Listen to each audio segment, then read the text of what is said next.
Recording in progress. Recording stopped.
Recording in progress.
Good morning, honorable delegates, honorable colleagues. I just want to make an appeal to any of our honorable members who are outside to please make their way in and take their seats so that we may commence.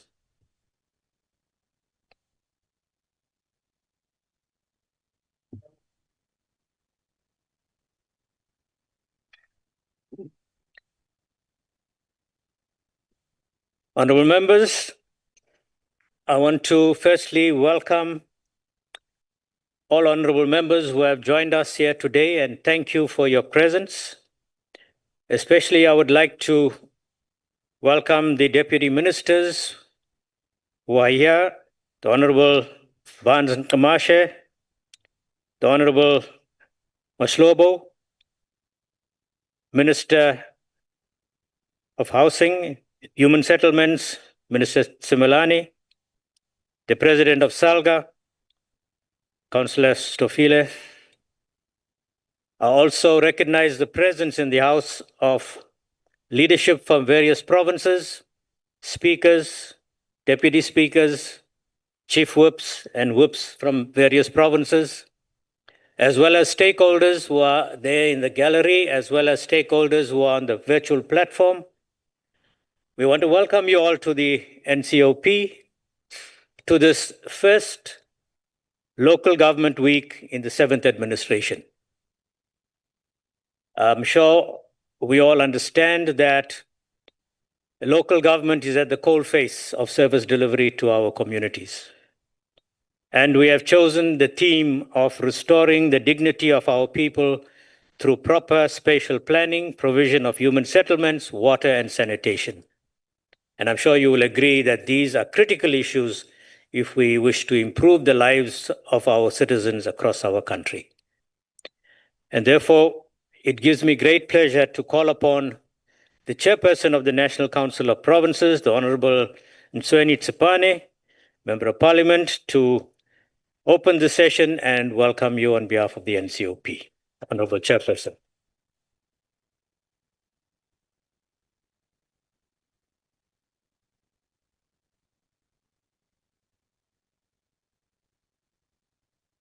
Thank you very much, Deputy Chairperson of the Council, Honorable Les Kavenda, the presiding officers of the NCOP, the Chief Whip of the NCOP, Honorable Muimang, the President of SALGA, Honorable Councillor Peggy Stofile,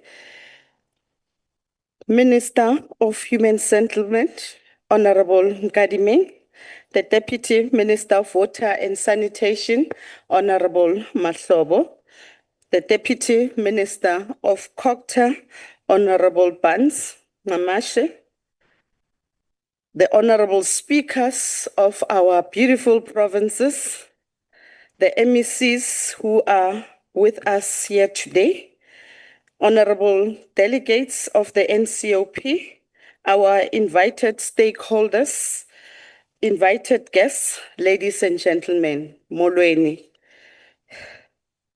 On behalf of the presiding officers and all honorable delegates, I would like to take this opportunity to deliver the opening remarks as we commence our local government week under the theme, Restoring the Dignity of Our People through Spatial Planning and the Provision of Human Settlements, Water and Sanitation. In line with this theme, we have invited the key role players and stakeholders from the local sphere of government to engage in a meaningful dialogue with one another and with the NCOP.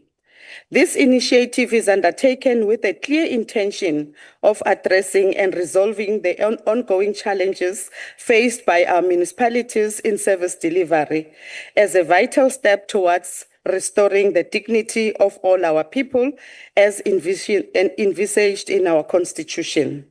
We also undertake this by refocusing on the constitutional imperatives for local government, which operates at the forefront and directly engages with our communities.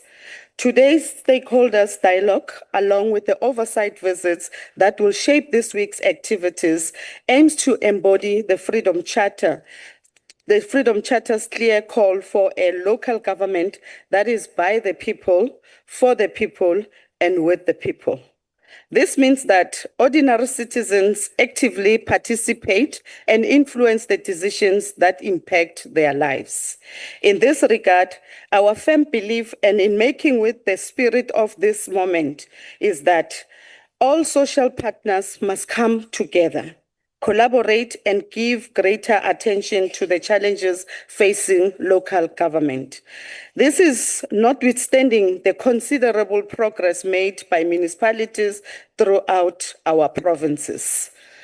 To give context and policy focus, honorable delegates, one of the major achievements of our democratic dispensation enshrined in the Constitution has been the institutional transformation of this sphere of local government.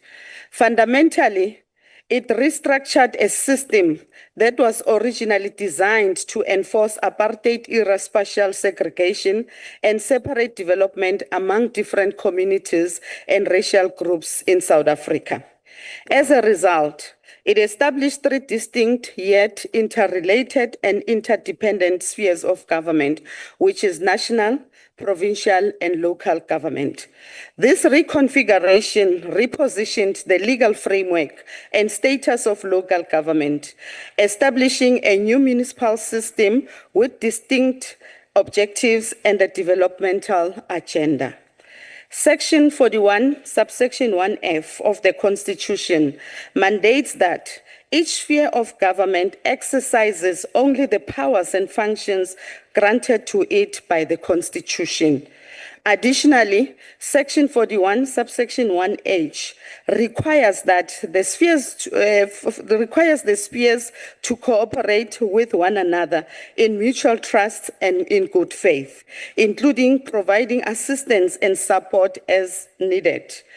Over the 30 years of our democracy, local government has played a central role in mobilizing and coordinating government services that are aimed at enhancing service delivery and improving the overall quality of life for our people.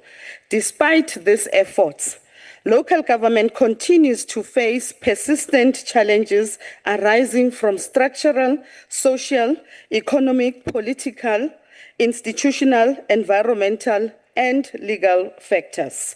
Thus, Provincial and national spheres of governments have served as vital support structures and coordinators in the provision of resources, working to ensure that quality services reach local communities.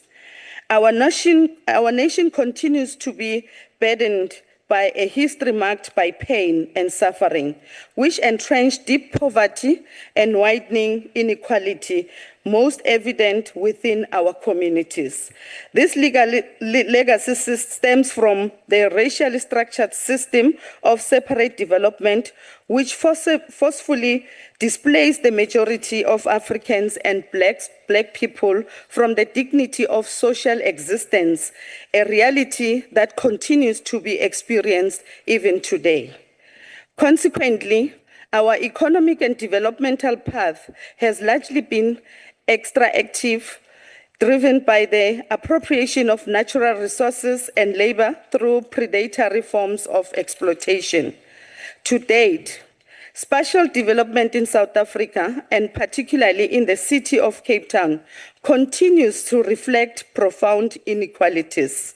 Townships and rural areas face rampant crime, entrenched poverty, substance abuse, and limited development opportunities, especially when compared to more affluent suburban neighborhoods. This enduring legacy places enormous pressure on the local government sphere to ensure that our people have access to basic necessities. This includes the provision of water, sanitation, electricity distribution, waste management, roads, spatial planning, housing, and essential infrastructure. Honorable delegates, in outlining the purpose of this year's theme, this NCOP Local Government Week is conducted in collaboration with the South African Local Government Association and other key stakeholders. This event serves as an ongoing platform for sharing experiences, showcasing best practices, and fostering a national dialogue on issues affecting local government.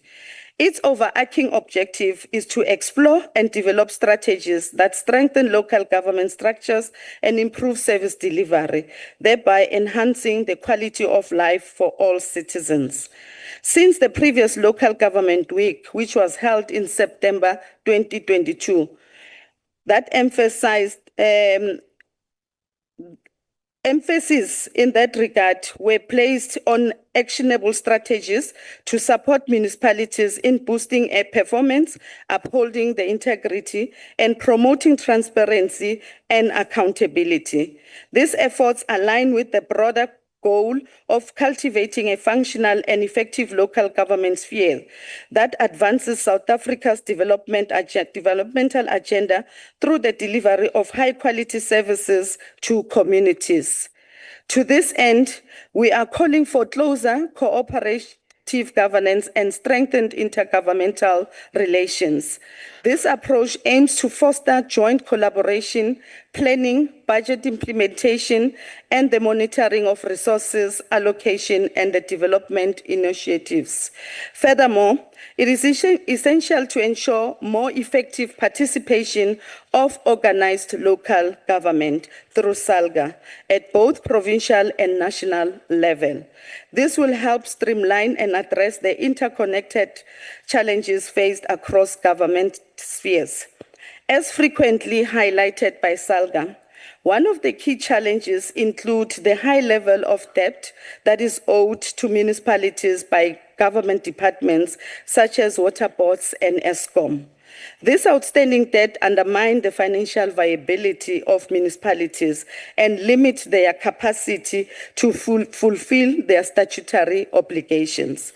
This ongoing problem hinders municipalities' ability to effectively discharge their mandate. Therefore, honorable delegates, there is a critical need for an accountability framework and collective oversight that reinforce the principles of cooperative governance and intergovernmental relations as enshrined in Chapter 3 of our Constitution.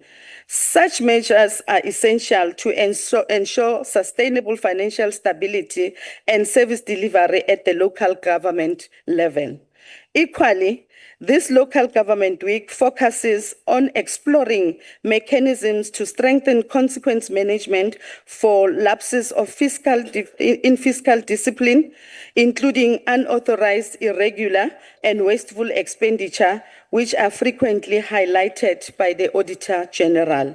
This means that one of our key objectives must be to establish a zero-tolerance stance against all forms of financial misconduct, mismanagement of public resources, and corruption within our oversight agenda. Furthermore, this Council is also entrusted with ensuring the full realization of the provisions of Section 154 of our Constitution, which mandates municipalities to provide democratic and accountable government for local communities and to promote social and economic development. Accordingly, the Department of Cooperative Governance and Traditional Affairs released a discussion document in April reviewing the 1998 White Paper on Local Government, following the 2025 State of the Nation Address, with specific focus on the state of service delivery. COGTA emphasized the critical role of local government in achieving a results-based review supported by feasible turnaround strategies. The department highlighted the need for local government to efficiently integrate and connect the following key arrangements: service delivery and infrastructure arrangements, governance and arrangements, institutional arrangements, and lastly, financial arrangements. This integrated approach is essential in improving service delivery outcomes and strengthening local government functionality. To this end, the expectation for this week's deliberation and activities will be compiled into a comprehensive report for consideration by the House.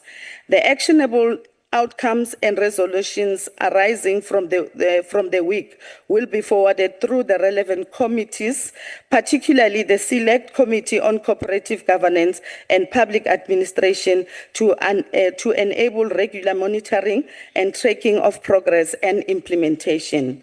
In this way, the City of Cape Town will serve as a focal point of Local Government Week, employing a targeted, outcomes-based approach that revisits various projects and assess the current state of service delivery. As per the mandate of this House, it is imperative to ensure greater cooperation and targeted resource intervention from the national sphere of government where necessary. In the city, the growing housing demand driven by in-migration, which outspaces job creation, along with land invasions and the rapid expansion of informal settlement, remains an area of significant concern. There is a notable high waiting list for housing, especially in areas such as Gugulethu, Khayelitsha, Philippi, and Danon. Approximately 25.5% of households reside in needy or very needy areas of the city, including Imizamo Yetu, the Michel's Plain, Danon, Khayelitsha, Gugulethu, Philip, Delft, Manenberg, and Langa, amongst others. Addressing these challenges requires coordinated efforts across all spheres of government to improve living conditions and service delivery in these communities. Whilst the Western Cape government has made efforts to address these challenges, the pace of delivery has not kept up with the growing demand. There are increasing calls for the city to become more responsive to the needs and demands, particularly those of low-income communities. In this regard, proper and forward-looking planning is essential to effectively address the needs of the expanding urban poor population across the city. This pressing issue is a critical matter that lawmaking and oversight bodies must confront and internalize, especially in light of the rapid urbanization trend experienced globally. As I conclude, honorable delegates, let me therefore thank all stakeholders for positively responding to our invitation and contributing to making the NCOP in collaboration with all spheres of government and even more effectively instrument for oversight and accountability. I also extend my gratitude to members of the executive at national, provincial, and local level for their availability to engage in meaningful interaction and dialogue of this pertinent issue on these pertinent issues. I wish you all successful and effective deliberations as we combine our energies to address the challenges facing the city of Cape Town and local government more broadly. I thank you.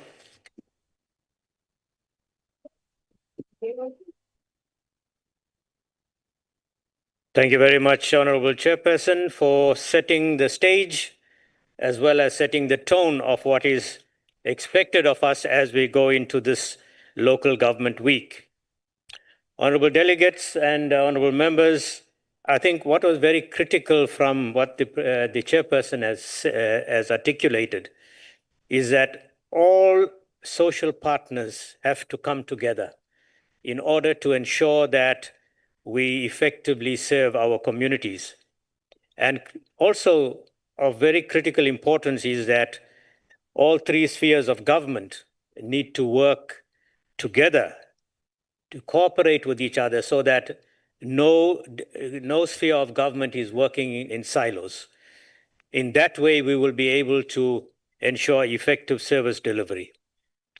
And the other critical issue is to address the rapid urbanization trends that have been taking place over the past few years. We need to be proactive in terms of how we address such issues.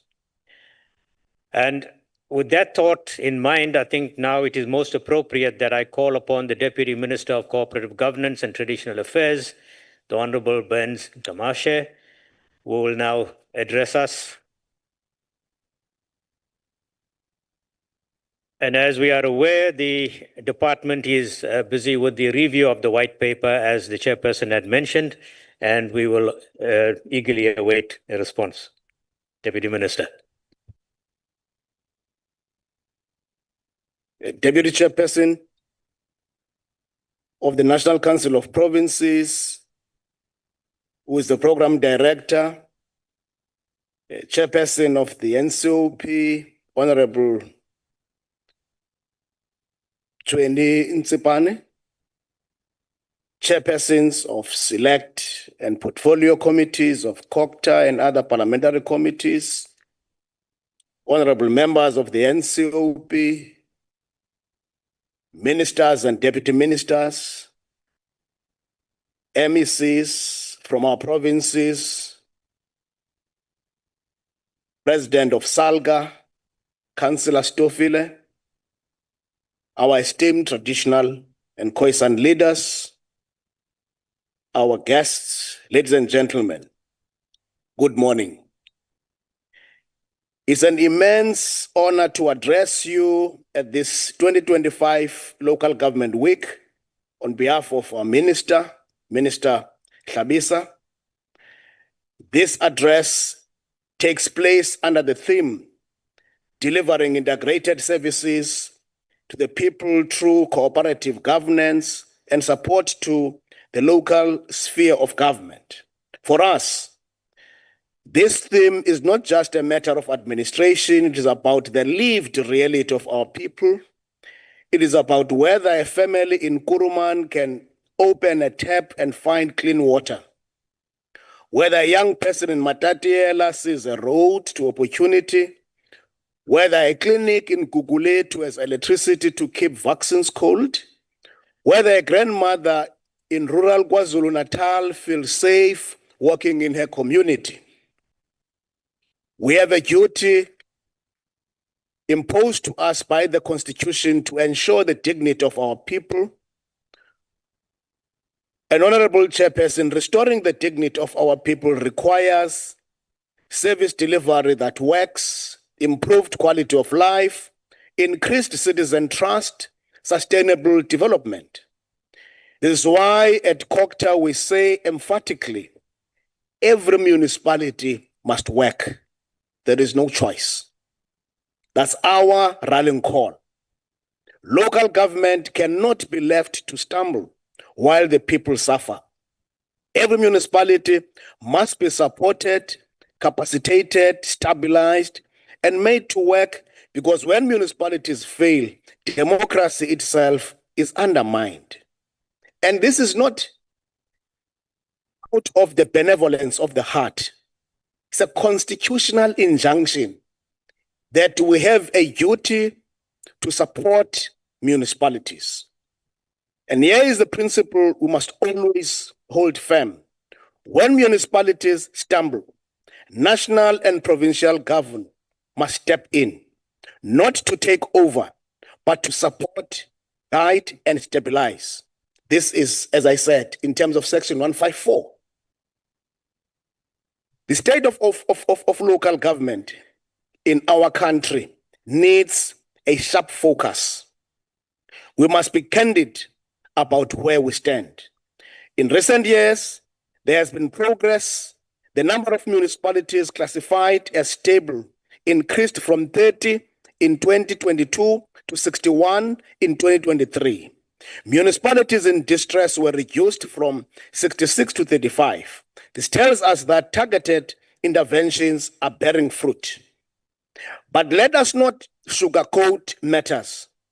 The majority of municipalities, 161 of them, or 63%, remain at risk.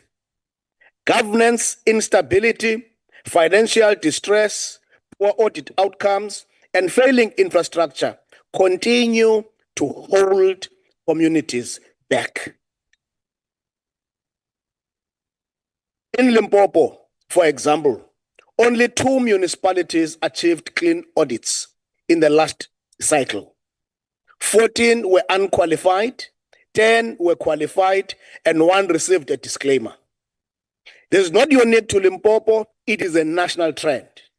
We must be honest that while some indicators show progress, for far too many households, the daily lived reality remains unchanged.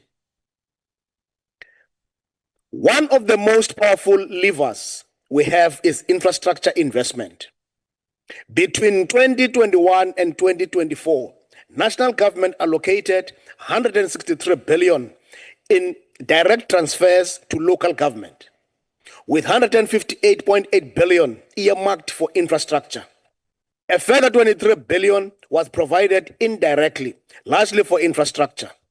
That is not small change. It is a direct commitment to restore dignity through services. The Integrated Urban Development Grant achieved a 99.94% expenditure rate in 2024-2025. Municipalities like Nkonyeni and Solplaatje demonstrated what is possible when planning, leadership, and oversight align. But the challenges remain stuck. Underspending, late contractor appointments, weak planning, and poor project management continue to cripple progress in municipalities across the country. The lesson is clear. Money without capacity is wasteful. Funding without accountability collapses. That is why the professionalization of local government, from mayors to municipal managers, CFOs, and engineers, is not a luxury. It's a necessity. Professionalization of local government cannot be a by-the-way issue. It is the pillar of a capable developmental state. Competent mayors, speakers, and councillors are not optional. They are custodians of service delivery and stewards of public trust. Equally, municipalities must have qualified municipal managers, CFOs, and technical directors. We must fill vacancies, deploy skilled professionals, and build confidence in municipalities. Without this, no grant, no intervention, no plan can succeed. Our municipalities must embody the ideals of a capable, ethical, and developmental state. This requires professionalizing local public administration and ensuring municipalities are staffed by competent and ethical officials. In 2021, the municipal staff regulations and guidelines were promulgated to introduce uniform standards for recruitment, appointments, job evaluation, performance management, and disciplinary processes. These measures also help curb maladministration and prevent unethical officials dismissed in one municipality from being re-employed elsewhere. We have also advanced the local government competency framework aligned to the broader professionalization framework of the public service. This framework ensures that senior municipal managers are appointed on merit, assessed for competency, and held accountable for performance. The Municipal Systems Amendment Act of 2022 further strengthens governance, requiring that senior appointments meet minimum competency requirements, prohibits bloating of administrations, and empowers the minister to investigate maladministration and corruption. We are now piloting prototype staff establishments designed to make municipal organograms fit for purpose, curb bloated administrations, and redirect resources to core service delivery. Looking ahead, the implementation plan includes reviewing appointments, regulations, establishing a professional leadership development program, and considering the establishment of a statutory council for municipal managers to regulate professional standards and enforce accountability. Honorable members, when municipalities falter, support must be structured, targeted, and decisive. Through Schedule 6B interventions, we have channeled 88.3 million to municipalities like Utukela and Mfuleni to tackle urgent needs in water, sanitation, roads, electricity, and waste management. Debt relief has also been critical. ESCOM debt relief, as of March 2023, municipalities owed ESCOM 58.5 billion, and government has approved 55.3 billion in relief, with 71 municipalities qualifying.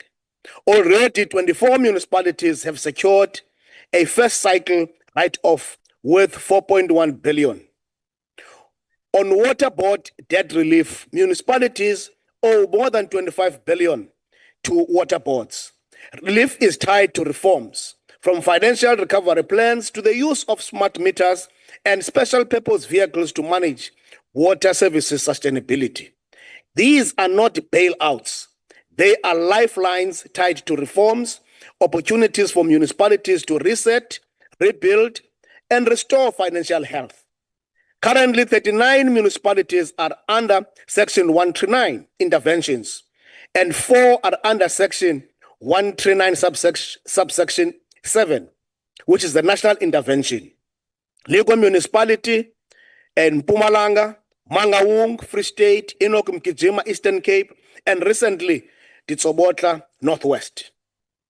As honorable members would be aware, the Interministerial Committee on Municipal Audit Outcomes has prioritized 10 distressed municipalities for focused support, targeting debt resolution, governance reforms, and turnaround strategies. This is cooperative governance in action, national, provincial, and local spheres working together to stabilize municipalities. Honorable Chair, to truly integrate services, we need one plan, one budget, one implementation. That is the promise of the district development model. The DDM does away with silos, ensuring joint planning, budgeting, and monitoring across all spheres. It aligns local action with the National Development Plan, Agenda 2063, and the Sustainable Development Goals. We are continuing to institutionalize the DDM in all provinces. And I want to stress, Deputy Chairperson, that South Africa is one sovereign state with spheres of government that are distinct, interdependent, and interrelated.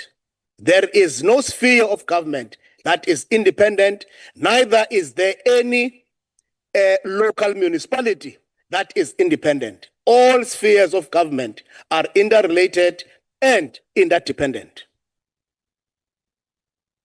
One plans are being rolled out, IGR structures are being resuscitated, and district spaces are being made the fulcrum of developmental compacts. Because our people do not live in silos, and neither should government do. Indeed, the 1998 White Paper on Local Government was visionary in its time. It introduced developmental local government and helped us build democratic municipalities where none had existed. But after 25 years, it no longer reflects today's realities. That is why on 19 May 2025, we launched a comprehensive review of the White Paper. Public consultations have been robust. The deadline for submissions was extended to 31 July 2025, and we received over 265 submissions from municipalities, professional bodies, political parties, and the public. This process marks a critical step in reforming local government so that it becomes resilient, developmental, and fit for purpose in the 21st century. In dealing with infrastructure challenges, through the Municipal Infrastructure Support Agent, municipalities are receiving hands-on support in planning, engineering, and service delivery, spatial planning, and land use.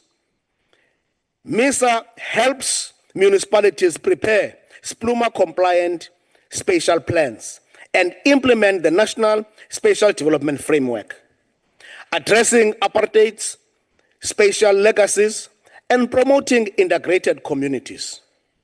In this regard, Deputy Chair, South Africa is not homogeneous, neither is it a bifurcated state, but both metropolitan and cosmopolitan.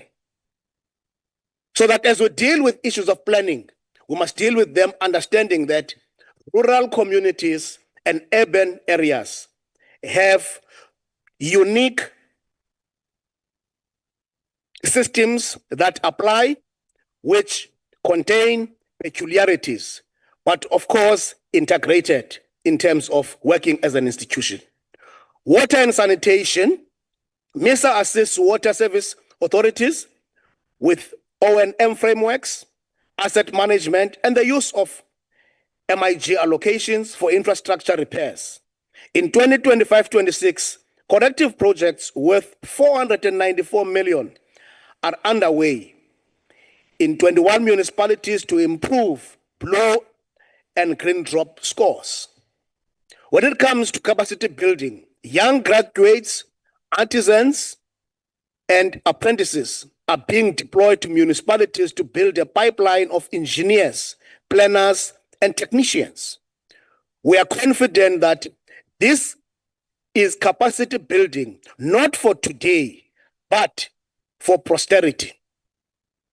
Honorable Deputy Chairperson, another important element to delivering integrated services to the people through cooperative governance and support to local sphere of government also touches on disaster risk reduction.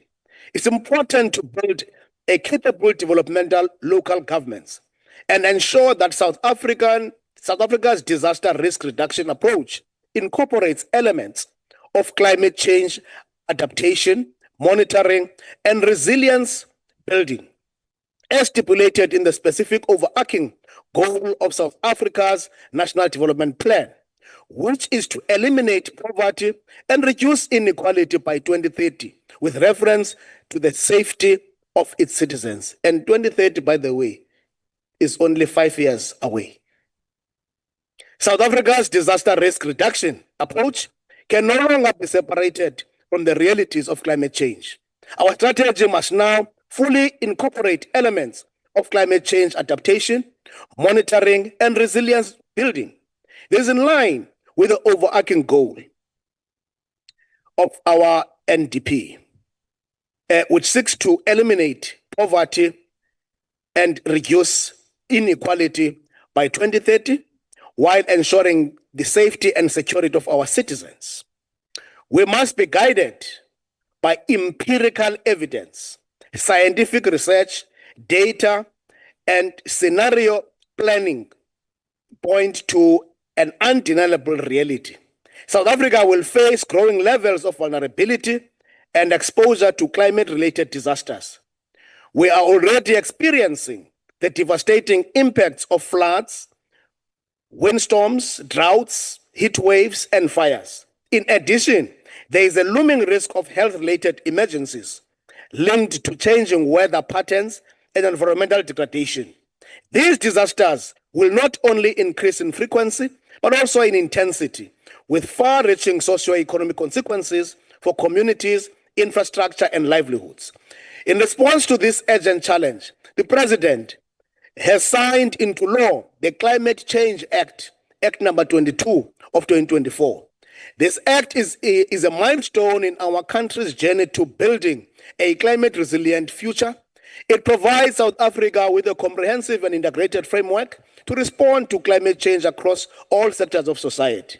The Climate Change Act places clear obligations on sectors, provinces, and district municipalities.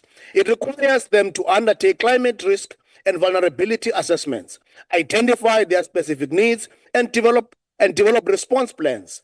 This will ensure that our climate change response is not fragmented, but instead coordinated across the three spheres of government and aligned with national priorities. We are not working in isolation. South Africa's projected climate futures are informed by extensive modeling and research undertaken by the Department of Forestry, Fisheries and Environment, working closely with the South African Weather Services, the Council of Scientific and Industrial Research, the Green Book, and leading international bodies such as the Intergovernmental Panel on Climate Change and the World Bank. This wealth of scientific insight allows us to plan, prepare, and build resilience proactively rather than reactively. Colleagues, our path forward is clear. Disaster risk reduction and climate change response must be embedded into every facet of our governance, planning, and service delivery. In doing so, we will not only safeguard our citizens against present and future risks, but also advance the vision of the National Development Plan, a South Africa free of poverty and inequality, where every citizen can live in safety and dignity. The last point, Honorable Deputy Chairperson, is on traditional and Khoisan leadership. This institution is an important institution of our nation. It is constitutional and statutory. Section 211 makes it very clear that traditional authorities, the authority in the local sphere, and by being this authority, they exercise public power and public function, which renders them as organs of state in terms of Section 239 of the Constitution. And therefore, working together with the institution of traditional and Khoisan leadership, it is a constitutional injunction. It is not for anyone to choose whether or not to work with the institution of traditional and Khoisan leadership. And therefore, I would implore everyone to make sure that wherever we are, where there are traditional and Khoisan leadership institutions, all of us, all municipalities, all wards, we must work with our traditional leaders because these are our constitutional institutions. Traditional leadership is an integrated aspect of a functional local government. The Municipal Structures Act provides that traditional leadership should be involved in municipal governance through meaningful participation in, among other areas, by supporting the relevant municipality in promoting integrated local economic development planning, make recommendations and propose appropriate interventions in respect of service delivery within the defined areas of jurisdiction of the relevant traditional councils, participating in relevant development programs of the municipality, promoting the ideals of cooperative governance, integrated development planning, sustainable development and service delivery, promoting indigenous knowledge systems, participating and ensuring the participation of traditional and Khoisan communities in any environmental programs of the municipality, integrating the rural master plan, which the traditional leaders have developed into government plans. When it comes to law-making process, Honorable Deputy Chairperson, we have observed that the State Law Advisors Office continue to deprive rural communities through the houses of traditional leaders participation in the lawmaking process. Their limited interpretation of Section 39 of Traditional and Khoisan Leadership Act, which only is a reflection of a pith and substance test. It shows that we still have a long path to go in terms of decolonizing the thinking of our legal gurus in terms of the current jurisprudence.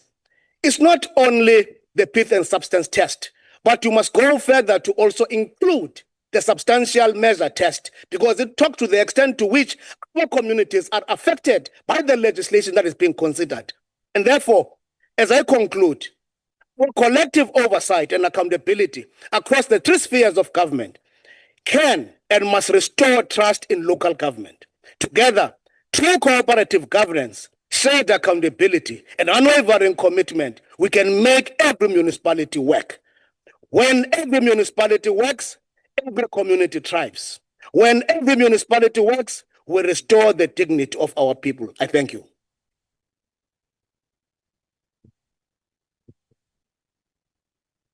Thank you very much, Deputy Minister. I'm sure you have given us a lot to chew over and to consider. I think it is a cause for concern when we hear from the Deputy Minister that 63% of our municipalities are at risk. And we need to find out why that is so and address those issues effectively. What was also very important is that the Deputy Minister mentioned that all spheres of government are interdependent, and none of us in those different spheres of government can work on their own and work in silos. So that is why last year in September, the National Council of Provinces held the three-sphere planning workshop, and that set the tone in terms of how we should go about our work. The issue of the lawmaking processes, I think that is something that really needs our attention, because we will find that very often we are challenged legally when we don't do effective public consultation and public participation when we are amending certain laws. And I think that is something that needs our attention. At this point, I would also like to welcome the many people that are on the public platforms, on the virtual platforms, following what is happening in the House, and they will also be given an opportunity to participate when we get to the presentations by stakeholders. Honorable delegates, I would now like to give the opportunity to the President of SALGA, Councillor Stofile, who will now address us for 30 minutes.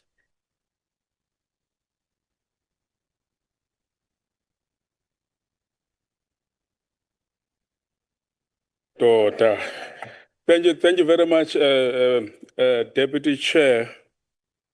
Let me take this opportunity to greet you, greet the Chair of the NCOP, and Minister of Human Settlement, DM of Water, who has adopted me to be an uncle in the water section, DM of COGTA, and I've seen the MECs from Gauteng, MECs from Limpopo, and of course, greetings to the members of the important House, National Council of Provinces.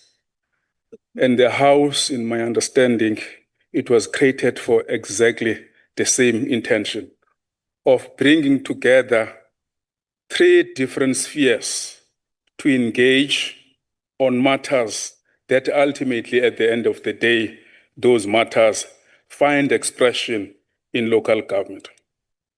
It is a profound honor and privilege once again to share some thoughts in this 2025 Local Government Week. And we really appreciate South African Local Government Association and the entire sector for at least this house to host this interaction and engagement with an intention to improve services and to contribute positively to collaborations that the Constitution of the Republic has bestowed to all spheres of government to work together and not to work in silos. I think, Chair, at the heart of our democracy lies covenant between the people and the state. And therefore, governance must strive, uplift, and transform lives of ordinary citizens. Nowhere is this covenant more tangible than in the local sphere of government. The level that brings water to households in Lusikisiki, electricity, a street in Botshabelo, in Bloemfontein, pave a road in Idutjwa. The cleaner in making sure that the cities are clean and attract environment, in making sure that the garbage collection is collected in Khayelitsha. Local government is where the promise of democracy either becomes a real or remain a dream deferred. Reality today, more than 50% of South African population reside within only 17 municipality systems in the Republic, resulting in a significant pressure on urban infrastructure. Recently, a meeting convened with all metro mayors to reflect on this reality, which necessitated a re-evaluation of governmental planning strategies, guided by the Cooperative Governance and the Intergovernmental Relations Framework Act. Hence, new arrivals in urban areas, including those not accounted for in the equitable share, continue to utilize land, water, sanitation, and electricity. Nevertheless, municipalities are obligated to absorb these costs. This situation underscores the imperatives for more equitable planning practices. We often repeat, and it bears repeating, local government is akin to the legs of the state. If the legs are weak, the whole body falters. However, if the legs are robust, the state stands upright, move forward, run towards development, and even make sure that transformation agenda is attained.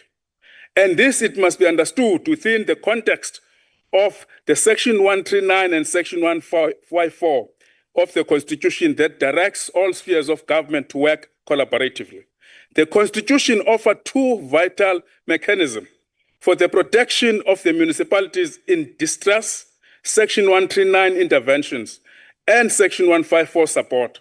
These provisions were established not to undermine municipalities, but to ensure that in times of difficulties, appropriate mechanisms are in place to assist municipalities in their recovery and in fulfilling their obligation as enshrined in terms of Section 152.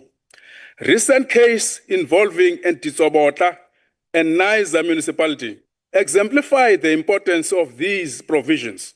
Both municipalities experienced significant governance and service delivery failures and necessitated intervention. However, it is essential that these tools are applied equitably, transparent, and in accordance with the principles of strengthening local democracy rather than being utilized for political gains. Yet our experience has been sobering. Too often interventions are Section 139 that have never been yielded any good results in the final analysis, as it was reported in many other years. Consider in this case the Northwest Province in 2018, when the majority of municipalities were placed under Section 139 administration. Despite these interventions, service delivery barely improved. Corruption persisted, and the underlying causes of collapse, such as poor revenue collection, unqualified staff, and political interference, remain unresolved. Section 139 became a ritual rather than a remedy. If you look forward, looking into the Section 154, which obligates provinces and the national government to proactively support municipalities, is often treated as an afterthought. Instead of provincial and national government using the merit of the reports from municipalities as an early warning system to identify weaknesses and challenges, and the response deploying and the requisite support that is required from municipalities. These reports are always and often neglected, as these reports, they detailed what is the situation of the municipalities generally throughout the country. As SALGA, we propose paradigm shift. Intervention must be presented by strong, sustained, and well-structured and coordinated support. And in doing that, you'll be using Section 144. That should be elevated as a primary tool of cooperative governance. Section 139 must be at least a last resort, that after you have made everything possible that you have tried, and you are then engaging on the Section 139 intervention.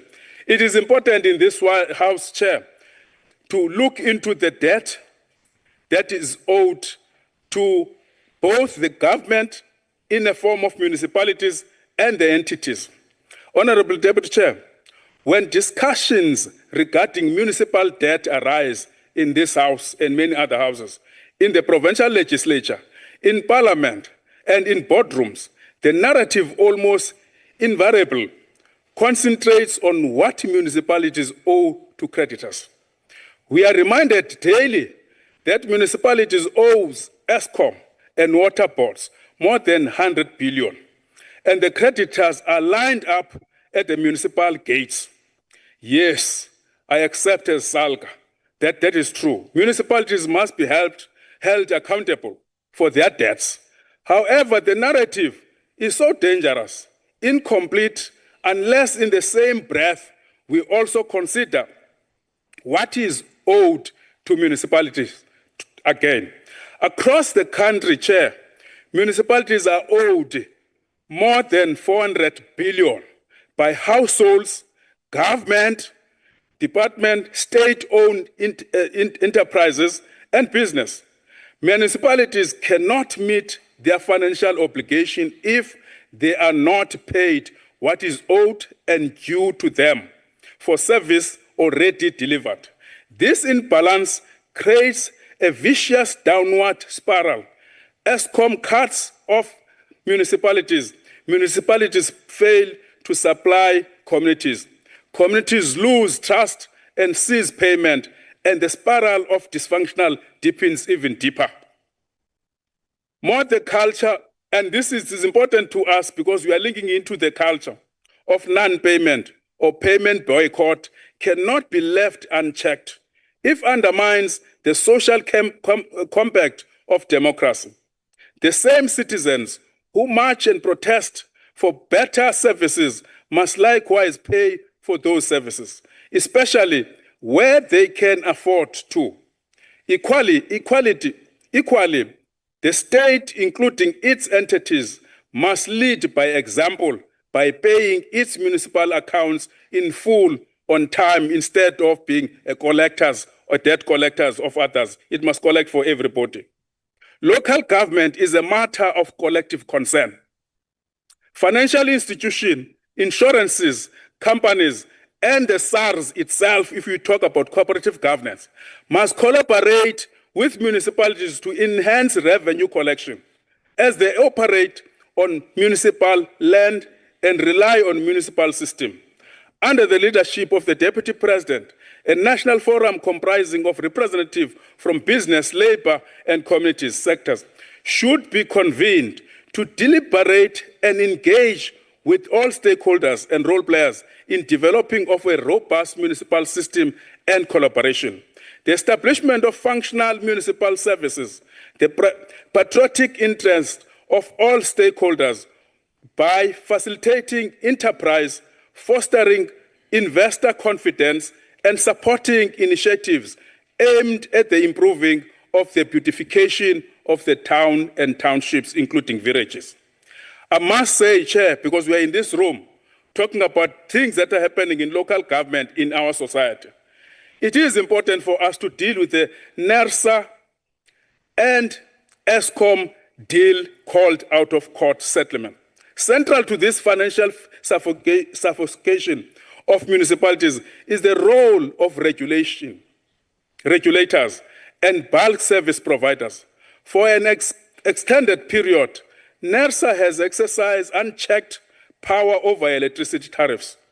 The Constitution grants municipalities the authority to set tariffs. However, in practice, NERSA undermines this power by detecting tariffs path without taking into account the fiscal realities displayed by the cost of supply study faced by municipalities. NERSA miscalculated over 54 billion and ESCOM partnership. This revenue requires to constitute a significant error that will ultimately impose increased tariffs on the South Africans. This oversight has undoubtedly exacerbated the challenge faced by municipal systems that are already under considerable strain. As South African Local Government Association, we have consistently raised concern regarding NERSA's role, which appears to involve a collaboration with ESCOM that undermines the interest of the municipalities and the public. As one of the Nigerian storyteller, outstanding one, Chimamanda once cautioned us of the dangers of a single story. It is tangible concern, the persistent narrative that places sole blame on municipalities distorts the complexities of the situation. It is imperative that citizens and municipalities are not left on a collateral damage in this context. It is important for all of us to take up responsibility and lead. When municipalities propose tariffs that accurately reflect the cost of supply, NERSA unilaterally reduce them. And if you look into on the other side, on the ESCOM request increase, NERSA approves them with a minimal regard for local affordability. And if you look into the South African Constitution, it says local government would be funded by households' ability to pay. And this is a problem that we are facing today, and it's a problem that we are going to face into the future. That is why, in our view, we believe that NERSA's failure to adhere to appropriate procedures in tariff determination has elucidated the fragility of the regulatory system. SALGA has long cautioned that NERSA authority is overly centralized, excessively insulated from the accountability, the insufficient cognizance of municipal realities. This situation serves as a stark reminder for those who have defended the regulator and unchecked and believe it's a correct authority to move. Similar on water boards, after operate more as commercial creditors rather than as cooperative partners. Municipalities purchase water in bulk. However, when debt accrued, water boards are quick to initiate litigation, attach municipal assets on threatened disconnection without due consideration of municipalities' constitutional obligation to provide water as a basic right. And where is the cooperative government in that scope? Deputy Chair, as SALGA, we advocate for fundamental review of the regulatory architecture in South Africa. It must take into account the interest of the populace in the Republic. Municipalities reclaim their constitutional authority to set tariffs within a framework that balances affordability with sustainability. Regulations must be accountable to Parliament and municipalities rather than solely to the national technocrats. Water boards must be re-mandated to support municipalities, not to undermine them. On our view on the white paper, Honorable Chair, none of these issues can be resolved without addressing the elephant in the room. The outdated fiscal and governance framework of local government, as we long argued from generations of SALGA leadership that came before me. The 1998 white paper on local government was a bold blueprint for its time, introducing a concept of developmental local government, which was committed to social transformation. However, it was premised on assumptions that no longer hold true today.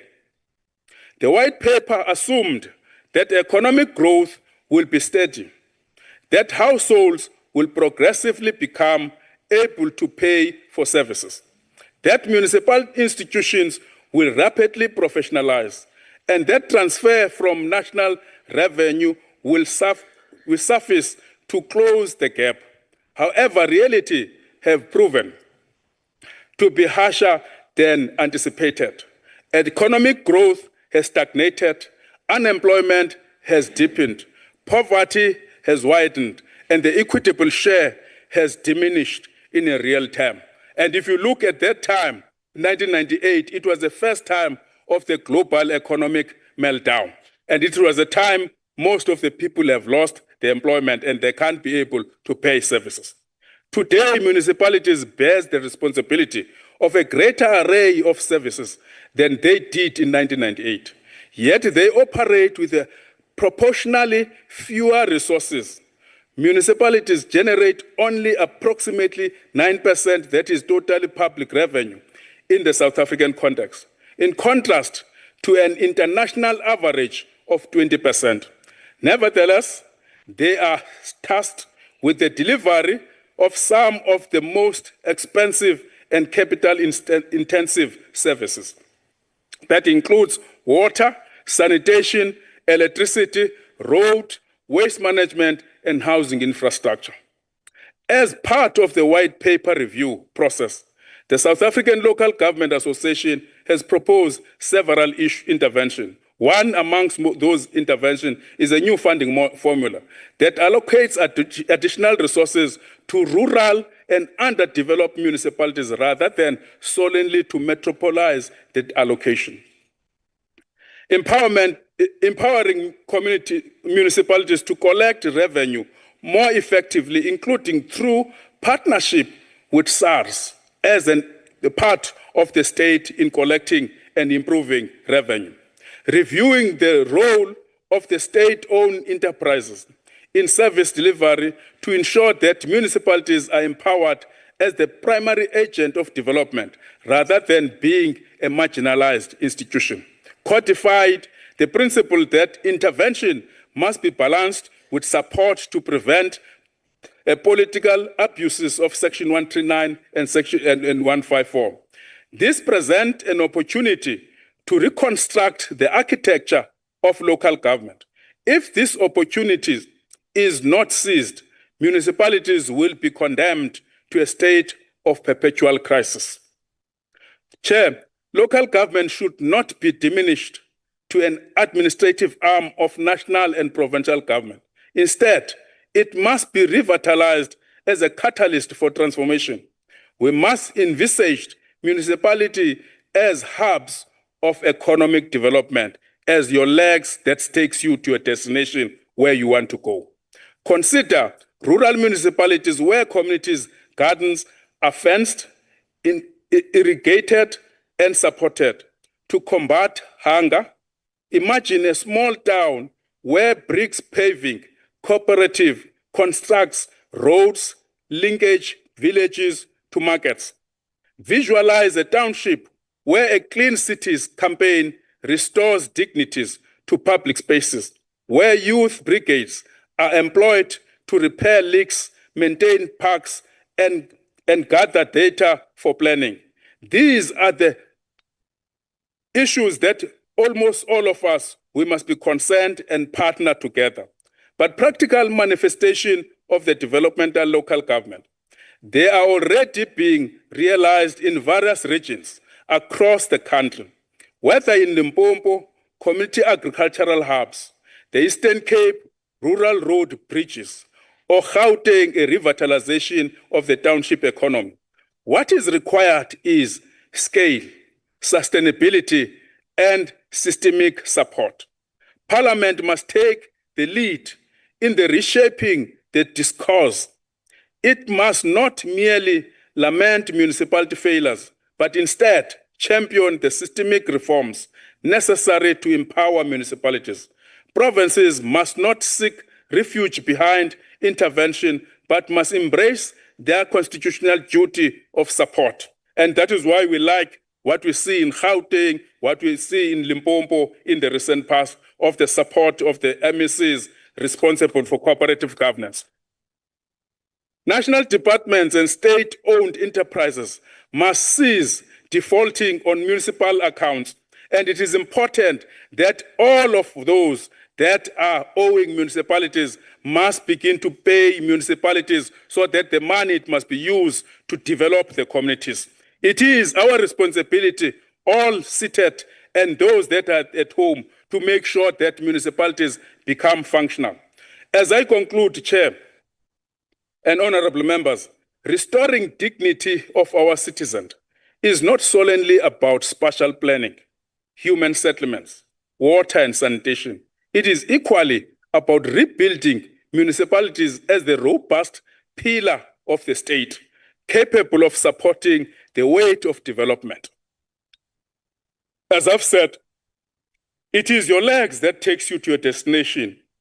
It is your head that processes the planning. It is the body that takes you and take the heavy decision to arrive into your destination. And therefore, it is important to build the legs stronger. And that is why you wake up in the morning and eat, because you want to build energy on your legs to take you to your destination. We must transition from the intervention to support, from crisis to sustainability, and from being political pawns to uphold constitutional fidelity. This is the journey we must undertake. As the South African Local Government Association, we are prepared. We call on you, the National Council of Provinces, to embark on this journey with us. For it, local government stand stronger. South Africa will not only walk, but will run and reach its destination. I thank you.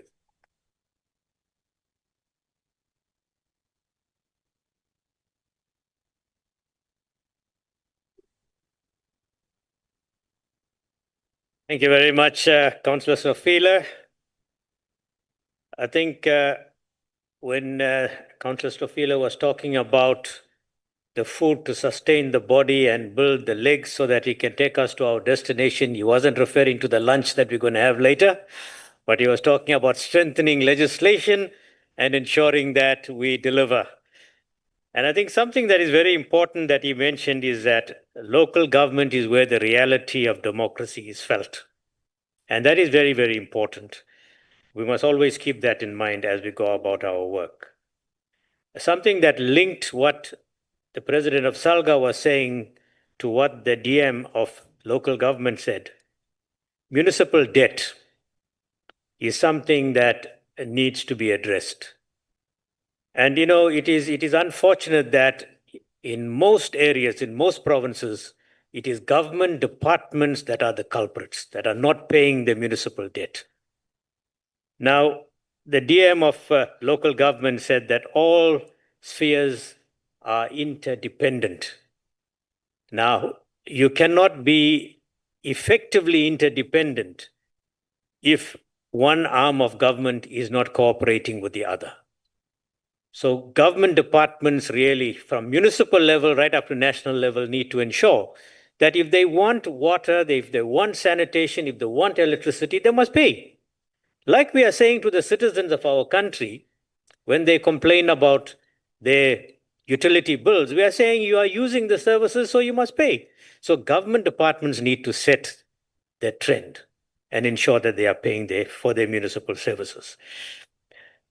Honorable delegates, honorable members, I now move on to the next presentation that will be done by the Deputy Minister of Water and Sanitation, the Honorable Mashlobo, who has 30 minutes for his presentation.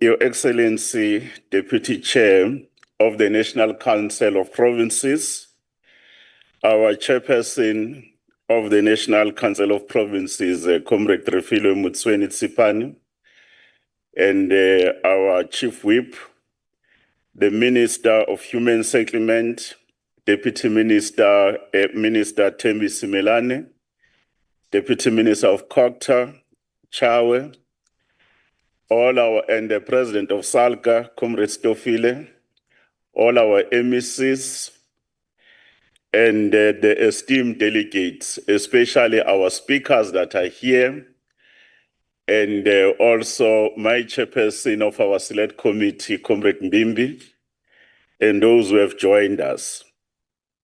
As the Minister of Water and Sanitation, we want to congratulate you as the NCOP for hosting this session. There are a few pointers we want to raise with you on behalf of the water sector. Safe to say that our detailed presentation is here. It will be circulated electronically, but I will speak to the issues. What is the terrain in which you are discussing the matters today? I will firstly quote His Excellency President Nelson Mandela when he said, "Massive poverty and obscene inequality are such a terrible scourges of our times in which the world boasts breathtaking advances in science, technology, industry, and wealth accumulation, that they have to rank alongside slavery and apartheid as social ills," I close quote. The current terrain where we are today as South Africa is that the world is facing a number of challenges. One of the biggest challenges we faced was the pandemic of COVID-19 that wiped a lot of livelihoods and many, many lives were lost, including the sphere called local government. They have not fully recovered from the impact and devastating impact of COVID-19. Secondly, the issue of Russia-Ukraine conflict that has been in place for more than 3 years, affecting the supply chains regime, whether issues of security, whether issues of fuel, whether issues of agriculture. We are still dealing with those issues. The conflict that is happening between Israel and the Palestinians, especially in Gaza, and the difficulties the people are facing. The issues that are happening now around trade tariffs, and the impact is going to be very, very severe. And these are some of the issues that there is a rise of unilateralism, including issues of protectionism, and these trade wars are going to make it more difficult for ourselves. What has happened is that under the umbrella of the United Nations, many commitments were made, and a number of these commitments have not been fulfilled, especially the commitments around climate mitigation as part of the Paris Accord. All those monies that were promised, in most instances, they have not been delivered. Equally, monies that were meant to support us around our common vision of SDGs 2030. All those SDGs commitments are not going to be fulfilled. And more importantly, Africa and South Africa, we are going to be affected. That is the environment where we need to look at. Because we know now that most of the monies are being taken away so that the arms industry, they are laughing all the way to the banks, supporting these unending conflicts. The other point that we wanted to indicate, when we look at SDG, especially SDG number 6, we know that only 1/3 of those commitments are going to be met. In South Africa, we've made advances, but the reality, we are not going to reach the finishing line. Also against our NDP goals of 2030 and Vision 2063 of the Africa we want. We know now that more than 2.2 billion people around the world, they don't have access to clean drinking water. In our own country, we still have more than 10% of South Africans who don't have access to decent water that we can say is safe to drink. More than 3.6 people in the world are living in an environment where they don't have access to safe sanitation. In other words, in the 21st century, waterborne diseases that are of Stone Age, they can still eliminate people because people are dying of waterborne diseases. Also in our own environment, more than 2.4 billion people are living in areas that are water stressed. South Africa and SADC were part of those 2.4 billion where we have a water stressed country. What we need to indicate is that humanity has to realize that we are dependent on each other for our security, peace, justice, and shared prosperity. We have to build a consensus, even in this house, and stop politicking. Build a consensus so that we can be able to ensure that we protect multilateralism, but we are holding the world in union. In our own case as a country, we need to know that local government has done well over the last 30 years around access to basic services for many that were denied. But we must be the first to admit that there are serious worrying signs. There are issues of regression that we must attend to. We will need a lot of resources to do this work. In the world, we will need about $7 trillion so that we can achieve our SDGs. In our own continent, in Africa, we will need $30 billion per annum so that we can be able to address the issues of water and sanitation.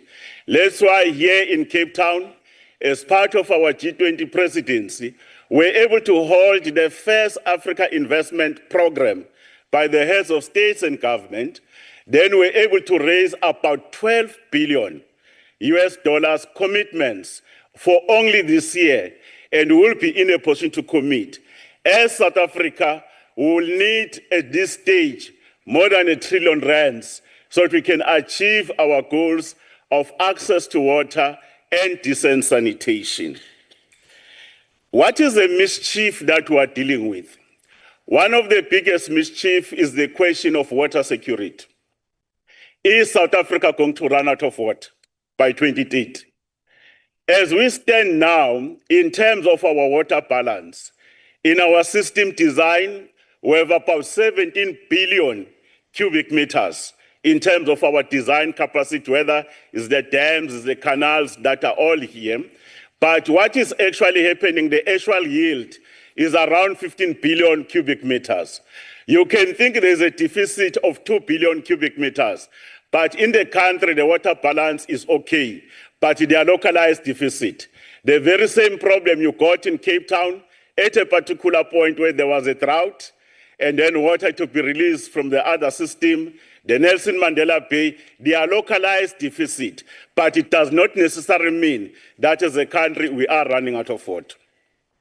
But what we need to do, if we don't move and unlock the major bulk infrastructure projects so that we can have a problem where you are not going to run out of water, then the country by 2030 will have been in trouble around issues of access to water. Because the population has grown, industry demands have grown. There is issues of climate change, like Chawe has spoken about. There are issues of deteriorating water quality. That must be attended to. As the Minister of Water, directed by President, we have brought all major projects, more than 100 billion rands project for the next 5 to 10 years, so that we can assure water security. Lesotho Highlands Phase 2 is back on track. Parliament, our own portfolio committee went there. Our ministry went there. The drop of water will arrive in Gauteng in the year 28-29. Remember that water will supply in Mpumalanga, Gauteng, Free State, and the province of Northwest. More than 19 million people are going to benefit in that additional capacity. The Clan Williams Dam here is being raised and it's going to be finished by 2028, and it will assist the farmers and the additional water that is required. The Zanini Dam, Comrade Makamu, you know that is being raised. We should be finishing it by next year, March. It will give you the additional resources that you need. In KwaZulu-Natal, we know that Umkomas, the upper and the lower one, already work has started, and we're engaging with the citizens. And then also Umzimvubu has been talked about for a long period. Funding has been confirmed. Some preliminary work has started. There are a number of these ones, whether you look at Konari, Zalu Dam, Foxhook Dam, Mamitwa, we can say a lot of these particular projects. But only to have water that is surface water is not going to be sufficient. Groundwater is important. It is not of a less quality. We've done a national groundwater imperative assessment so that those communities, groundwater where the aquifers are in good conditions, we're still going to be able to use that. And there are certain communities that don't have water as we speak now. We'll have to be able to protect the springs, explore groundwater, use technology like windmills, use issues of solar so that we can do that. We'll have to do recycling. In other words, the question of reuse. Use of effluent is not something new. When you go to KwaZulu-Natal in Maritzburg, we produce a state-of-the-art wastewater treatment work. It will produce 1 megawatt of electricity. The effluent will be so of a good quality that you'll be in a position to use it. But then the sludge will then be used to be able to produce manure so that we can have food security. But more importantly, hydrogen energy that we can do. We're looking at the case of Johannesburg. All our wastewater system will now be defined as wealth water system. You can use your green bonds, you can use the blue bonds to invest in wastewater so that we can be able to manage that and then addressing the issues of pollution. But then the issues of desalination as a technology, more than 3,400 square kilometers. This is how we're blessed as South Africa. From the Atlantic Ocean to the Indian Ocean. All those cities around the seashore must be able to use desalination. The technology was expensive, but it's coming down. Environmental concerns around the disposal of the brine are being attended to. But more importantly, the energy issue consumption for the desalination plants, those issues, when the grid is starting to destabilize, IRP has been finalized by cabinet, we'll have no problem. But then there's an issue of reclamation. South Africa remains a mining capital. A lot of water is polluted underground. The issues of mine reclamation, working with private sector, is the way to go. That is acid mine drainage. Those are the additional mechanisms. Where will the next drop of water come from in a water scarce country like South Africa? We'll continue to work with Namibia, Botswana, Swaziland, and all these other countries to build the system so that we can share our water. The last aspect where water can be found in South Africa is called atmospheric water solution, where you harvest water from the atmosphere. In the atmosphere, we have the cleanest water available, more than 7 trillion cubic meters available in the atmosphere. We have done one project in KwaZulu-Natal in a school at Dumbe, where we actually blow the air. It lands in a cold surface, then it condenses, then it produces water droplets, then you put them in terms of the static tanks, then the water is used for sanitation facilities, addressing the problem of safe sanitation in schools, but more importantly, neighboring communities. There is a technology called molecular organic formation. In a molecular organic formation, our universities, as we've partnered with the university in the USA, will be able to create more space to capture the water. I've addressed the question called water security. In other ways, in our own country, we can assure you all the time at 98.8% of water assurance. What is our problem? Our mischief. Local government has provided more than 90% access to water infrastructure. But it does not necessarily mean that citizens are having water every day. Our task is to complete the 10%. Reliability, in other words, having water in a sustainable way all the time, has dropped. In South Africa, it has come down to 67% for various reasons. But equally, we have a situation of non-revenue water escalating as far as 48%. One municipality I will not name here, non-revenue water is running as far as 72%. A number of our metros, non-revenue water is hovering around 50%. Let's make an example of Gauteng. We pump 5.2 billion liters a day from the rainwater systems, but we lose more than 2.4 billion liters. And if they were available in the system, that's the problems we face that we needed to do.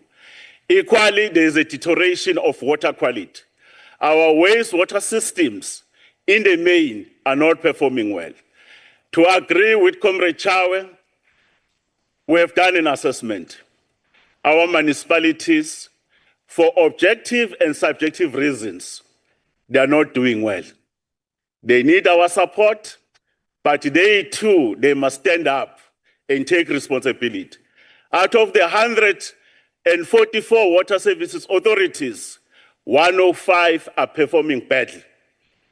There is no municipality in South Africa, you can be political.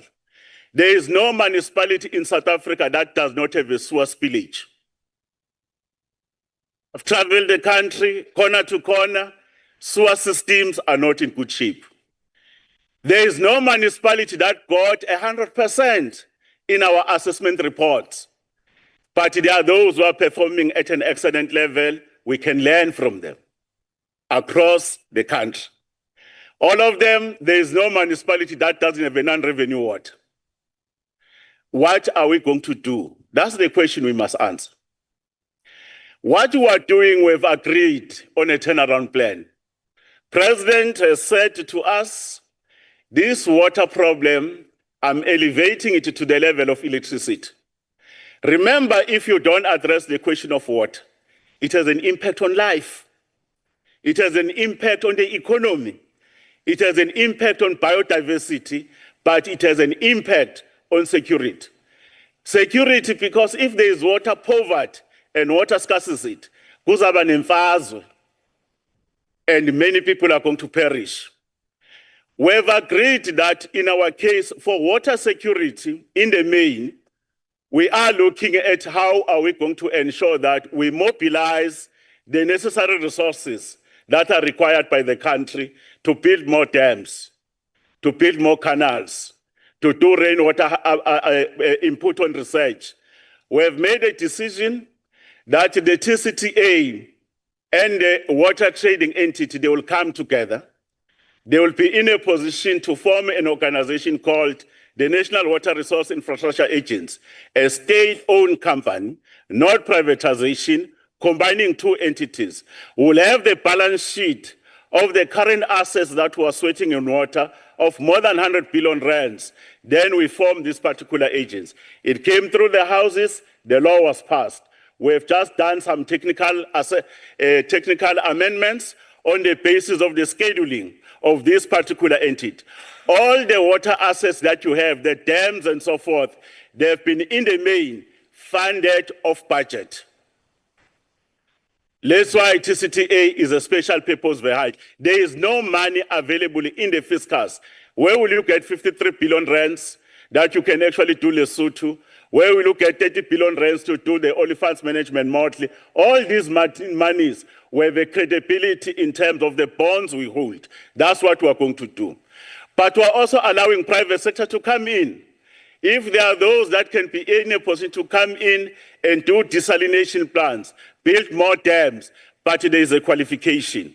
When private sector is being mobilized, the ownership of water remain in the trustship of the state, which is the people.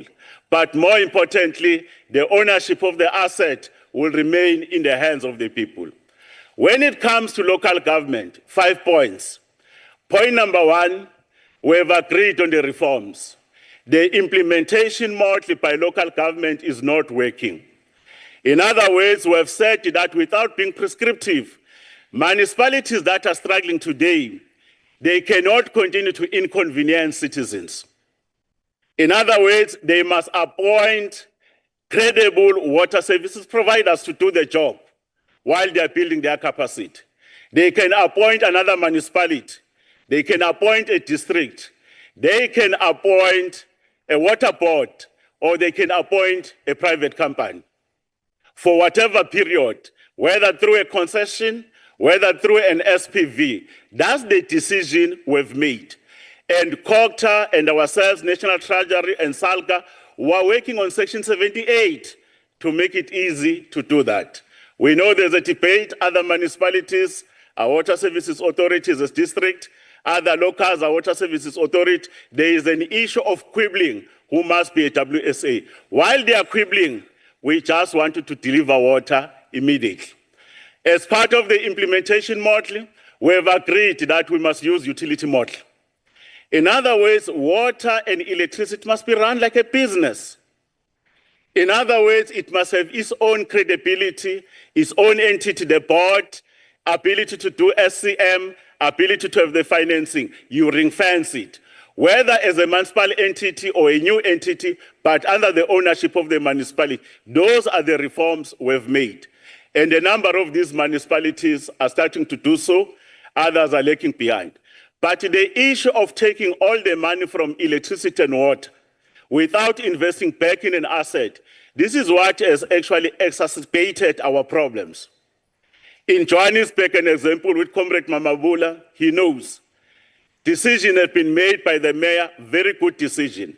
But to have the money from water sales being taken into the main account, not actually having a right portion that can be given them, is self-defeating. We don't say that 100% must be taken because there are other centers that are actually not actually producing enough revenue to deal with that particular problem. The second point, we've agreed that there must be a financing model for local government. We fully agree with the president of SALCA, but we say that we are not actually having a problem of money. We are having a problem of diligence and prudence.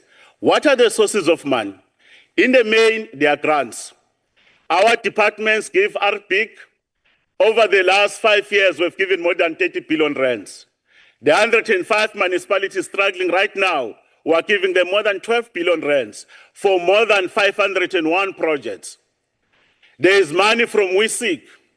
There is money from municipal infrastructure grant. Out of that one, 50% must be for water and sanitation. There is no discipline to delineate the 50%. Sometimes it goes to salaries. That's ill discipline. You have the money from Minister Simelane, her human settlement grants, 33%, which is 1/3, whether USDG, whether the human settlement development grant, it must go to water and sanitation. In other words, traditional financing, if it is mobilized, ring-fence, it can make an impact. But more importantly, add on that money, add the money from the sales of water. But also add the money that government is protecting the poor, which is we call social security. When it comes to social security, equitable share has a component of free basic water. In the free basic water, we have about 890 rands per household. And we have about 560 rand for sanitation. Where is that money? In other words, we demand transparency, we demand declaration. The second money we get is called blended finance. Remember, we have a facility in National Treasury in terms of budget facility that is there working with DBSA. Billions of rands are there.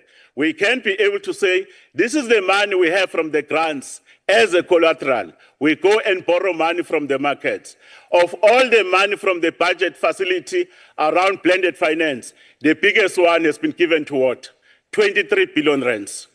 You go to Limpopo, in Polokwane, the Ebenezer Olifants is being funded by that way. There are many of these projects that are funded through blended financing. Then there's an issue of mobilizing private sector financing. In Limpopo, in Mkhalakwena, there's a municipality where we allow private sector to come in and build the wastewater treatment works. When they came in to build the wastewater treatment works, it was not privatization. There was a fight. MEC Makamonos, Anglo was fighting to say, why are you not putting this thing on tent? And then we gave this thing to Ivan Plants. They built a wastewater treatment system, top of the art. They only wanted one thing, the private sector. We want your wastewater, effluent.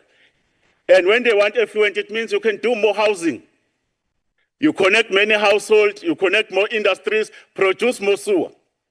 And then they will take it up. Now the Polokwane one is being taken by Anglo. Private sector is funding the biggest pipeline. When you go to the Valhamahara in the Northern Cape, more than 100 kilometers of a pipeline that will allow these small municipalities around the way to do that. We will be pumping water from the Wop Dam through the Nebo Plateau in Skukune. You go to Capricorn, Polokwane and Mkhalakwena. It needs about 30 billion rands. As a state, using blended finance and private sector, we're putting 50-50, and that project is happening. There are many of them around funding. The last funding option is the issue called green bonds and blue bonds. They are available because we need to be climate resilient. We must be green. Wastewater system that are polluting our rivers, impacting on our food supply chains for our exports, that food will be kicked out. If the wastewater system can become reclamation plants, the effluent is used properly, there is money available, it's a new economy. It's not that you will not be actually having a new economy. And there are many of these examples. On the current problems we face on daily basis, people don't have water. What have we decided? We have decided on a plan to improve technical and operational efficiency. Many of our municipalities, the systems is leaking. The leaks must fall. In other words, those who are there, they must have a response time. The caching leaks and the small leaks must be attended as a matter of urgency. The pressure will increase, and then the reliability will increase. Illegal connections must fall. Because illegal connection, because of unplanned settlements, people residing on a servitude, they are causing problems, non-revenue water. Therefore, disconnecting leaks is the right thing to do. While you disconnect the leaks, but you still have to ensure that the right of the others to get water is still maintained, whether in an interim basis. The reservoirs must be increased, the storage. One of the biggest problems, Comrade Mamabula, you know, Johannesburg, there are too many people in Gauteng. Our storage capability to be more than 48 hours. Remember, the reservoir must be between 60 and 80% to be in a healthy state. What do? We must put more money to build more reservoirs, more storage, ensure that there's redundancy when it comes to pump stations and electricity. That is a plan that we're implementing. Our technical teams are meeting in the mornings, in the afternoon, because there is no water system that is not vulnerable. In other words, at any point in time, it can lapse. But it's our ability to check it up. It must be in a position to respond. The fourth point is about building resilience around communities. The behavior of citizens and their relationship with water, it must change. Non-payment of services is a big no. Those who can afford to pay must pay. But for us to pay, Comrade President, give us the correct bills. Faulty meters must be fixed.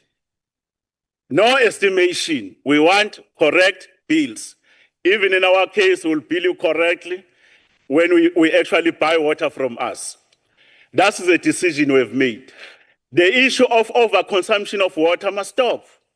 We cannot be spending more than 270 liters per person per day, while the world is actually doing about 170 liters per person per day. We don't have sufficient water. We have to use water sparingly, but then use indigenous communities. Our last point, Chair, there's a new phenomenon.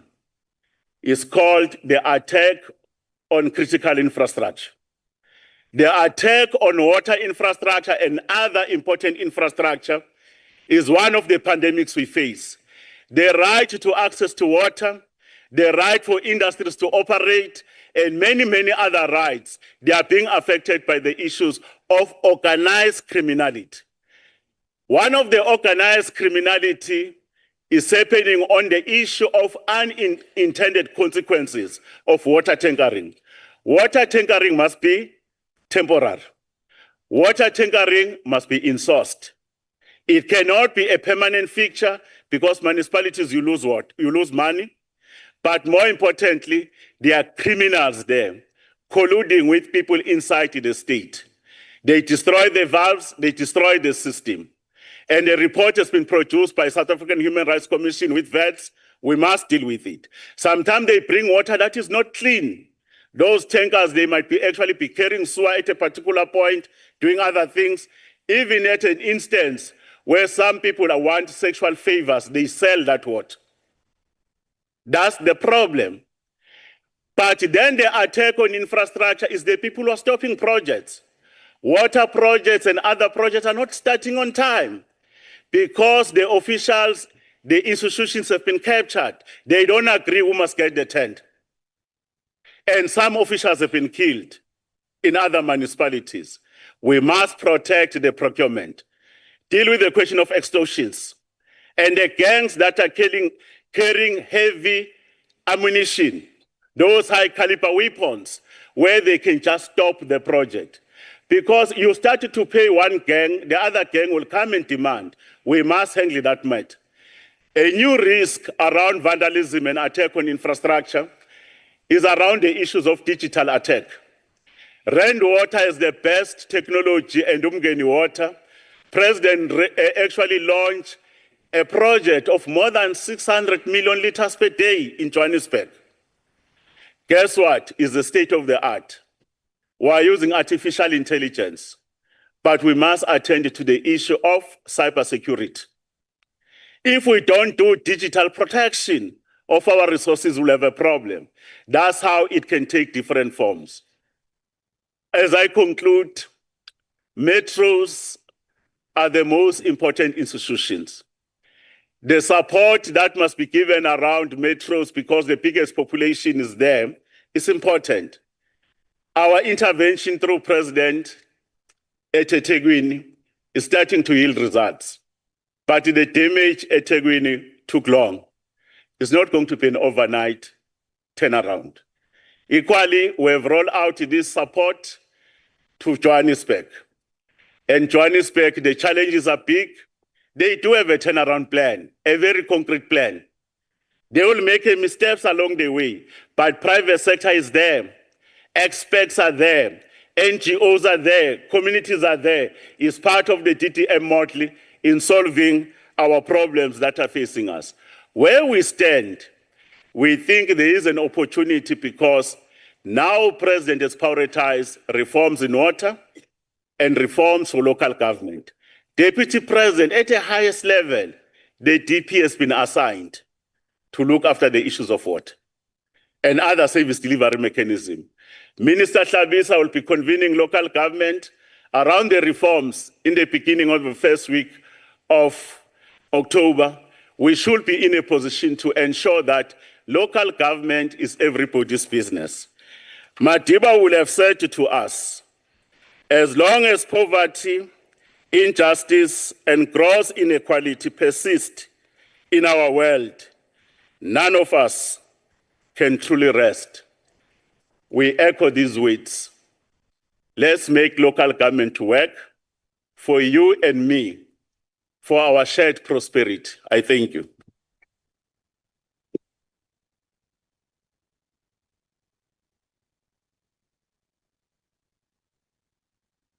Thank you very much, Deputy Minister Maslobo. Colleagues, honorable members, you'll agree with me that the Deputy Minister took us from the geopolitical tensions across the world and brought us right down to water flowing in our streets. It showed that the international events that are taking place has an impact on local government. And that is something that we need to keep in mind. And I think most importantly is that the district development model, as well as public-private partnerships, will go a long way in terms of addressing the issues that we are faced with. Having said that, I will now have the pleasure to call upon the Minister of Human Settlements, Honorable Simelane, to address us for 30 minutes. Minister Simelane.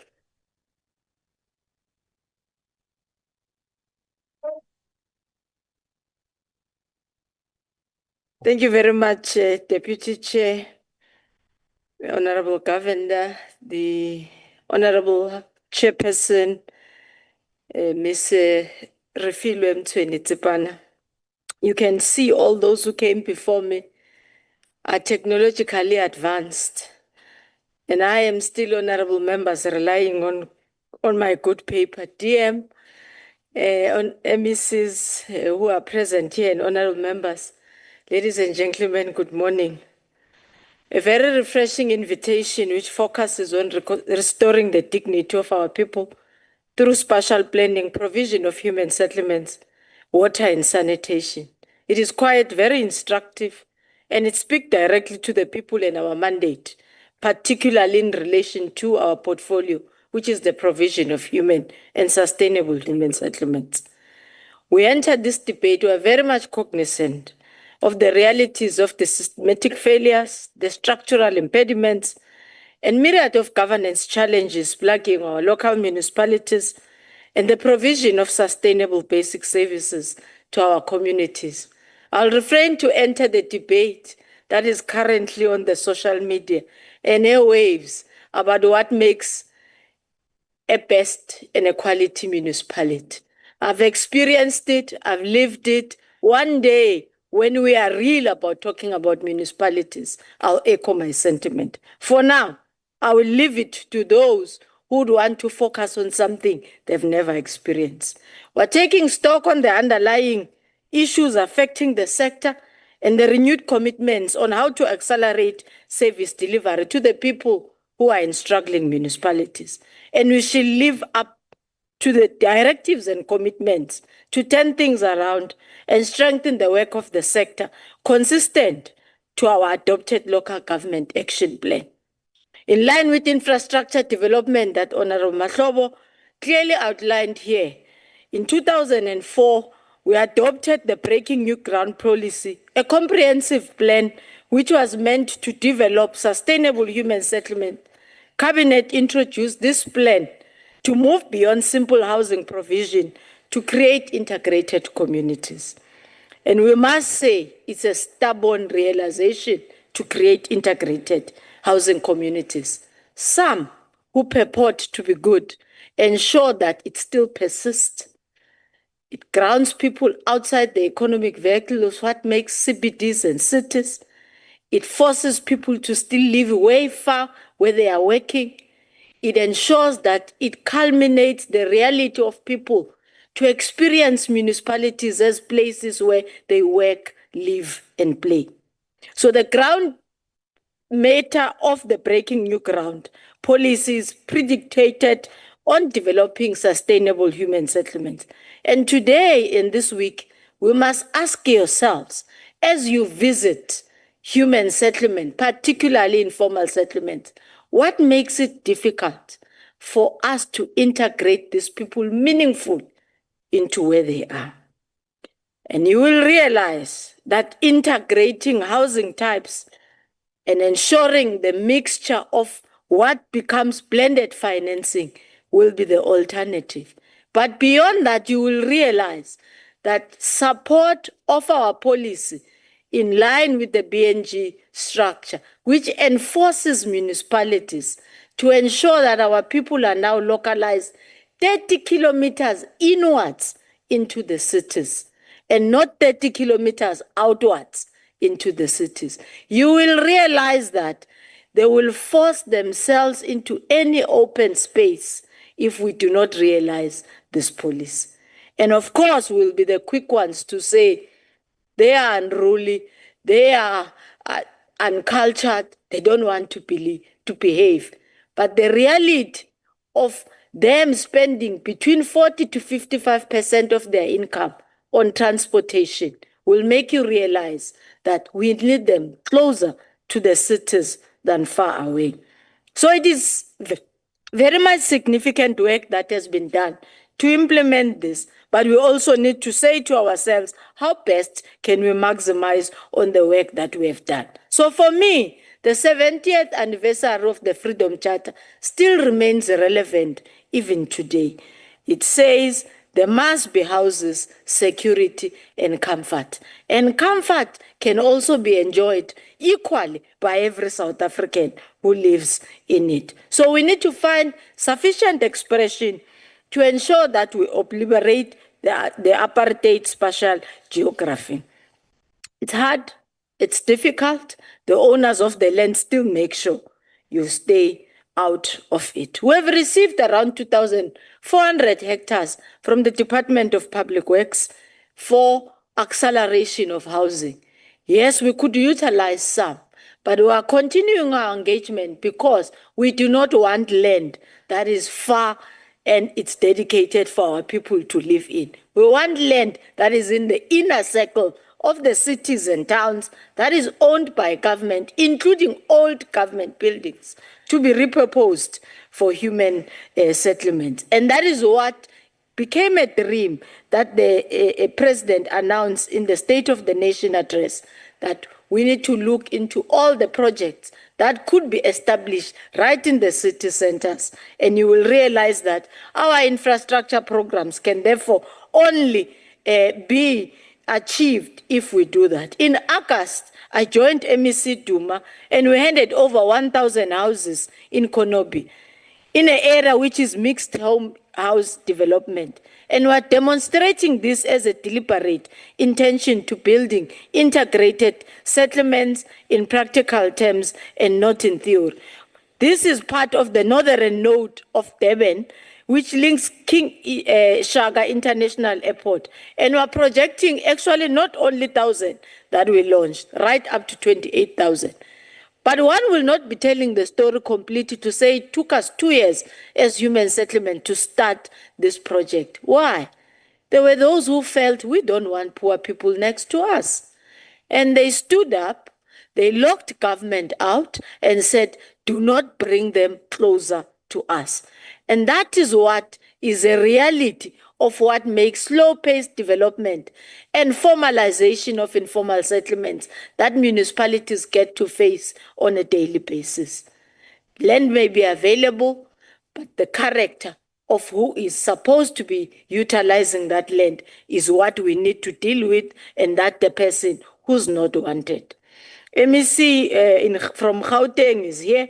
Flare-off ongoing affordable housing project is also another historical middle and a working class divide. It's within the Rudoport node and the main reef corridor in Gauteng. It has enabled a growing market in the Meadowlands area in Soweto, but it also includes around 8,000 low-income and middle-income housing units. Savannah City, around 18,000 in the southwest of Johannesburg. In the Free State, we are battling to conclude the Vista Park, which is projected ultimately in Mangaung in the middle to accommodate no less than 6,000 residential opportunities with a mixed blend of all income segments of the market. Lufereng is another mega with about 2,000 hectares that the MEC is battling to ensure that the western expansion of Soweto with the capacity to accommodate around 30,000 households in a wide variety of typologies and the land tenure options that are available. We are utilizing our social housing regulatory authority to position itself in ensuring that social housing revives the cities through social housing. As part of the regeneration that the president started both in eThekwini and the city of Johannesburg, we are already moving in about 10 buildings for repurposing. It's also not one easy project because these buildings are hijacked. So you start by application for an eviction, you face quite a lot of pushback. For you to be able to attain that building, start to look into the repurposing of it with the partnership of the Department of Higher Education, who are looking into turning some which are closer to institution of higher learning to be able to be utilized by our student in the provision of student accommodation. So how do we contribute to this social program? Is to ensure that our own housing program contribute to the government agenda in redressing imbalances of the past, bringing lower income people areas where there are major economic opportunities, but also ensuring that we provide, as part of social cohesion and transformation, the mix of races and classes through the promotion of spatial access. The clarity comes from the fact that we are a product of spatial planning ourselves, which is a function of Spatial Land Use Management Act, which is SPLUMA. We must appreciate what the DM raised here, Uchao. One, that difficulties on implementing, particularly from the traditional leader side, we may have to go back and discuss the issues and the key areas in which SPLUMA wants to purport. In the first home housing financing, we are now receiving land from traditional leaders to build officially in what we call the rural edge of our cities and towns. But would you want to give a house that a person will be receiving a grant that a person may not be able to even apply for a title deed for proper ownership? And that is what makes land in those key special notes to be less attractive in the financing, even from the economic commercial banks.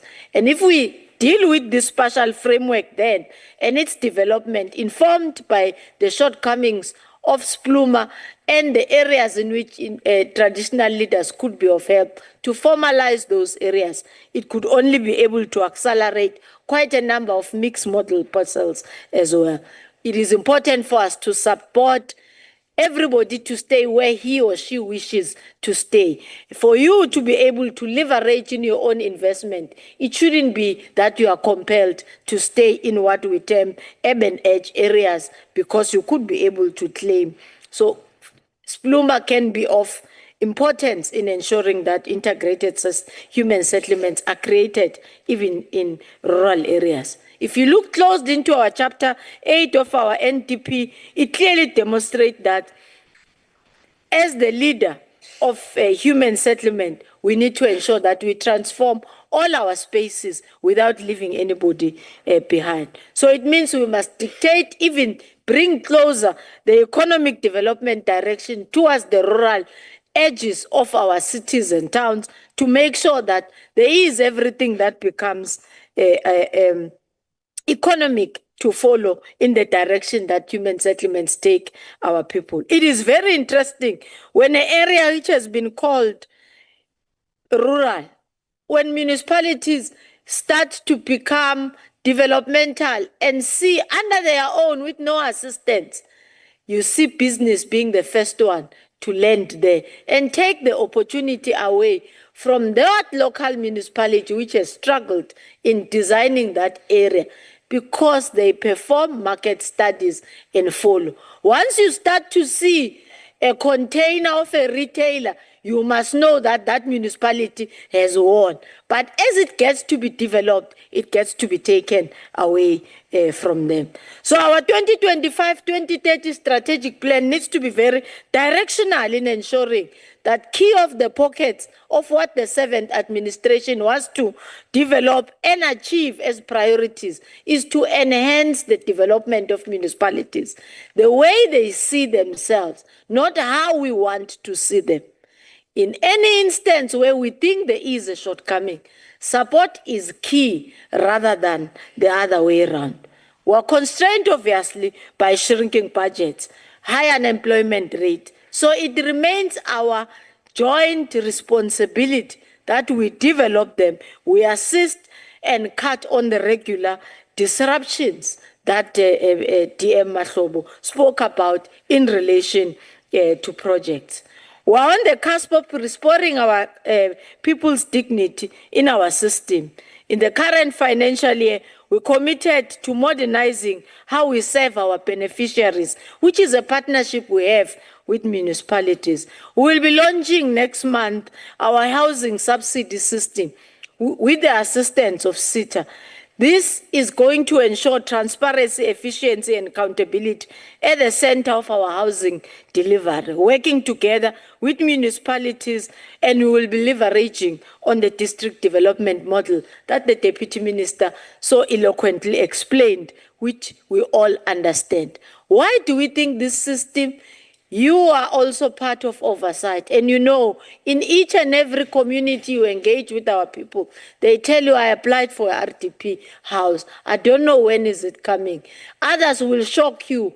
I went to check on the system and I realized that I have a house, but I'm not staying in it. And I was never informed this house is mine. The first part of this system will be to load every house that was given to A, B, C, and D with their documentation. So you could be able to check yourself. So as we approve the business plans, municipalities must then highlight who that project is for and who will be the beneficiary, so that you could also be able to track that I'm next in line now and how far that project is, and you will never be overtaken by anybody else or your house be taken. Myself and MEC Gauteng visited Soshanguve distributing title deeds. And one person stood up and said, Minister, I've got a bill from a house that I've never stayed in. And this is a bill of rates and taxes in saying he or she is consuming a house she has never been allocated. And we want to deal with that. So we've finished about 14 series of what this program will be about. But as I say, the first phase will be to capture the 5 million houses that we have already done. In our records, the system manually as it is indicates that we need to build 3 million extra houses or more. But our argument is that if RDPs are now, if you go to Property 24 here in Cape Town, it's worse as well. They are on sale. MEC in the Eastern Cape showed me Property 24, a house that we handed over. Less than 2 years is on Property 24. It's illegal, of course. We're chasing that out. But our argument, therefore, is that we're giving a product to somebody who doesn't need it. There's something wrong with our system. You can't build a house. In less than 24 months, I've received it. I'm putting it on the market. Forget that it's the policy is, not allowing that, because it says you must utilize the house incumbent for 8 years. But if it's sold in less than 2 years, it means this person who received this house never needed it before.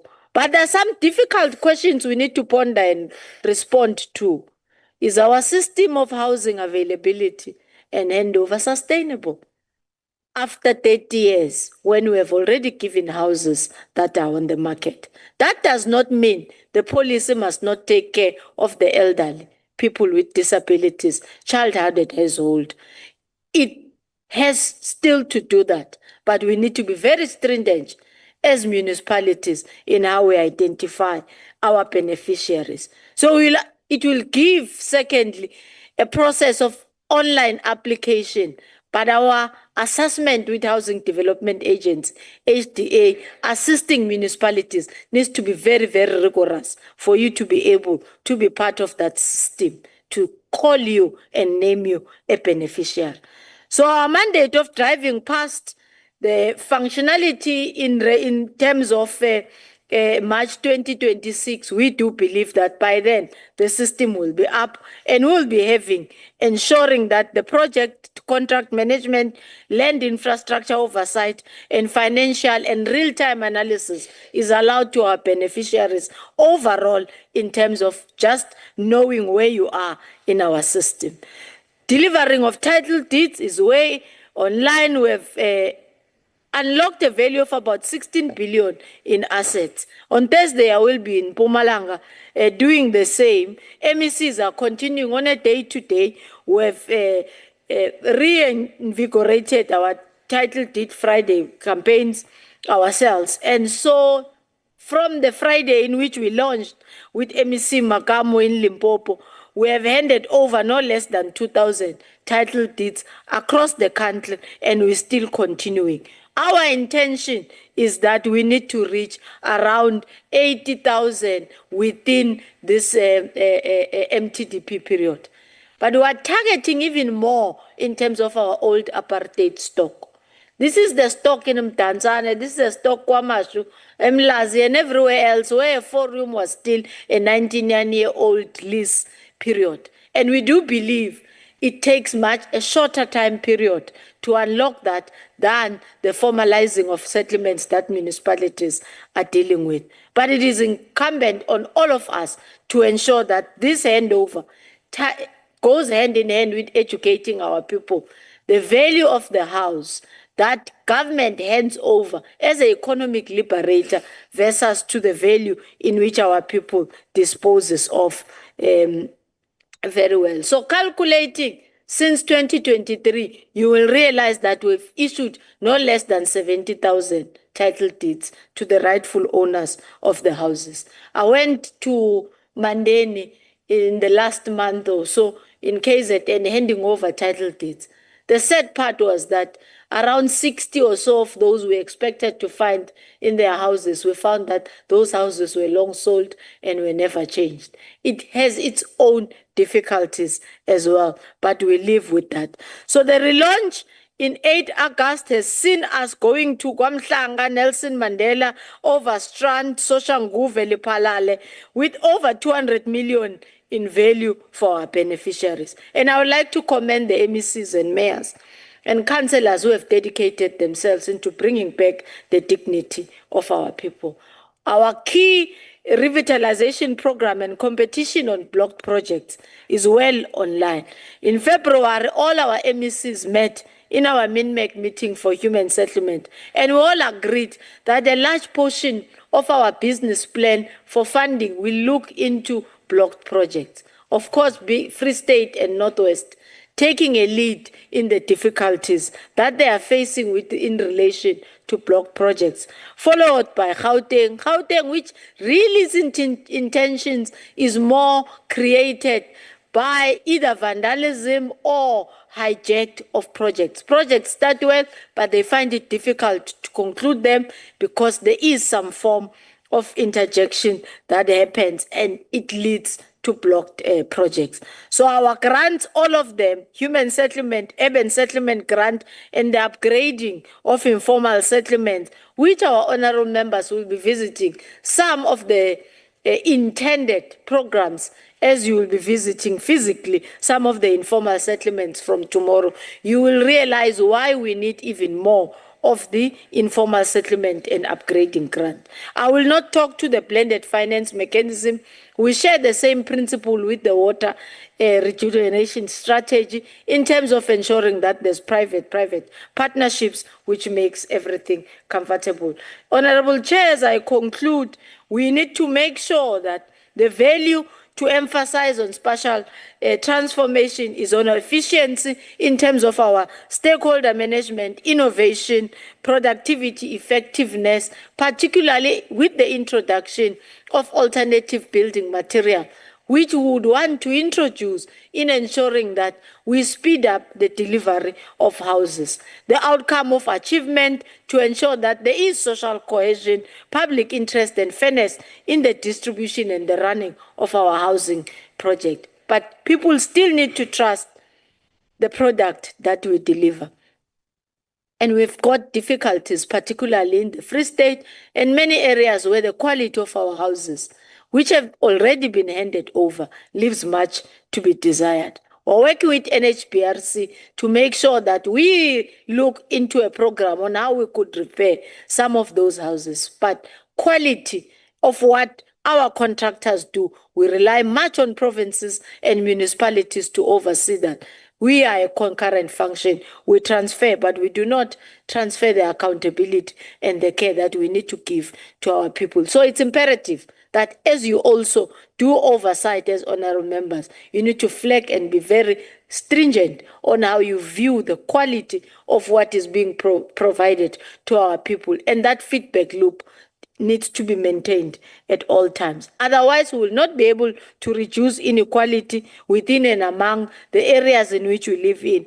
And SDG 10 and 11 in making cities and human settlements inclusive will remain a dream.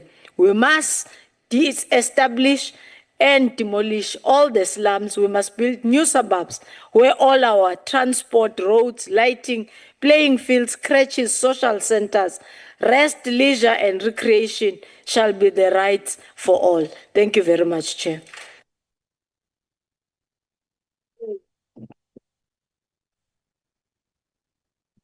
Thank you very much, Honorable Minister Simelane, for your presentation. And I think you have given us some directives in terms of what we should look for when we go out tomorrow and Thursday, so that we can come back and make quality inputs in terms of how we move forward.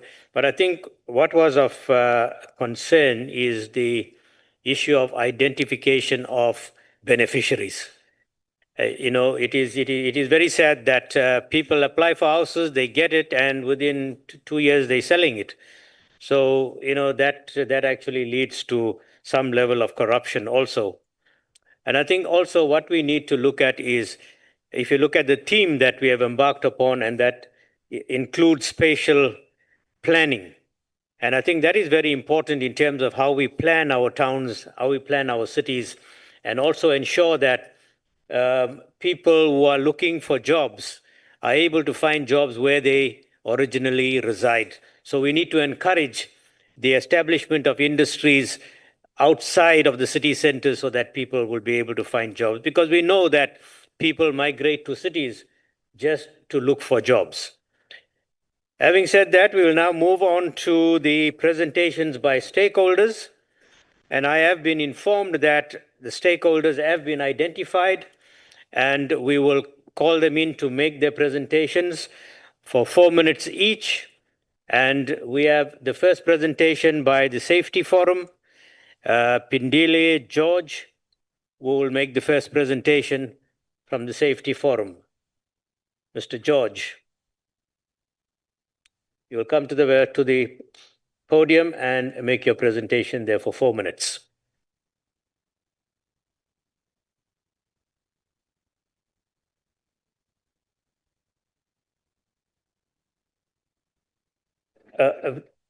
Switch on and then identify yourself and the organization that you represent. Okay. Thank you, Chairperson, and greetings to all. The name is Pindile George. I'm coming from Khayelitsha, representing the Khayelitsha Community Policing Forum. I'll speak on the infrastructure and its effect on crime in Khayelitsha. So I come from Khayelitsha, which is a very poor community within the city of Cape Town. Within the two tails of the city of Cape Town, we reside in the very poor side of Cape Town, in contrast to the rich and leafy suburbs. So in Khayelitsha, we are around 520,000 people. So in Khayelitsha, it is made up of informal settlement and also the formal settlement.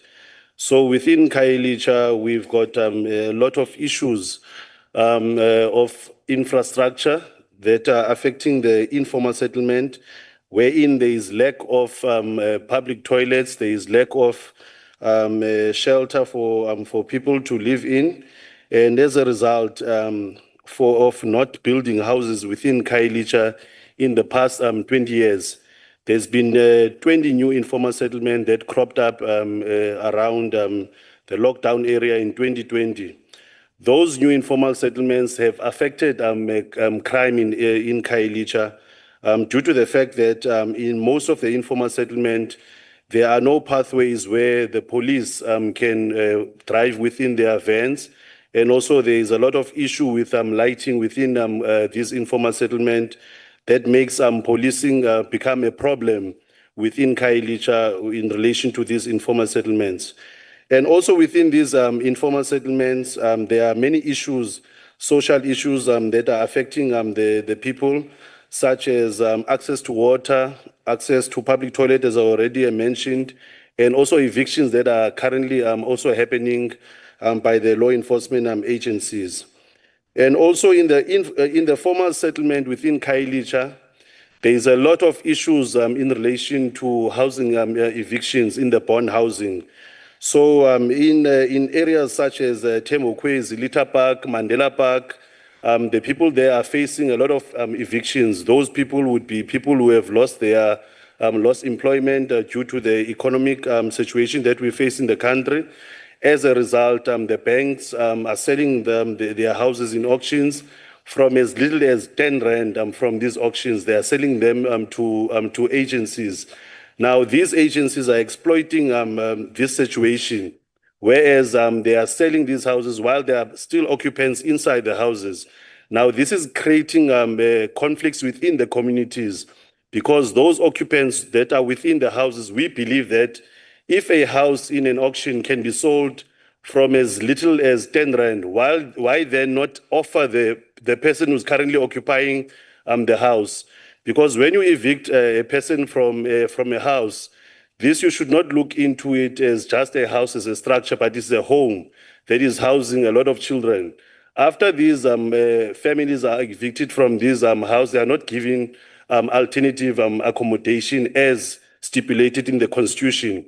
So this causes a lot of dropout of children from school, embarrassment, or because they are embarrassed from their peers. Because when they are chucked out by the sheriffs of the court, these children, they feel embarrassed to face their peers at school. So it's creating a lot of dropouts that also results to a lot of crime. Because if those children, they drop out from school, they will then become vulnerable to be recruited by gangs and also use drugs. And that also increases the number of crime within our communities. So in relation to the urban design. As you round up, Mr. George. Okay. In relation to the urban design, Khayelitsha is facing a lot of infrastructure issues, such as lighting. In most communities within Khayelitsha, there's lighting issues. So you would also refer to the Pikoli Commission that instructed that within Khayelitsha, the city of Cape Town must ensure that it puts up lighting within all the areas in Khayelitsha. And if you look at what has been done and has not been done, for now in Khayelitsha, we're still facing the issues of lighting and also the issues of housing and also the road pathways access is still not has been done. So in Khayelitsha, we need a lot of support with regard to this infrastructure that was recommended by the Vusi. Thank you very much. Your time Commission. is expired. Thank you very much for your input from Khayelitsha. We now move on to Mr. Boy, T. Boy. Come to the podium, introduce yourself, and make your input for 4 minutes.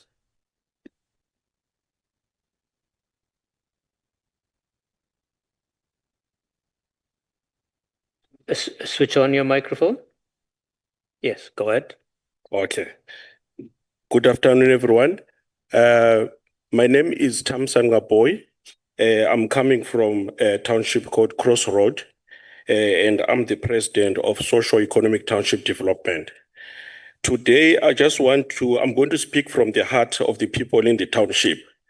I'm going to neglect the speech that I have wrote for myself, but I'm going to speak on what people are facing in the townships, what they really want you to know. In township, it is becoming a very bad place, especially in the township in the Western Cape. The problem being our people, it is the working class, it is even difficult for them to travel to go to work. You don't know whether your father or your mother is going to come back alive, because on their way to work, there are issues of gangsters and there are people who are murdering them or stealing their phones and etc. and all those things. That is one of the major problems of crime in township. Imagine in township, it is difficult even for a person who want to study maybe film and video, because there are those expensive videos that you must carry, you must have. You can never keep such in your house because the doors will be kicked and they will take all those, Sorry, anything that Mr. is Boy, important. if I could request that for the decorum of the House, if you can remove your cap while you're addressing us. My apologies, sir. Okay. Thank you very much. My apologies. All right. So what I'm trying to say, in the settlement of people in township, it's so bad. It's very, very bad. There's a huge difference when you move towards the urban city, the urban parts, and when you go into the township. Although the places are not very far apart, but it's another world there. And I'm sure it is very difficult for any of you to travel coming to township. You will need a lot of security. But imagine about those people who are contributing into building this country, who are staying in those townships, how they are living on a daily basis. And also municipality, we see them spending a lot of money in cleaning up the dirty and stuff. The culture of looking after your own infrastructure, it is gone in township. I can say there is even a modern apartheid system which continued to happen in township, where there's a systematic things that are happening in township that causes people to not think clearly, people to not act clearly. Ubuntu is gone.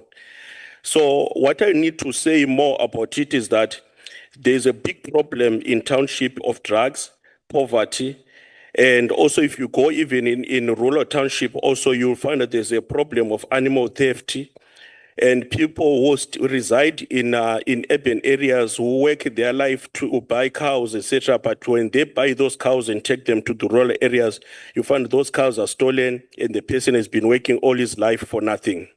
So I would like to say municipalities to put in place a system which can support people stay in rural areas, in township, and people who stays in township in terms of their safety.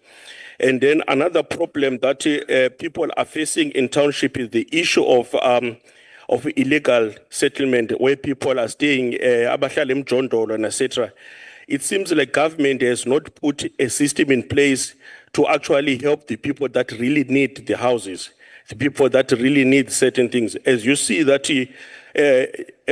for example, the city of Cape Town will come and remove 1% to give RGP houses, and 3 people are going to occupy that space. Then we ask ourselves, where are we going? If we would want, if they can put a system whereby if you are removing people, you remove all of the people, so that space, if it was meant for swimming pool or for playground of kids, then it can be used for such. And then lastly, we are having a serious problem with the youth. The youth, there is no programs that are placed for the youth to advance them. Now you find most of the youth, they are busy with smashing grapes. They are busy stoning cars. They are doing all the bad things. You know that after school, around 4 o'clock, etc., and there's a issue when in a black township, if they Thank you see very a much. colored. Your time has expired. It's okay. Thank you. Thank you. Thank you. Thank you very much for your presentation. The next to present will be Mr. Klassen. You have 4 minutes. Greetings to each and everyone. I greet you in the wonderful name of Jesus Christ. I'm here to represent Faith Base. My name is Reverend Mark Klassen. I'm from the Namakwa Methodist Church. I'm here to represent all the faith-based institutions. I'm here to firstly say thank you to all the ministers, all the members of parliament from the church side. As a pastor, I know what it is for the father, for a mother, a brother or sister who is working far from home. I want to pay gratitude to each and every one of you, and I want to say thank you. The birthdays, the anniversaries, the special moments that you miss from your children. Your child maybe want to come home from school and want to show you what he did at school today, and he must send it over the phone. It's not like being there. So from the church side, we say thank you very much. I'm also here to tell you today that I'm going to quote a scripture for you and say that Psalm 121, I turn my eyes to the hills. Where does my help come from? My help comes from the Lord, which made heaven and earth. What is the hands of God today? The hands of God is the police, the municipalities, the members of parliament, the ministers. God cannot come down from heaven to do that thing. So what he do, he equip people to do this work. I want to tell you today that we can just pray as a church. Yes, we always say the first when somebody pass on. We're very close to the community when there's no food. We don't run to the government and say, help us, but God help us. So in this endeavor of you being the hands of God, please help the people. I just want to end off with this. As we're sitting here today, we sit here fearless, but somewhere in Palestine, there's a bomb going off. The people are sitting, they're sitting in fear. They don't know if there's going to be a tomorrow. The country is destroyed. What about agriculture? What about food? And we have it all. Today in Cape Town, we are also faced with gangsterism. The city of Cape Town came to a solution to put 6 police in an overpark where there's 500 gangsters. They put 6 police in every ward where there's so many people. And all that we can do from the church, we need to pray for the 6 people, because I want to tell you that their lives are in danger. How can they send 6 people to help? So from the faith side, our help comes from the Lord. Be the hands of God. Help us be a nation that can grow. I'm so grateful for the Deputy Minister of Water and Sanitation. Thank you that I can open my tap and have fresh water. Before I asked God for anything this morning, He gave me the ability to walk, to see, to walk. And I want to ask you, out of the depths of my heart, be the hand of God, and God will bless you. Thank you.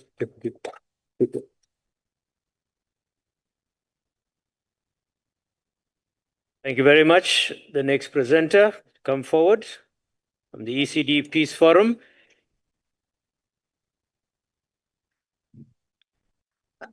Chairperson of the House, all protocol observed.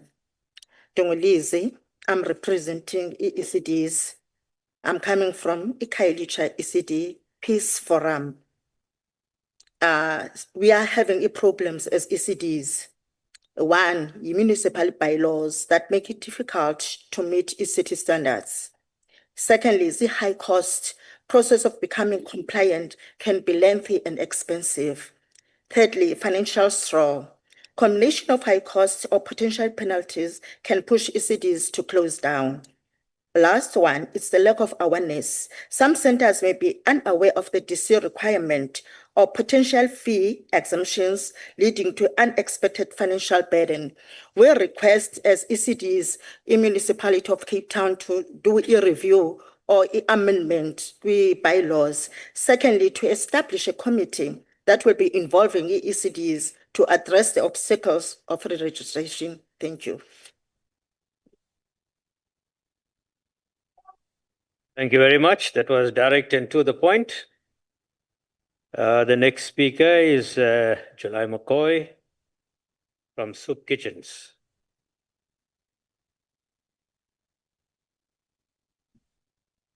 The chairperson of the House, the deputy chairperson, and all protocol observed. My name is Julie Ann McConney. I come from Mitchell's Plain.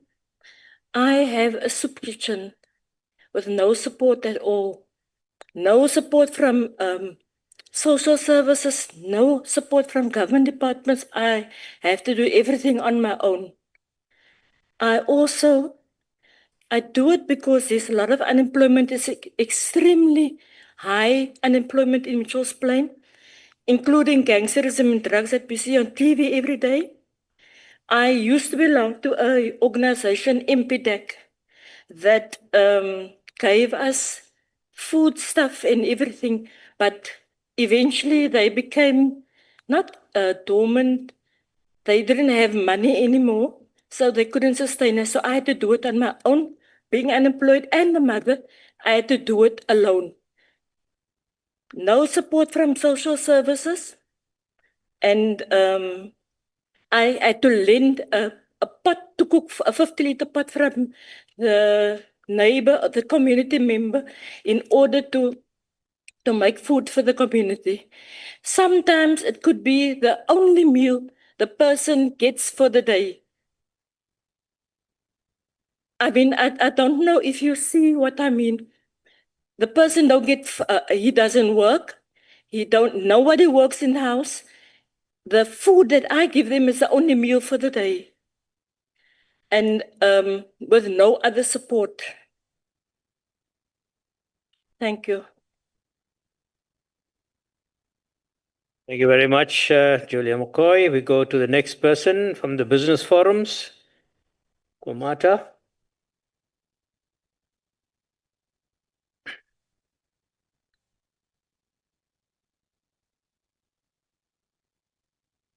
Let me take this opportunity and greet all of you.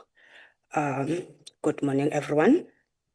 I'm Phumza Kamada from Browns Farm in Philippi. In our area, we are facing a similar crime: smash and grab, car hijacking, housebreaking, armed robbery, gang violence, extortion. Taxi industry also have an impact in crime and domestic violence. The cause of this, when we are looking, it's poverty, unemployment, and neglecting, drugs, illegal shippings, school dropout, more special from grade 9 in our areas, and many informal settlements. Just imagine, Mr. Chair, the insult from our government of giving a 54-year-old family man 350 and expect him to provide his family.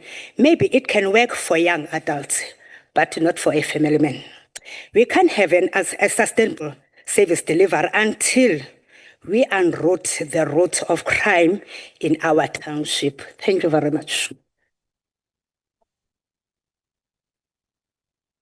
Thank you for your presentation. We now move on to the next speaker to contribute, and that is Man for Change, Makaya Giselle.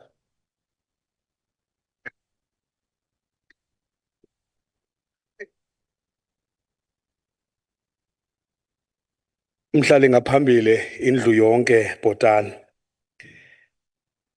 I am the resident of Khayelitsha. My name is Zamikaya Jezile. I am here to come with this proposal. A proposal with regard to the matter of taxi industry in Khayelitsha that has impacted our communities. It is important that the House recognize the action of the Western Cape government, particularly the suspension of taxi operations on certain routes in Khayelitsha, particularly in Khayelitsha and other areas, are contributing to an increase in violence within the black communities. Halting to taxi services in Khayelitsha will not resolve the conflict between the rival taxi factions. Instead, it will exacerbate the situation. Given the frustration and anger amongst taxi communities, there is a risk that they may not only focus on their grievances, but also direct their frustration towards existing government structures within our community, knowing that on taxi, when they are strike, everyone must be affected. Moreover, this conflict could extend to other transportation services, including e-hailing companies, Golden Arrow buses, My City buses, even to school transport services. The matter of taxi operation will not only lead to frustration among taxi operation, but will also have impact or will affect the working class. Our communities, or our community members who rely on public transport to commute to and from work will face significant challenges, potentially leading to job losses and negatively impacting local productivity. I present this proposal that the we highlight the decision made by the Western Cape government as they are, instead of intervening on the challenges, they are worsening the situation. We, as the community of Khayelitsha, the decision taken by the Western Cape government is not into our favor. They are frustrating the taxi people, but they are also frustrating us as community people. So I hope that this House will also consider to intervene in the matters that were brought forward by the Western Cape government. I thank you. Thank you very much. We'll move on to the next presentation, and that comes from PUPA, that is the Philippine Human Settlements.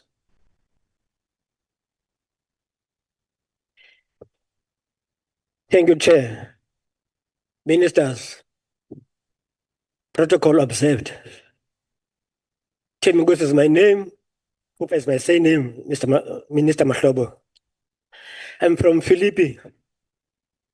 I came here to present the issue of the informal settlements.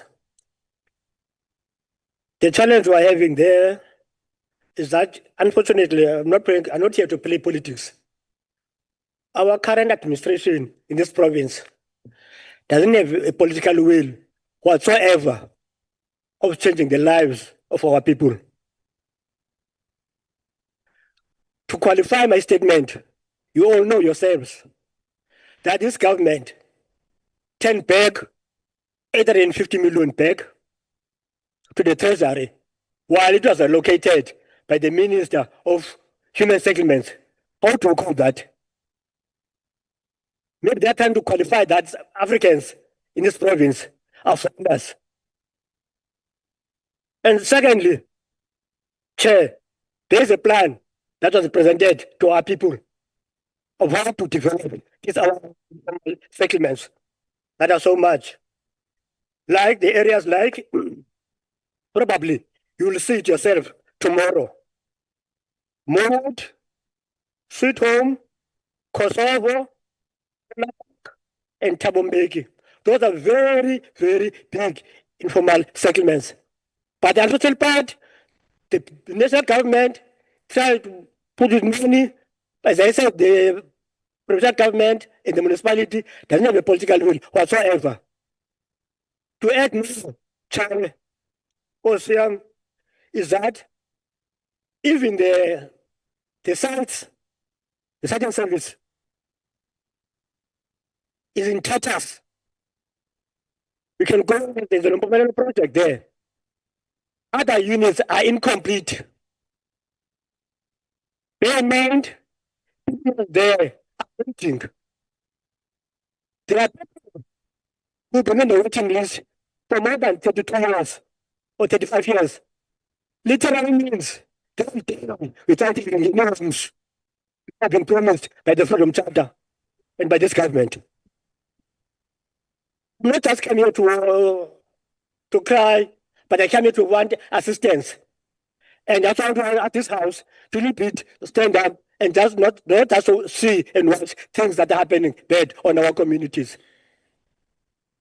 Probably one of the reasons that people then turn up in numbers on voting is because say they are being promised, but those things are not being done. The money is there, but the money is turning back.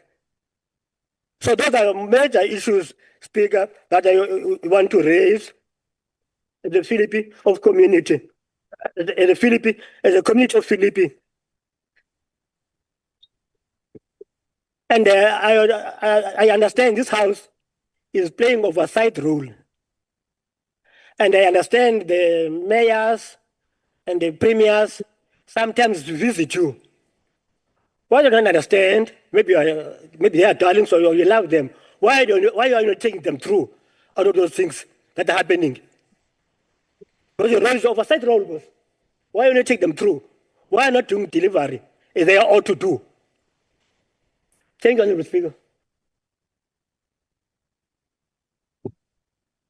Thank you very much for your inputs. I think you speaking from the heart.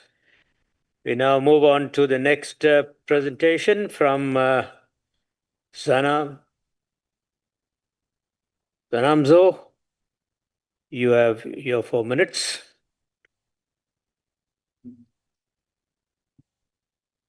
Boss. Thank you, Chair, for the opportunity. My name is Bongile Zanazo, ndisuka kwi-Informal Settlement Forum.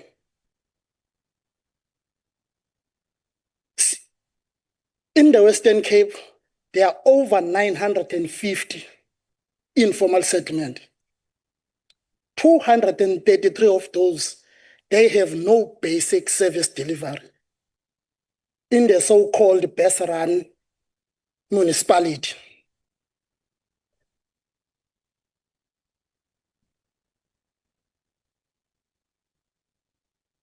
Andizanga apha uzonikezela nje ngezikhalazo. Kodwa ndizoma apha njengomuntu endithi nam ndiyenye ye-wasteful expenditures from our government, especially from human settlement. I was one of the War on Leaks students. Switch. Kukho amanzi abaleka ezitratweni nee-toilets e-Western Cape. Kodwa there are water agents and other trainees from this government kule province ezingasoze zifumane imisebenzi kuba zimnyama.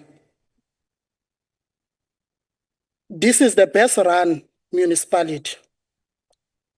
There is a land crisis where even inkosi xa zifika apha zisike zithuka abantu ngempundu kunoba zithethe ngomhlaba. Ikumkani zithuka abantu ngempundu kunoba zithethe ngeemeko zabantu abamnyama. To the best run municipality. Siyacela to this parliament or ku NCOP abantu bahlele emanzini. Ngesama bayatsha. Ngewinter abanazindawo zokuhlala, abanamisebenzi. Ithemba lethu ibingu national government, but upresident icacile naye i-visitor to this province. Ubona nje the side yabantu aba-rich, akalazi icala labantu abaphuwa. For that matter, eKhayelitsha siyazi into yobana i-Western Cape or i-City of Cape Town is the best run city. Abantu basemfuleni e-COVID informal settlement bangothuka uba namhlanje ndisele amanzi apurified kuba it's 5 years now abayazi bana amanzi aclean ayaselwa. Bangothuka into yobana ndithathe ithuba namhlanje ndosebenzisa i-bathroom apha because abayazi bana iitoilet zikhona. Abantu baselo isonkohla bangothuka into yobana ndime apha ndime phantsi kombane kuba bayazi into yobana umbane ukhona. So yi-best run city i-Western Cape.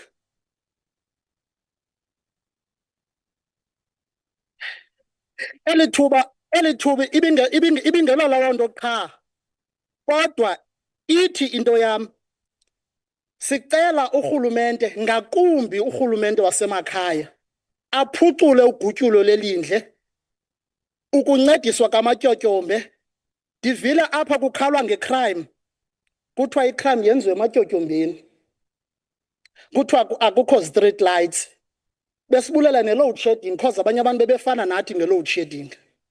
Thina okosaba kuyo sine 6 years sikuyo. So xa ndizawugqibelisa namhlanje apha eParlamente kukho mama base-Overcome Heights abazibophelele apha egeyithini ngenxa yokubulawa koonyana babo every day to the best run city.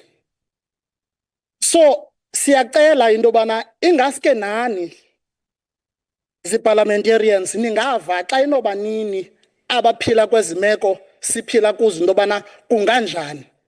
Ngenye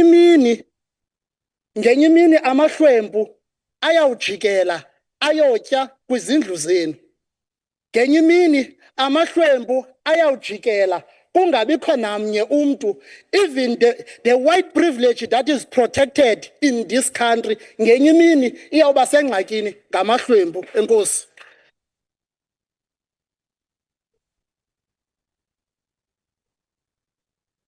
Thank you. We now move on to the next presentation from Emishle Vamana.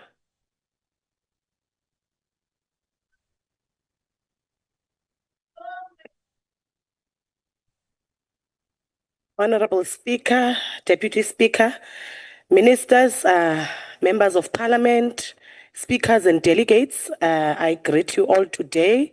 My name is Emishle Mfamana. I come from the community of Kailicha here in Cape Town. I rise today to draw urgent attention to challenges that are faced by youth in South Africa and Kailicha to be specific. And to call on this parliament and all spheres of government to act decisively. The strength of our future depends on young people. And when they suffer, we all suffer.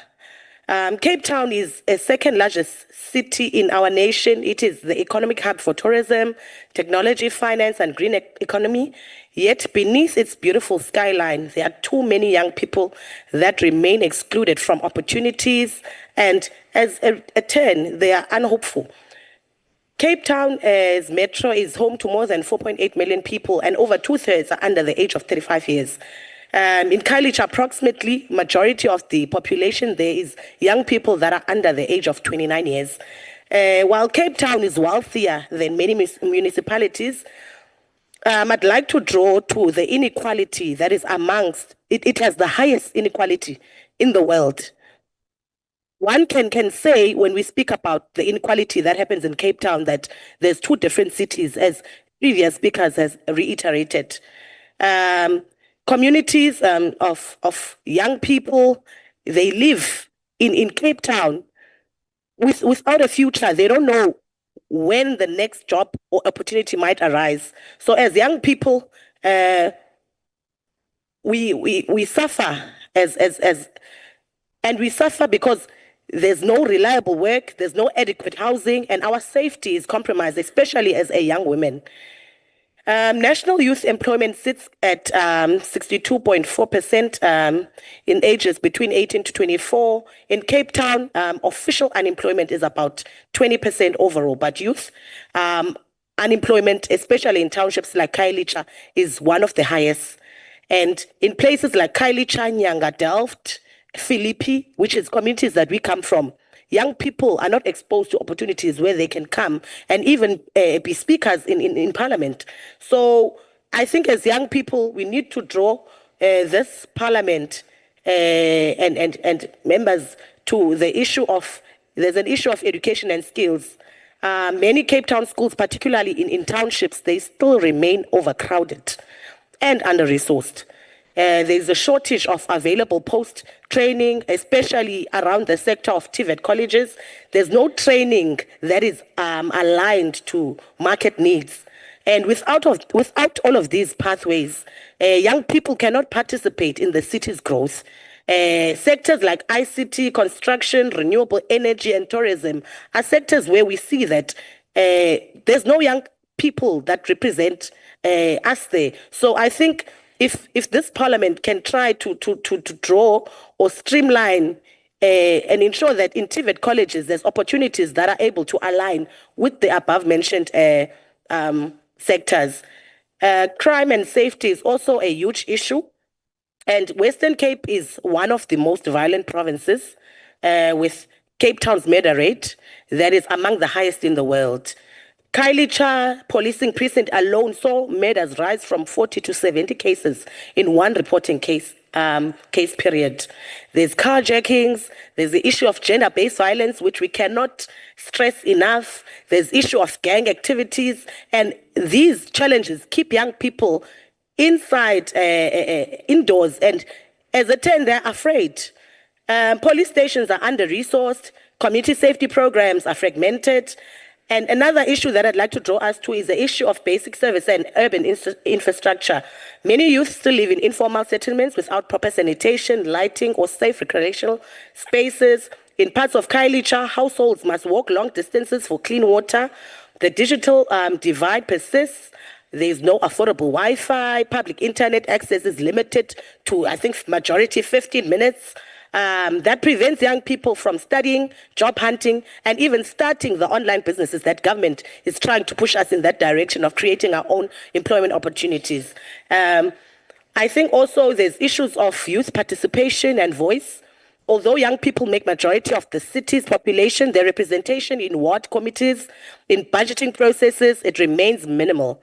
Voter registration among young people is low, and we need to ask ourselves a serious question as to why is this?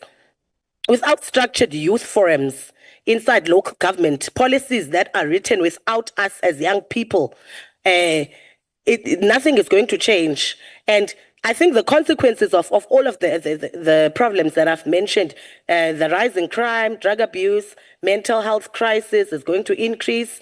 There's going to be a loss of human capital in the city that needs skilled workers. There's going to be deepening inequality, as I've mentioned, and affluent suburbs are going to remain there. And we as people that live in communities of Khayelitsha will remain there, suffering for years. And as a result, young people have lost faith in democracy, and we know that we are the generation that holds the future. So our call to action as on behalf of young people is that there should be expanded youth employment programs. EPWP, internships, apprenticeships, learnerships should not be the only form of employment available for young people. There needs to be increased seed funding and mentorship of young entrepreneurs, because majority of the times when we as young people open businesses, there's often minimal support that we get from government to ensure that our businesses run for a long period of time. We need to strengthen the education and skills development by establishing more TVET colleges and training centers, especially around townships. Thank you. Your time has expired. Thanks, Chair. Thank you. The next to present is the youth development from Gugulethu, Sabelo Zenzele.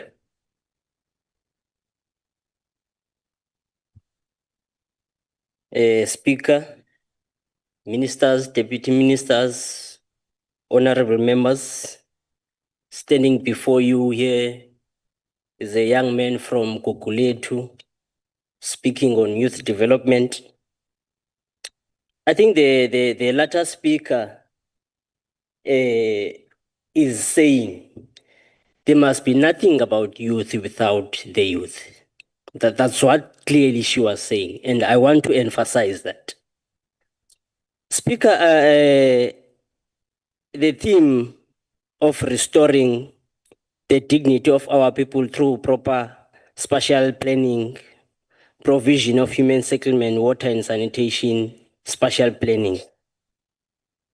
I believe this theme to us as youth remains a dream currently. The reason why I'm saying that, Chair or Speaker, with these few pointers, it is claimed that on social media that the Western Cape is the lowest in terms of unemployment rate. But we as youth know it very well that these are not proper jobs. It's internships that make this rate very low. And for us, it's not working for us. Yes, Minister Smelane, it is a dream for us to live in a proper run municipality. We don't know that as youth here in Western Cape. It remains a dream. It is claimed that the unemployment rate is 19.6% in the last quarter. But if you go to our communities, you will find a lot of youth in our streets, moving around, not doing anything, and that results in a high crime rate. Now there's another thing that is happening. Our sisters are becoming victims to foreigners, illegal foreigners, because they have what they do not have, and it makes them victims. money, of course. Now, in the absence of proper jobs, our sisters will remain victims. And there's an increasing gender-based violence in our communities. And I believe it is a result of these issues that we are penning today. We need quality, equal education. And we've been saying this for too long. But the problem is there's no implementation. The policies are there, but there's no implementation. Hence why we are thankful when we are invited in this house today to beg and demand as well that can you please implement these lovely resources, equal education for everyone. People have been standing here talking about 2 tiers of a city. Why can't it be one? Why can't we be equal as we claim to be equal in this country?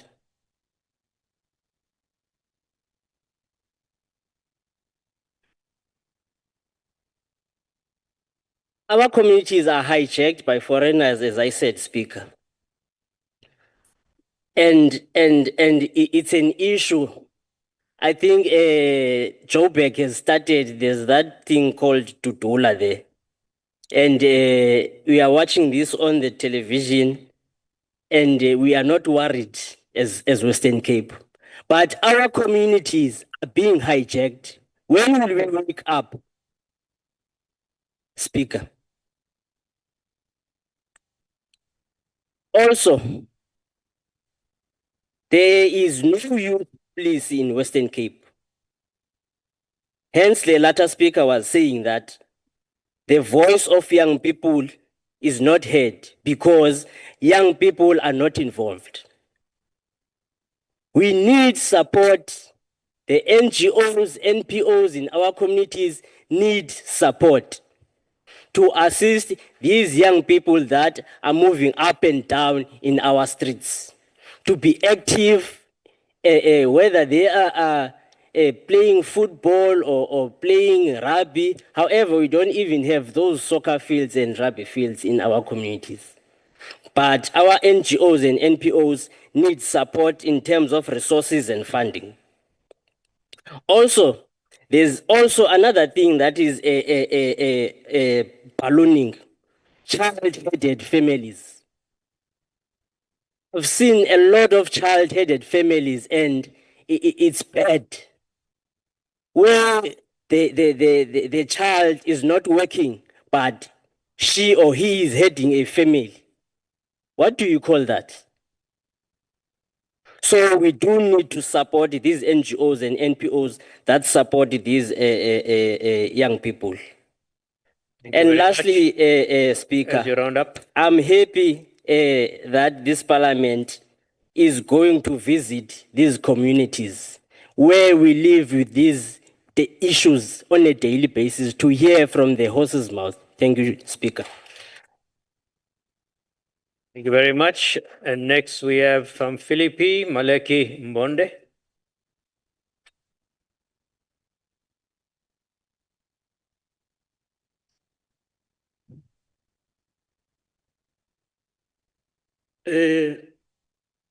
Sihlalo, National Provinces, Council of Provinces, tivumele nesigqeba sakho si-Philippi Development Forum sithi molweni.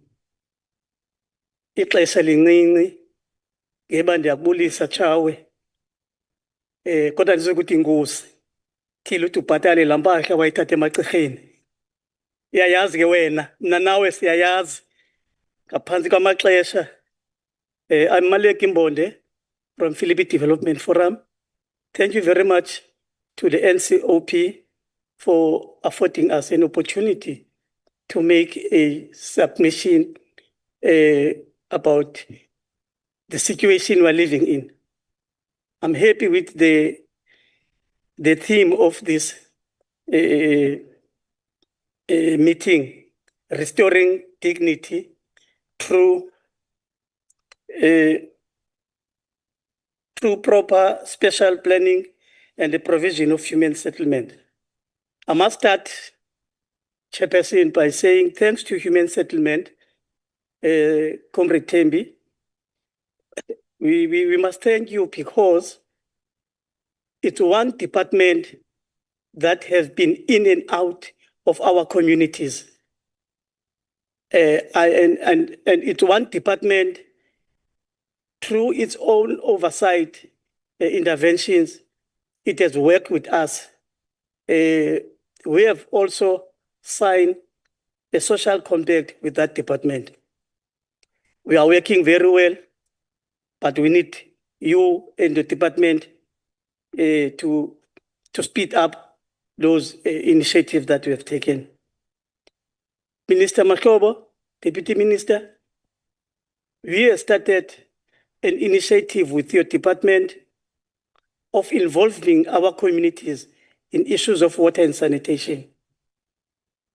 I know the city of Cape Town has been tracking imilenze to make sure that those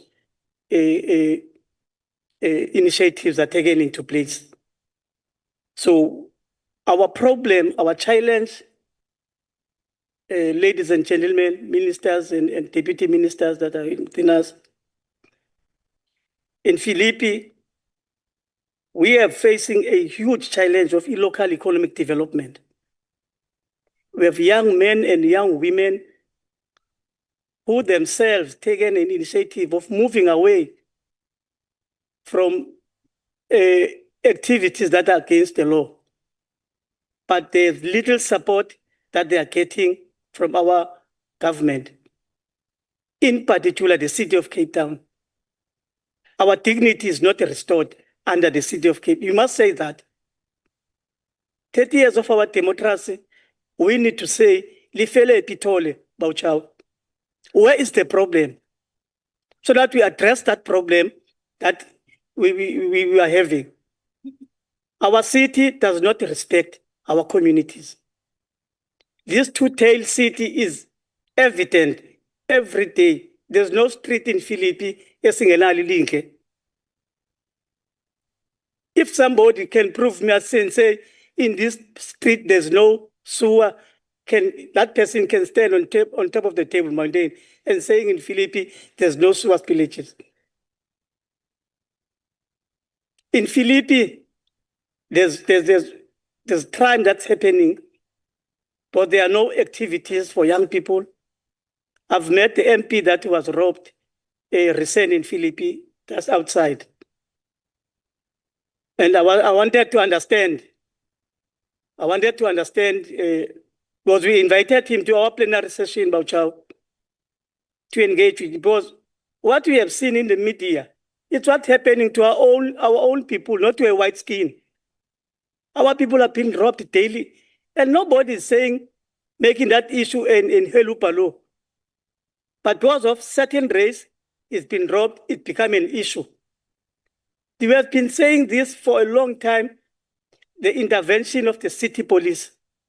What are they doing? Why they must be visible when there will be a mayor visiting the street? When there's a walkabout in one of our streets, you will see the city police. That's a major challenge. We can't leave our submission without talking about the human settlement. Our areas zigcwele ngamatyotyombe, Comrade Tembi. Asibulele that your department have managed to engage those communities. Just to engage. And in their conba, even if you have taken your retirement one day, you and your department will be happy to say, we have removed this household to a proper housing. As you round up, please. So with that note, we are happy that you'll be visiting our communities yourselves. Thank you very much. Thank you, Mr. Mbonde. We now move on to the next presenter, and that is from Guguletu, Vincent Domingo.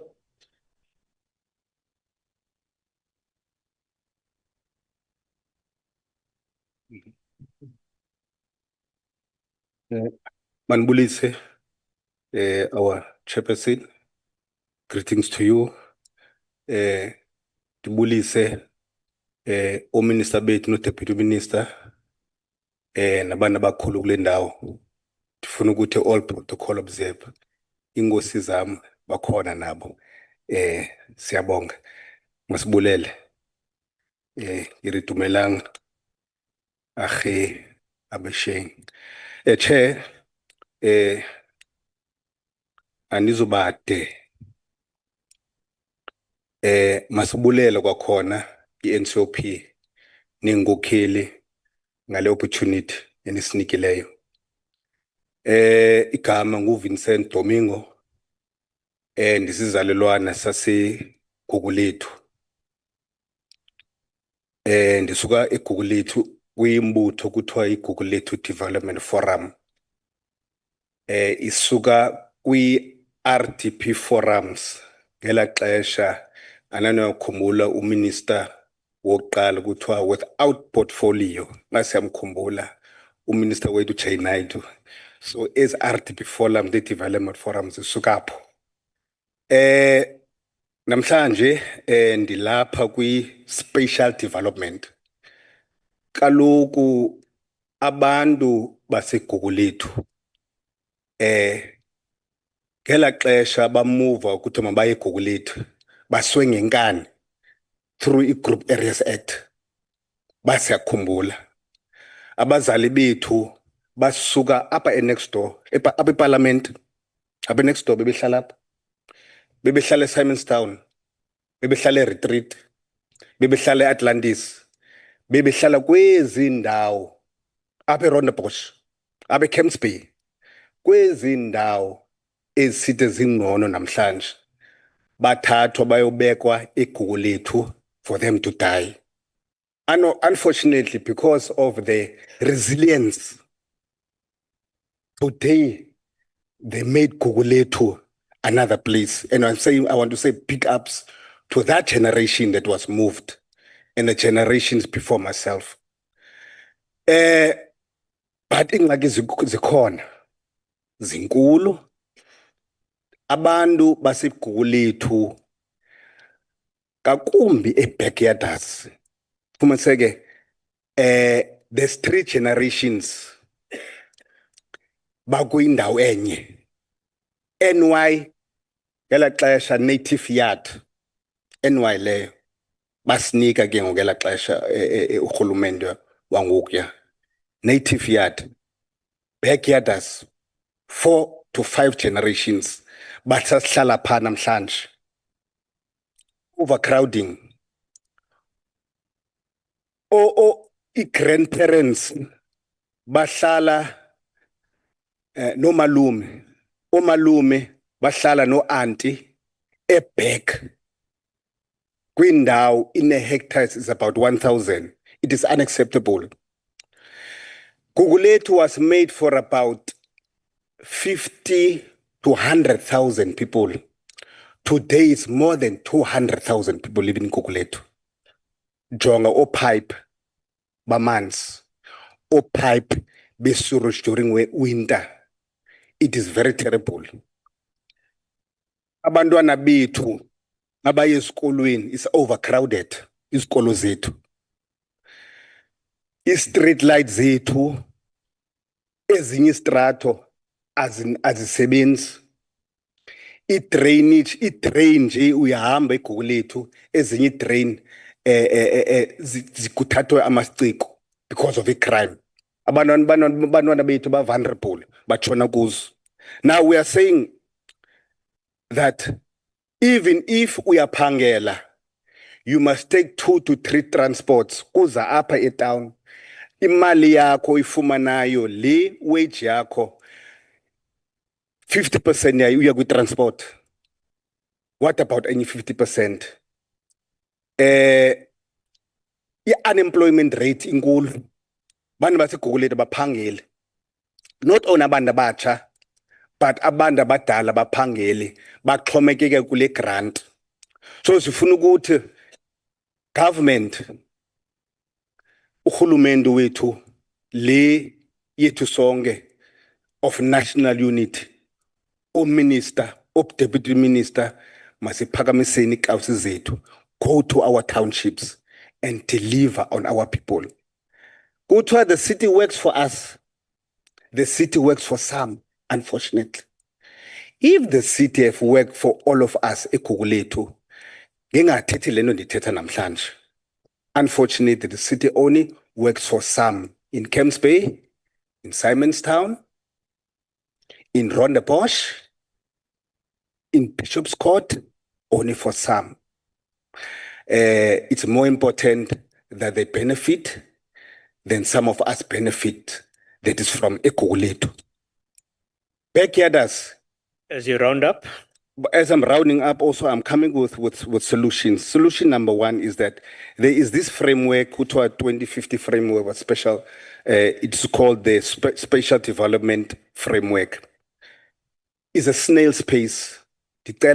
We monitor that thing to make sure that people of Gugulethu move into better suburbs in Cape Town. We're also looking at the solutions to say that the NCOP should hold local government accountable, at least yearly, and include civil society.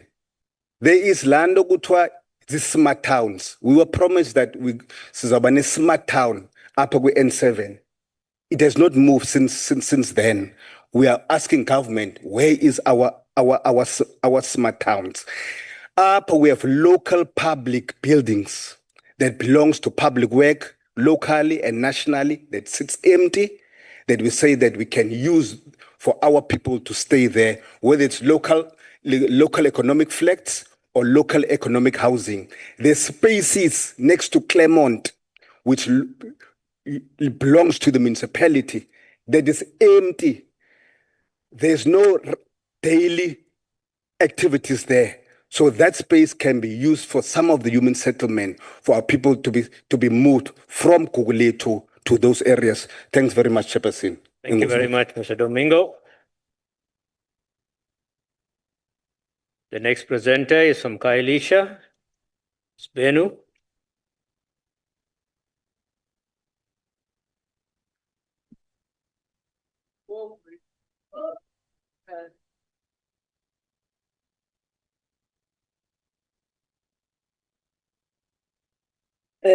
Greetings to everyone, National NCOP Chair and all protocol observed.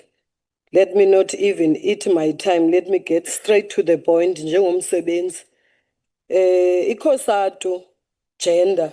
Igama lami ndinguJoyce Sakati, ndikhokhele kwi-gender structure ndingu-chairperson wale province. Siyikhosatu input yethu, local government aims to create equality society where women and men have equal opportunities and rights by working with local government and other stakeholders. But as workers, siyibona singayiboni because we are the poorest of the poorest. But the taxpayers is us. Because everybody, when we go to work, they say, my tax is paid by you. You the one, we are the ones that are paying tax. But in a nutshell, while we pay tax, but we are the poorest. We are being taxed 20 times as abasebenzi, but we don't even get anything as workers. Look, now we're staying in Khayelitsha, in sites where all of you are afraid you need company.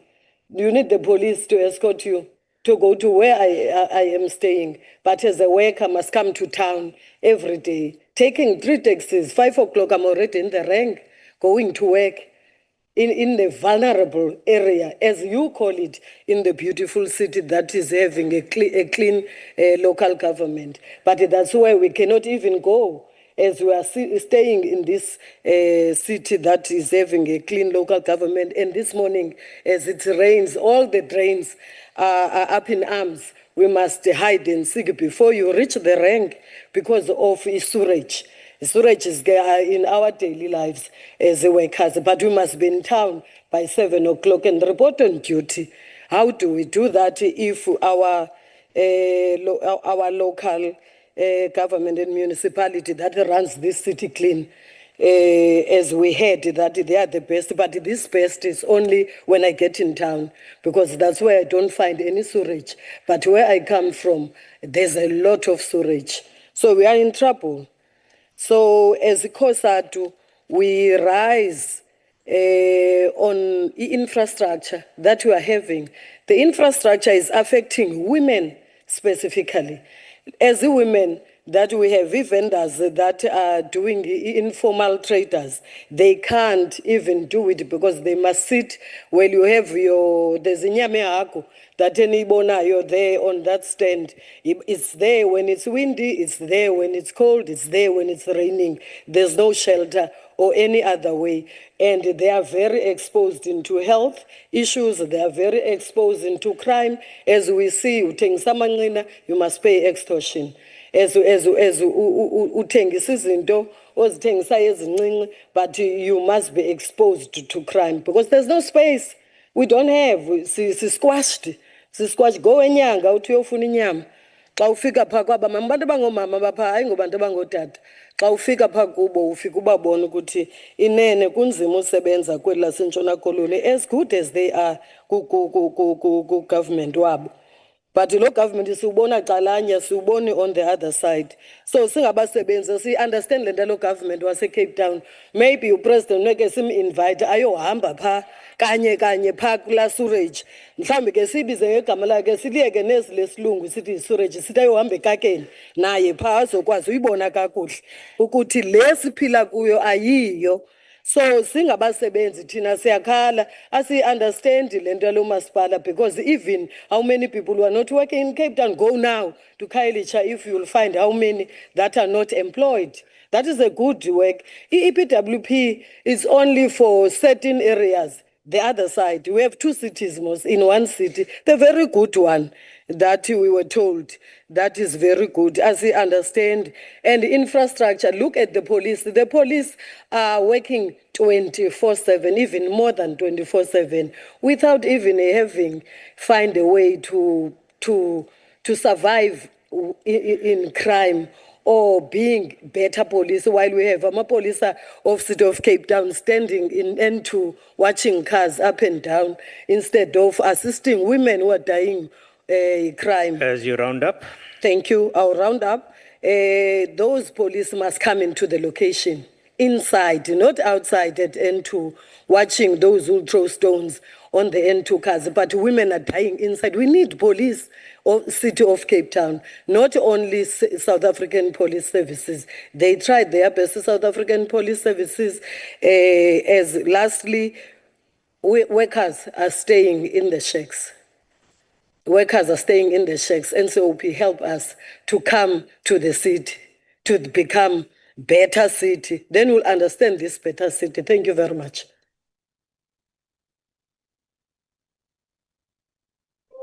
Thank you. Do we have somebody from Sanko? I don't see anybody from Sanko. I'm connected virtually, sir. Okay, go ahead. Identify yourself and let us see your picture on the screen. You have 4 minutes. I'm Peggy Hadebe, the Provincial Secretary of Sanko in the Western Cape. Protocol observed and greetings to all.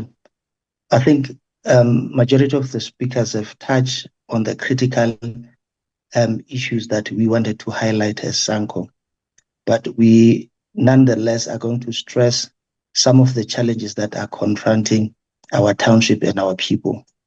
The first issue that we'd like to bring to the fore is the issue that relates to human settlement, that our people are squashed in informal settlement, and the number of temporal relocation areas.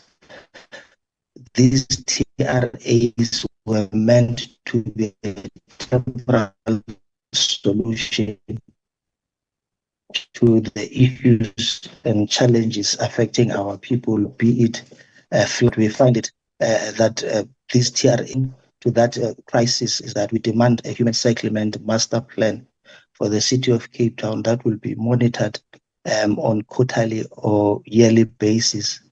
They must come up with a master plan when it comes to human settlement. The second aspect that is confronting our people is this issue of extortion. And these people, when they do this, they do it on daylight. They don't hide. They don't ask for money to be transferred electronically. They go door to door to collect extortion from our poorest of the poor. We're calling upon all three spheres of government to collaborate with one another, come up with very sophisticated intelligence intervention to ensure that they deal with these issues of extortion once and for all.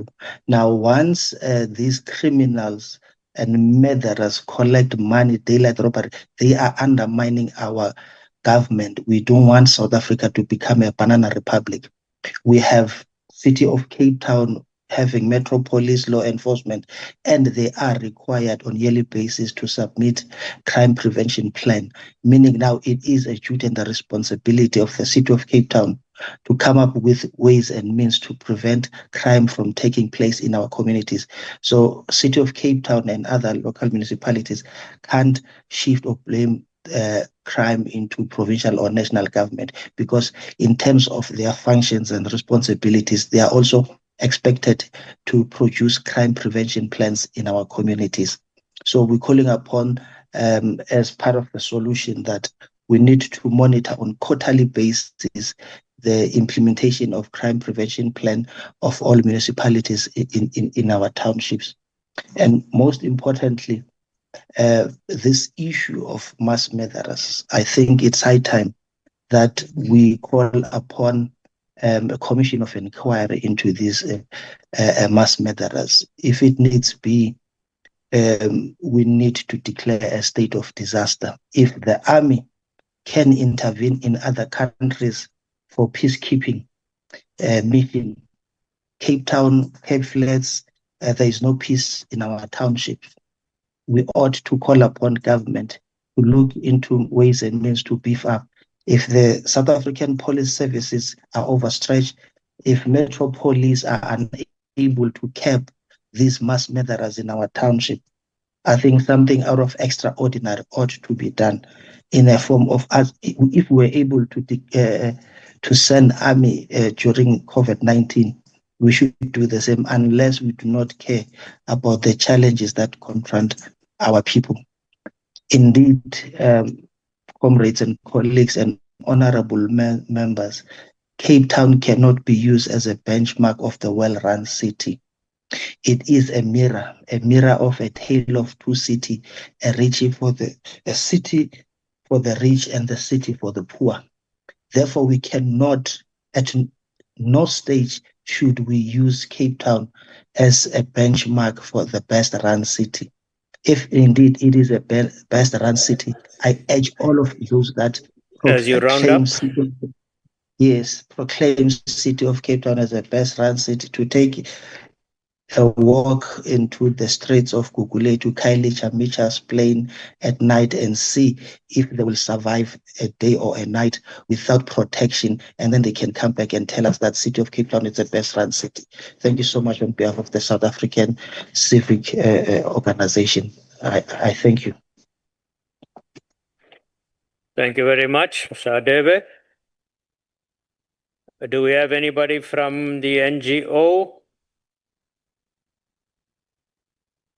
Is Intandeni on the platform? No. We shall move on to the Interim Development Forum. Not on the... Are you there? Interim Development Forum. From Danun. No. We move on to Santaco.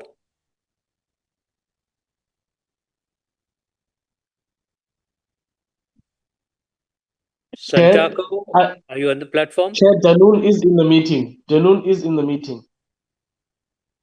Sorry, we can't hear you. I'm saying Danun is in the meeting. Was just struggling with network, sir. Oh, I see. Okay. Are you now connected?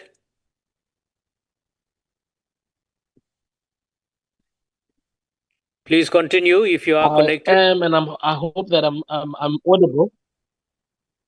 Yes, you are audible. No, Please continue. no, thank you, Chair. Danun, afternoon to everyone that is here, members of Parliament, guests, and so on, yourself, Chair, and all colleagues. I think Danun is not going to be any different to any other previously disadvantaged community in South Africa, in Cape Town. In fact, it is a mirror of a community in the Western Cape that dispels the notion that the city of Cape Town is a well-run city. And as you will see tomorrow, when you guys do attend the site visit tomorrow, there's many issues that are confronting Danun. Danun is Ward 104. It's a community comprising of 52 areas. It's quite a large community. From a helicopter view, we've got plus minus 200,000 people that are residing there.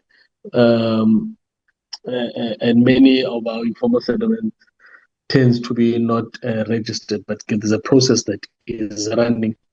Many service delivery issues that confront us, that some that I believe that could be deliberately done, from your water and sanitation, where many of our informal settlements, the water is trickling at 40% and struggle to service all our areas. There's not sufficient number of taps to service our communities, and many of those that are there that are illegally connected tend to be also vandalized. Now the question is, do you then say to someone, do not connect an illegal tap whilst they need that particular tap?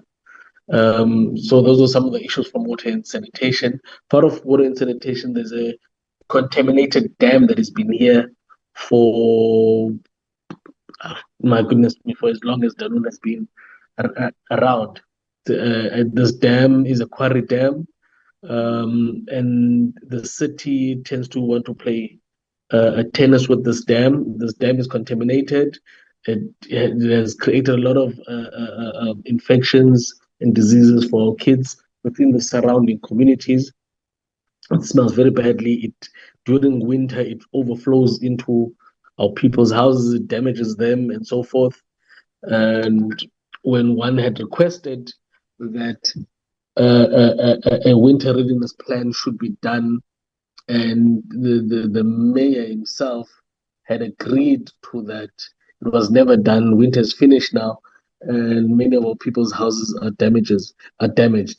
We can go into the next challenge, which is your solid waste.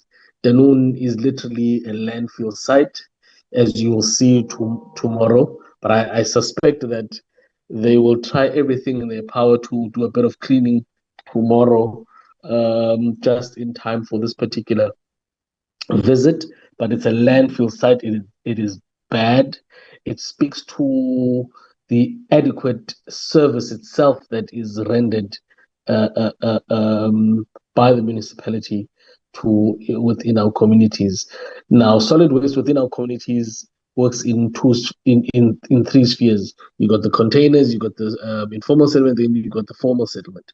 Now, each of those got its particular contracts, and the unfortunate part is that those contracts itself, how they designed, are not designed in a manner that it is adequate to service such large communities. That's why you find that you pick up today, it's dirty tomorrow. And as you will see, as I said, Danun is a landfill site as we currently speak. We go to another challenge, which is your health.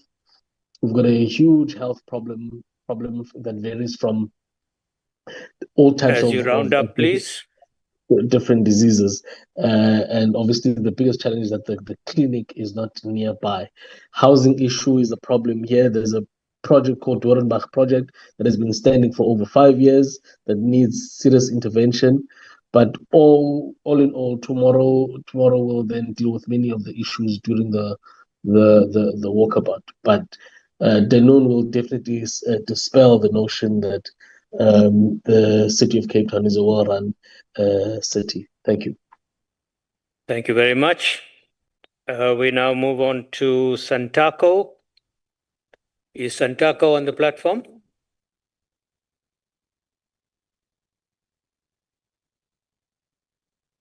I don't think Santako is on the platform. Could we move on to Kodeta?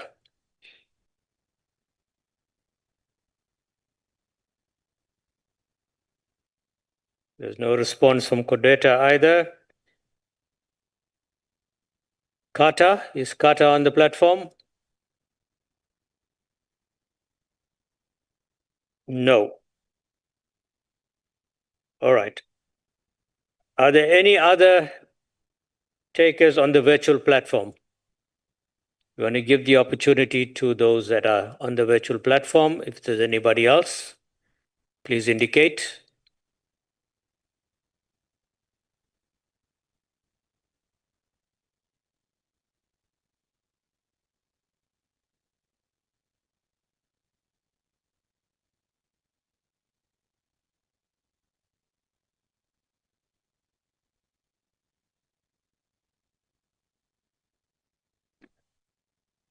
All right, honorable members and delegates, I'm being told that there are no other takers on the platform.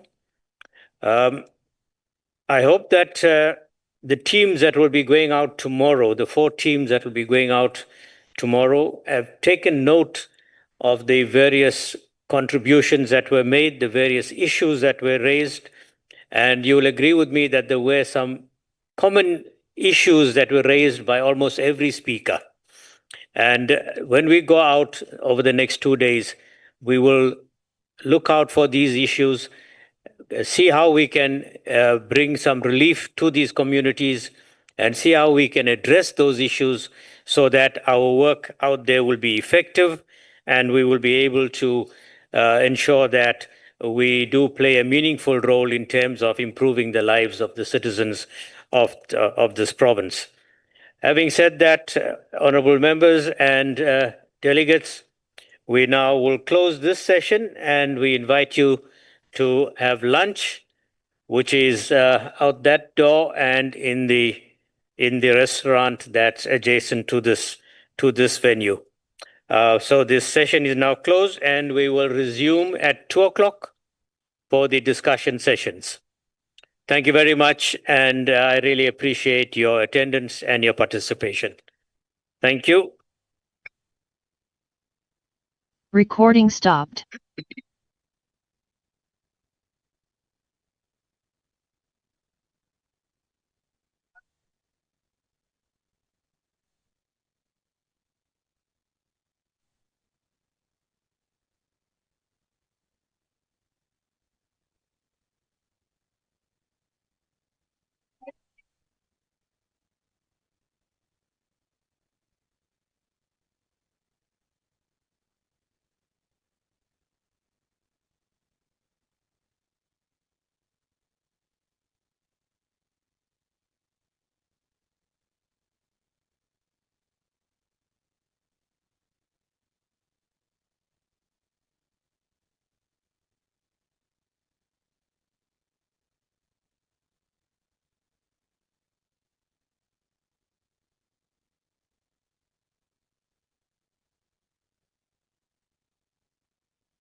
Eh?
You sending me?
calling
Honorable delegates, Recording in progress. Bathonya babekekile.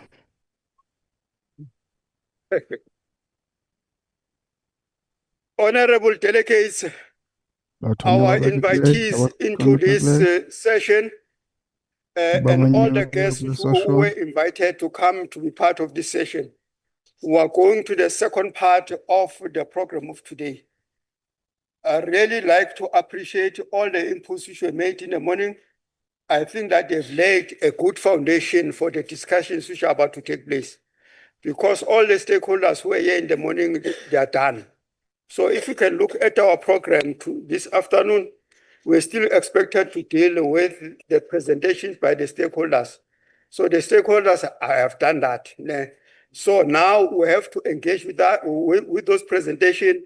And then after that, all the departments which were presented here will be expected to respond.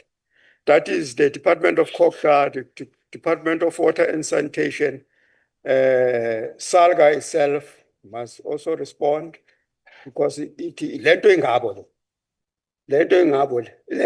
And then also the Minister of Human Settlement will be expected to respond later about that. But what I like to emphasize here, colleagues, is that this session is about the stakeholders. It's not about us. So I think what we have to do, we as the collective, that is from the provinces and the NCOP, we must come with the programs on the ground which are going to affect the changes which the stakeholders were raising here.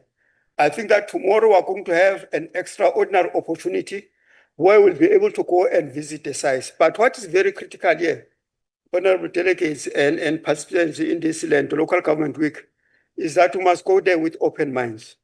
We must listen. We must listen, because as the Deputy Minister for Water and Sanitation indicated, that the problems which are faced with here, they are in all municipalities in the whole country. So there's no one who can come that I am better than the other one, whatever it must be. But what must be at the center is that the Section 10 of our Constitution speaks about human dignity. So we must ensure, according to the theme of this local government week, how do we restore that dignity? How do we ensure that the spatial planning, the provision of human settlement, the provision of houses, the provision of water and sanitation restore that dignity? But I think what also was raised here was very serious, the issue of crime. The issue of crime and the undermining of the projects which are on the ground. I think that's the collective which we need to deal with as a collective. That how are we going to deal with that to ensure that when this NCOP's term comes to an end in 2029, we must be able to look back and say, we did make a difference. Not only the NCOP, the various provincial legislatures, the various municipalities, what difference did we make? And I think that this collective is going to do it. It's got the capacity to do it. And then let us just listen to our stakeholders as they were this morning. So without further ado, I'll open it up to you, that let us have discussions. The stakeholders are not here. They did make their presentations. But what then is going to happen is that we were given only 1 hour. There was a reason why. When we programmed this, that the discussion are only going to be 1 hour, because we wanted to minimize the talk between us. We have to minimize that. What I'll just request a comment there and there and there, but what is going to be critical is what we're going to get on the ground. And then when you get a feedback on Friday, then it is going to be a chance then to engage and provide a way forward how we're going to do these things. So if there's anyone who's interested to make any comment of appreciation, any comment of protest, you've got that, but I'm just going to give you 1 hour for that. Both the NCOP delegates plus the members of the provincial legislatures, because without you, there's no NCOP. Also SALGA, I spoke about SALGA. SALGA has to respond. Also the councillors must be able to participate. They must be able to participate on the issues raised, but they know better. because lo mcimbi ungabo ne ungani Salga. We have to ensure that Salga is able to marshal the councils to do their job in a proper way. But you cannot do that without the support of the national government, plus the NSOP, plus the NA for that matter. So I open up the hands. Piki mabela and kakai. Oh, the hand is already there. As you raise your hand, you take the comments as they come. You'll introduce yourself who you are, and then make your comment, a brief comment or question for that matter. We are giving that over to you, sir. Mashob Ntombele, uza emachochombeni. So snow. Over to you, sir. No, thank you very much. Good afternoon to you, Honorable Presiding Officer over there. Good afternoon to the Chair and the Deputy Chair of the NCOP. Chair, I've just got two things. My name is Tony Duba. Tony Duba, Chair of Shares in the Eastern Cape Provincial Legislature. I just have two things. One, on the presentation of the chairperson of the NCOP. It will have been nice, Honorable Chair of the NCOP, if we had a progress report on the 2022 local government week that was had. It will have really been nice so that we can know whether we have progress, because we can't be sitting here not knowing the progress. That's one, because of course that will also tell us about the effectiveness of this gathering. That's one issue. The second issue is on TM Mahlobo. You see, TM, where we come from, especially if you look at the scarcity of water, and you talk about the Chrysaor region, you talk about the Amatola region, in fact, the rural part, the biggest rural part of the Eastern Cape. Your story is not complete, especially if you talk about the funding. Your story is not complete if you are not telling us or making an example, Chair, about the certain Mr. Maseko from Chief Albert Lutuli municipality in Mpumalanga, who out of his Ralph money spent 1.3 million to connect the village in Moiplas. 100 families were connected by that person. So the story of billions and everything that was spending on this, you need this. Here is a person. In one person connecting the village out of his own pocket. I think at some point we need to go there. I just wanted to make those comments. Thanks, sir. Thank you, Honorable Tuba. Any other taker? Akusi Munhoshakai. Natalian.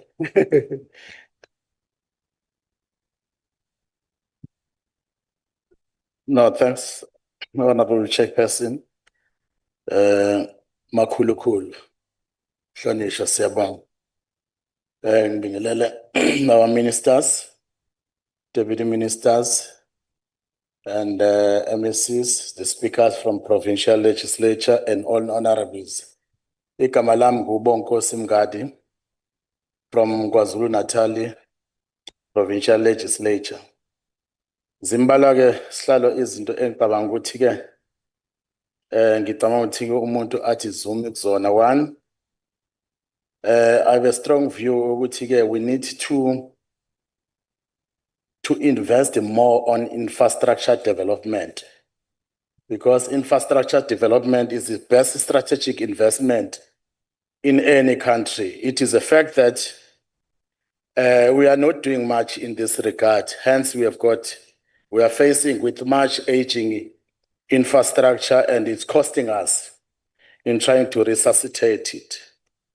Kubalulekile ukuthi ke sibheke le infrastructure hlalo. That's my number one. Number two is the issue of the capacity of the deployees that you are deploying in the municipalities. I think it's a cause for concern because one, you can't expect e-service delivery that will be expected by our society if you are going to deploy a mayor who has got not even a grade 12.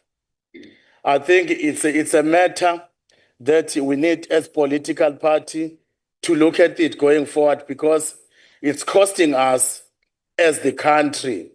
Moreover, it will be worse if you deploy a mayor who has got no capacity, a speaker who doesn't know who to speaker is responsible for public participation, and you'll be having a municipal manager who has got no skills to make sure that he administers well in terms of the decisions that are being taken at council. I think those matters needs to be addressed by all political parties to make sure that we look at those matters so that we have the service delivery that is expected by our society on the ground.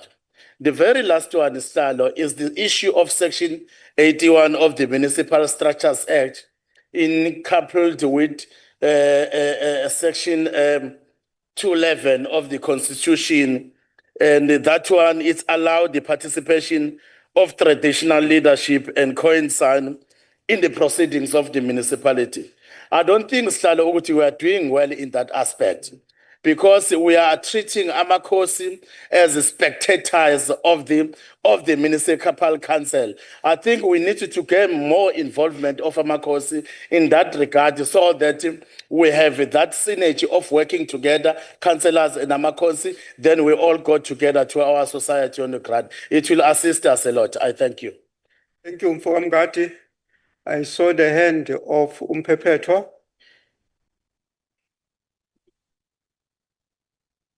No, thanks, David Chair. I won't repeat what has been said, but what is more important is that we need to ensure that we desist from this power, I would say, drunkenness. Because the problem that we are having is that it limits us to discuss issues earnestly because of the numbers. All the issues that we are facing relate to the issue of poor planning. You can have all the money in the world, but that cannot address what is found to be challenges in local government. What are challenges are things that can be avoidable. One of them, governance, poor governance, incapability, the issue of unaccountability, found to be amongst these issues, including the corruption. Now, these issues are said to be recurring over your time. Some of them 3 years, 4 years, 8 to 8 years. Now, what does it tell? It tells that if you have poor plans and if you have no proper monitoring to detect the early warnings, signs, so that you make interventions before it's too late, you will have such things over and over again over a period of time. Now, why am I saying all the issues can easily be arrested when we are able to forget about the power we might be having in terms of numbers and listen when people are talking to say, you know what, because the technocrats, you see what the technocrats are doing, they are very cunning. They are very cunning, they decorate your presentations. Some of us as politicians get just simply confused because we see Kung Fu there without engaging with the content. Currently, I can tell you, even in terms of the plans, some of the things that are said to be the desired outcome is that people are talking about the accounting reports. Accounting reports, so what? And it means the person at the institutional level must contract to say, I will write 4 reports per annum. And that person will have performed because we are working on the wrong plans. So all what I'm simply saying, Chair, is that please, let's refocus our energy. You can have projects to bring water. But as long as, again, the recurrence of non-revenue water continues, it is like sending a person who is not mentally fit to go and get water with a leaking bucket. So it will be wasting resources. But one speaker once suggested also that we must also consider, because of the resources we have that are limited, consider having our own industries or firms for selling the chemicals or using the chemicals or producing chemicals to purify water. Because some of these things we can contain if we have a political will. The last part is that please agree with us that you can't have a situation where traditional leaders are spectators in their own land, where they go and sit in a council and they don't make decisions, but they recommend. They don't make decisions about the development on their own areas. Thank you. Thank you, Mpepeto. Honorable Siwisa, and then Honorable Peter, and Honorable Sibande. Honorable Sibande. Or I'll take that 3 for the time being. No, thank you, Chair. Let's also welcome and appreciate the stakeholders for coming and raise their concerns with members of the NCOP in the presence of members of legislature and SALGA. Chair, there's one thing that I've picked up, actually 2 things, which are of a great concern. I know that our oversight is going to focus on human settlement and water and sanitation provision. But it would have been great if some of the issues that were raised here could have been part of the oversight that we are going to do. Because the issue of bylaws in the Western Cape, I was sitting here asking myself, are bylaws done for the better improvement of the middle class? Or is it done to protect the white elite minority in the province? Because if you listen to what the ECD's Kayelicha lady was speaking about, we've got bylaws, challenges, penalties are too high for registration, requesting that there needs to be a review of bylaws, because it seems as if they are disadvantaging the middle class, the black majority that is that's staying in, specifically in the Cape Metro. That's one thing. They've spoken about the informal settlements. I ask myself, if the informal settlements are in such a bad shape, do those people even have access to healthcare? Do they even have access to healthcare? How far do they need to walk to get to the nearest clinic? If nothing has been done, it's very alarming to hear that there are actually 950 informal settlements.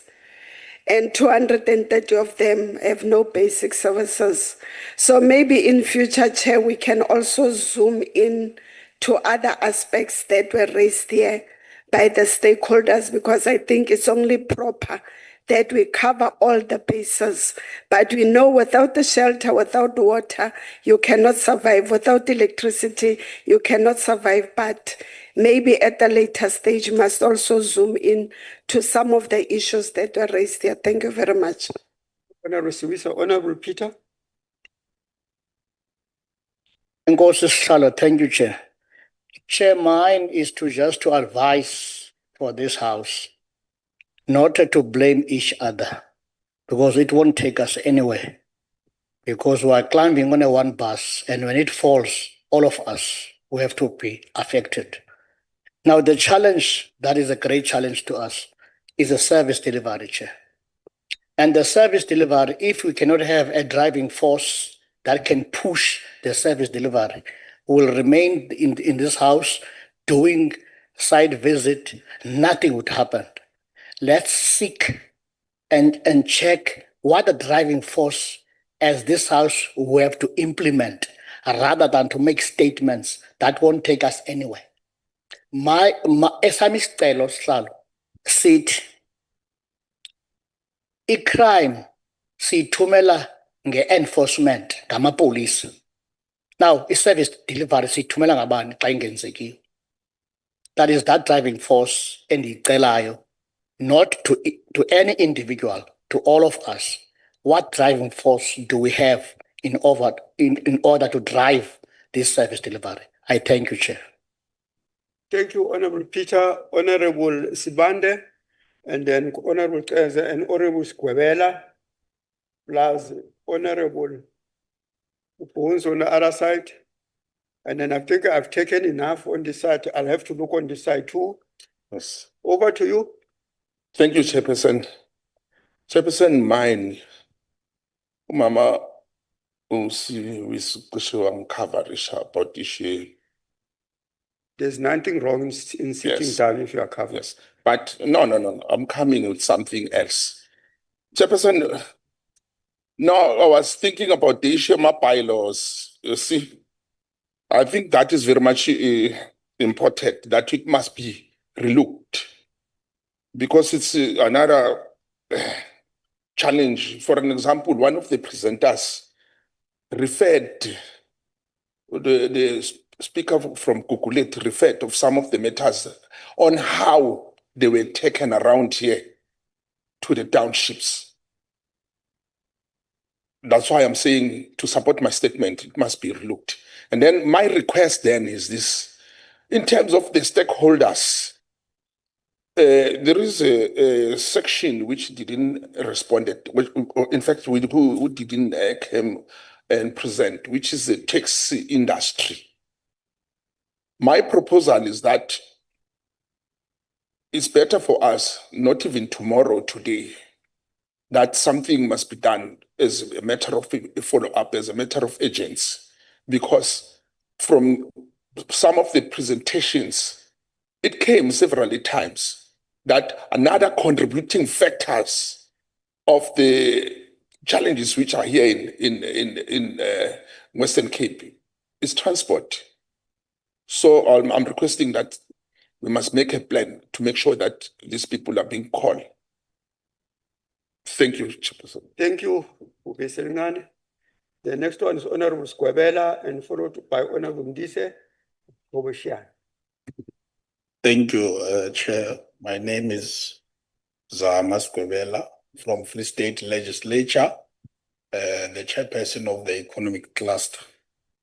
Chair, mine, I just want to focus perhaps on the presentations that were done by the ministers and deputy ministers, including Saga. One is to say that on the Deputy Minister of Court and Governance, that there's little of the practical planning and implementation of DDM to respond to one plan, one budget.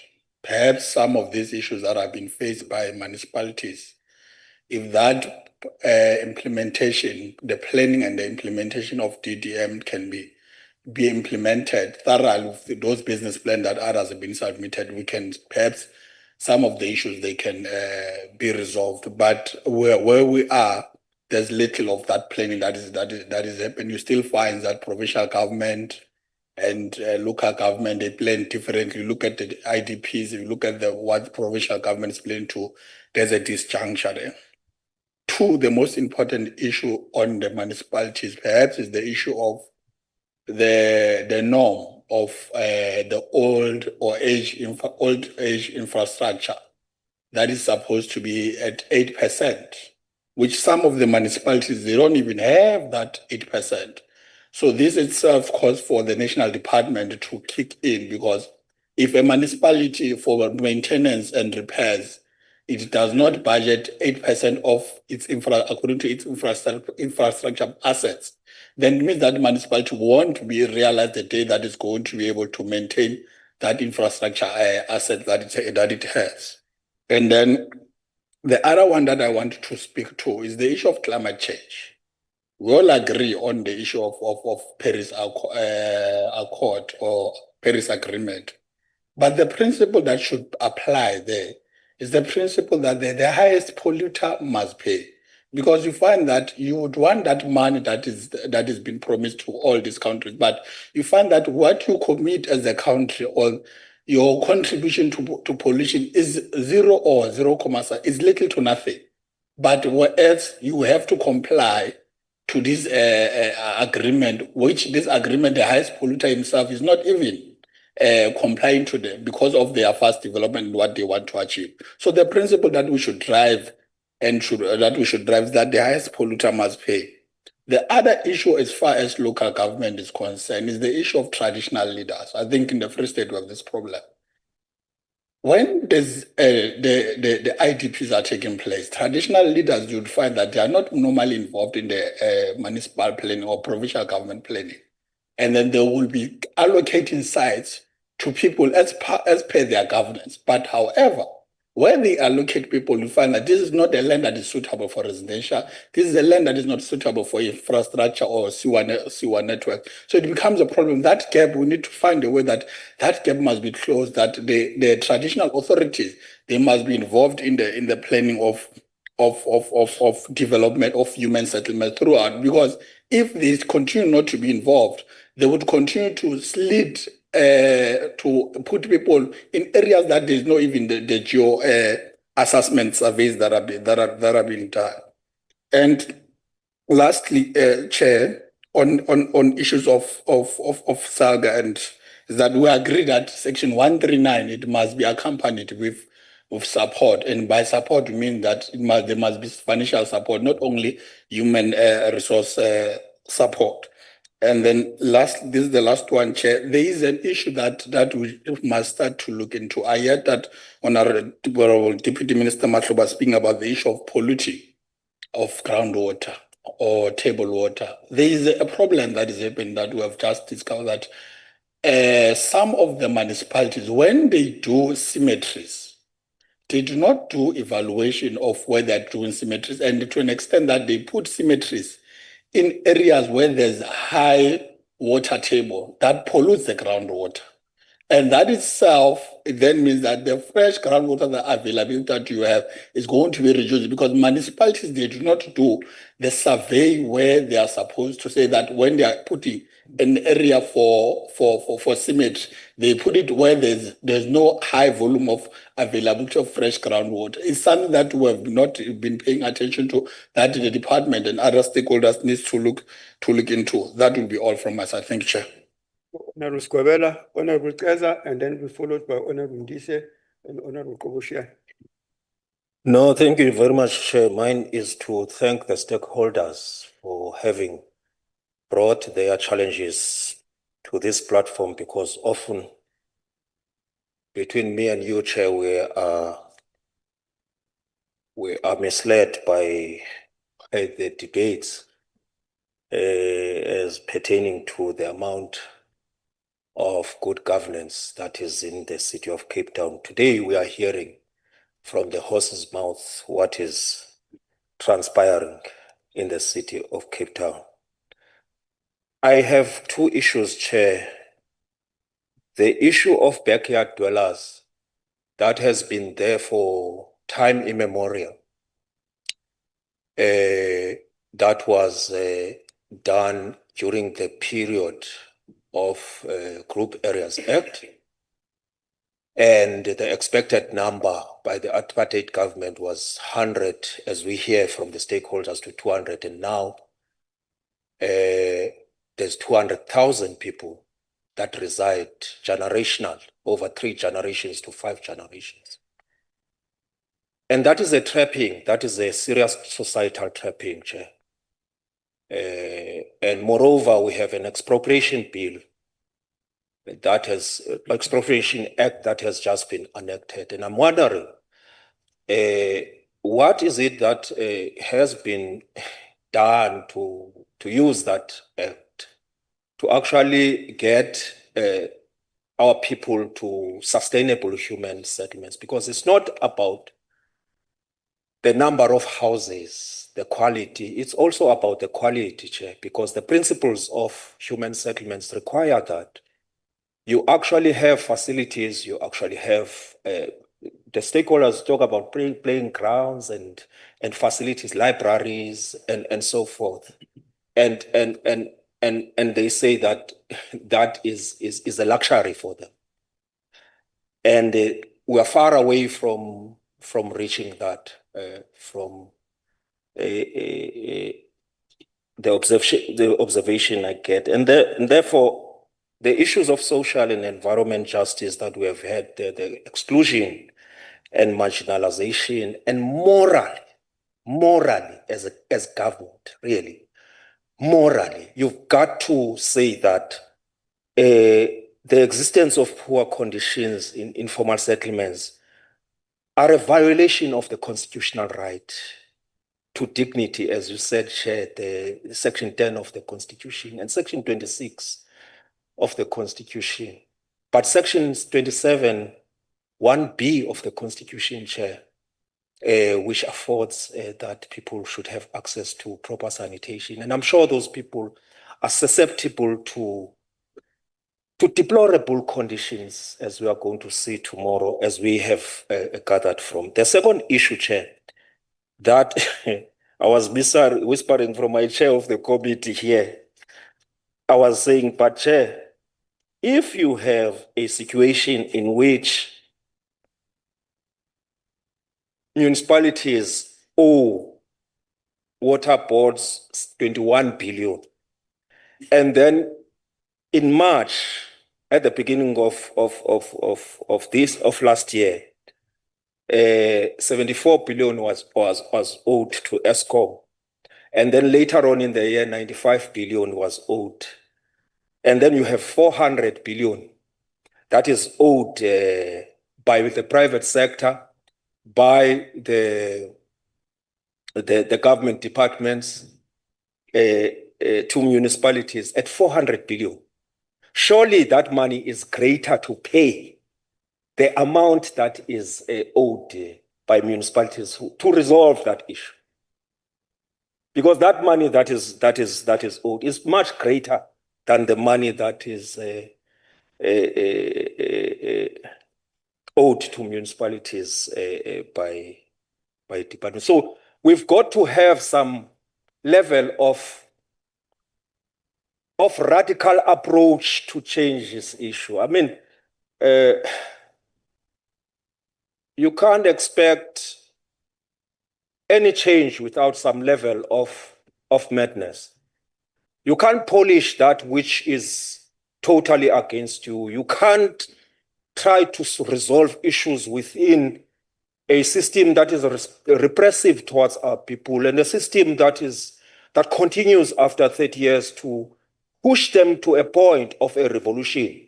It is a revolutionary asset that our people will wake up, that comrade who was sitting there will come here in Parliament and close it down. We have seen it elsewhere. And we have seen the finance minister in that, I forgot the name of that country. He was wearing underpants, they threw him out in the river. We don't want to see those scenes here. But the more we are pushing our people towards the end, that is exactly what will happen. We must provide services as instructed by the Constitution and line legislations of this country, so that our people, and report back to our people, because that's another thing. We have not reported to our people what was the issue of negotiations that was sponsored by Margaret Thatcher, Mikhail Gorbachev, and the Americas. And what was the policy path? And why did we have to get to that situation? And that's not on the agenda. We need to report to our people as to what we have done. Thank you very much. All right. Honorable Ndise. Honorable Ndise, this is your chance now. Yes, sir. Ngiyabonga Pungani. Honorable Mudise from the Home of Champions, Ezra Panyaza. Yeah. Chair, I've got a proposal to make before the House. And I want to firstly acknowledge all the presentation made from the chairperson of the National Council of Provinces to the very last speaker who spoke on behalf of the stakeholders. And Chair, if you check the amount of time that we are expected to spend on Friday as part of our report back, it says here it's an hour. And from where I am, I don't think that's possible. If you check the number of groups that we have that are deployed to the Cape Metro, we're 4 different groups with a minimum of 13 members per group. Now, let's come back. We are discussing here based on the presentation that we made. On Friday, we'll be discussing based on what we have seen. Now, let's make an example and say each group, we've got 5 speakers that will be speaking, and each will spend about 5 minutes. You're already in 2 hours plus. So I'm proposing, Chair, and I'm asking those that are supposed to fly back on Friday to reschedule their flights to later on. Because all of us seated here, at some stage, we were asked if we were available. And none of us said on condition. We all said, yes, we are available. And our availability meant we are available to serve. We are going to the metro of Cape Town, the best run metro in the best run province, where we are going to learn the best practices. So I'm proposing that all of us move our flights so that we have ample time to discuss on Friday, to agree to disagree, so that those who are going back to Gauteng, led by Honorable Tasneem Motara, when they get back home, they know how to best practice all these beautiful things that we'll have learned. So I'm proposing, Chair, that at least let's give it a 3-hour session for the discussion. We'd rather end before the time finishes rather than time finishes before we end. I thank you, Chair. Thank you, Honorable Ndise. The next speaker on the podium is Honorable Koboshian, be followed by Honorable Farmer. Thank you very much, Honorable Chairperson. Mlibo Koboshian, the Chair, PLENARY Eastern Cape, the home of the legends. Thank you very much, Chair. I just want to make a few comments, and I just want to appreciate first the presentations that have been made. Indeed, the eye-opening stakeholder inputs, and thank you very much to them. They've schooled us perfectly well. I just want to comment, Chair, on the issue, at least Minister Human Settlements is present here, because I assume the time now for me is ripe for graduating contractors to companies. When I'm saying companies, I mean companies that are of productive nature. Graduating them from tendering systems so that they can produce material that we can use to build these structures. I'm speaking about emergency issues producing cement, building those blocks, getting the raw material so that we can see them moving towards that trajectory. The reason I'm saying that when it coming to the emergency grant, Honorable Minister, through you, Chair, to the provinces, I just want to check, is it not again time for review that if there is possibility, we capacitate, we monitor and supervise provinces through this grant having been allocated to the province where it is nearest to where disasters normally occur? I'm asking this because I'm coming from a prone province with disasters, Eastern Cape, where you can have more than 100 millimeters of rain in the 9th and 10th of June, killing 103 people. That's an indication of the change of weather patterns. Now, if you are getting the last signature for the purchase and procurement of that emergency situation to the last person at national for a decision that can be determined where the declarance of such disaster has occurred, maybe as a state we need to rearrange. Maybe we can term it as a grant to be monitored by national with all the conditionalities being attached to that. So I'm just trying to say maybe on Friday we can get a fair feedback on that. On the informal settlement grant upgrading, Honorable Chair, to Honorable Minister, again, the ISUP, can we then not argue as this House for the increase of this?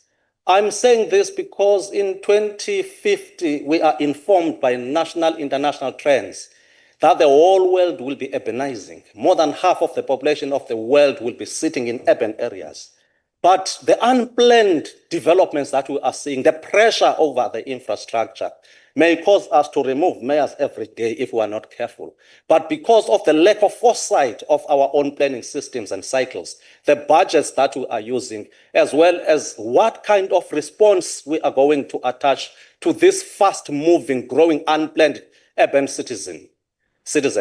So I'm trying to check, now that we are now seeing informal settlement and dwellers increasing in our own urban spaces, there is no money for these municipalities. We may change MMCs every day because of incapacity, as long as the real incapacity is the resource allocation and how to monitor the trends over the period of 5 to 10 years of what these urban areas are going to show us. I'm trying to check whether can we also not decide as the country whether this must stay and remain in this particular formula, and we can't think about the new dispensation that we can speak about. The third area before last, on the water issues, Minister. As I am saying, we are having almost the biggest rivers in the Eastern Cape. And sitting here, getting a report that we are a water scarcity, I agree, but we may not necessarily be a provincial scarcity destination. We may have a lot of water, and the challenge may be the scarcity of water catchment, new dams because of the new developments, new reservoirs for reticulation purposes. All of those things need resource allocation. But in the current fiscal allocation, where money follows the human beings than following the under-depressed areas, to me remains a major challenge, and we shall never be able to conclude and address this situation. Lastly, Chair, the issue of capacitation of the state.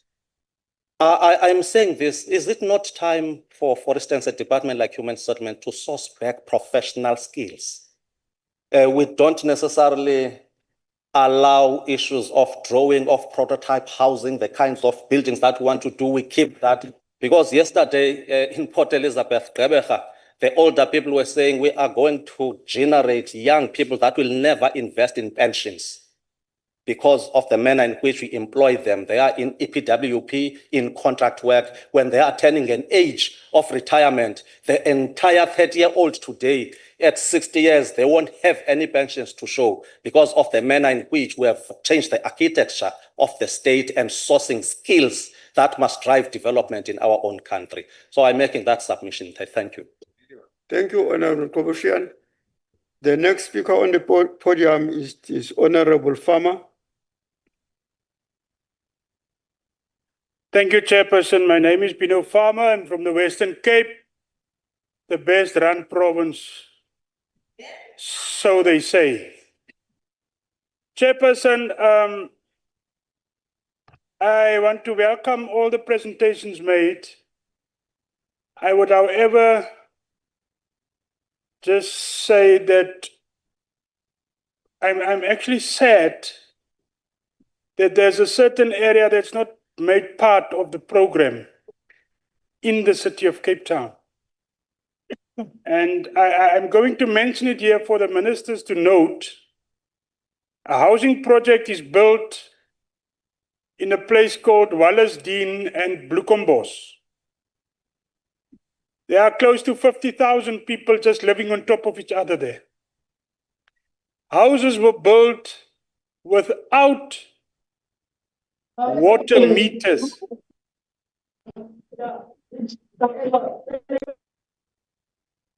Can that person be kicked off the platform, please? Houses were built without water meters installed at all. Nothing. Waters are running, sewage are running down the streets like it's nobody's business.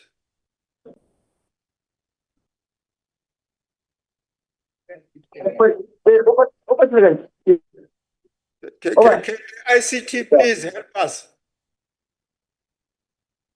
Can the ICT please help us by throwing that person out of the platform? Because each and every person has got a right to be heard, even if you don't like it, he has got a right to be heard. Over to, I'm sorry, Honorable Farmer. Thank you, Chairperson. Furthermore, Chair, the way the building or the project was managed or planned needs to be looked at as well, because there's no facilities for kids to play at. And there was a shooting incident 3 weeks ago, where a brother and a sister, ages 9 and 10, have been killed with shootings. The third brother was luckily not killed, but he also got hurt in that process, because children are forced to play in the street where sewage is running down those streets. Every second house has a car wash, as if they have cars, that many. But because water is freely available and they're not charged. So it's a pity we cannot visit that site as well. But I want leadership to note that the beautiful city, the well-run city, the well-run province, as you will see tomorrow and Thursday, is a smoke screen whereafter our people are suffering as if it's a concentration camp in some areas. Thank you, Chair. Thank you, Honorable Farmer, for your input. I think that I'll take the advice which was raised by Honorable Peter there before that.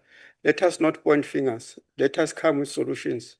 Because at the end of the day, the people elected all of us so that we can give them a better life. And then how can we give them a better life except by restoring their dignity and ensuring that where there are problems, we are able to intervene. I think that's the critical part. The issues raised are valid for that matter.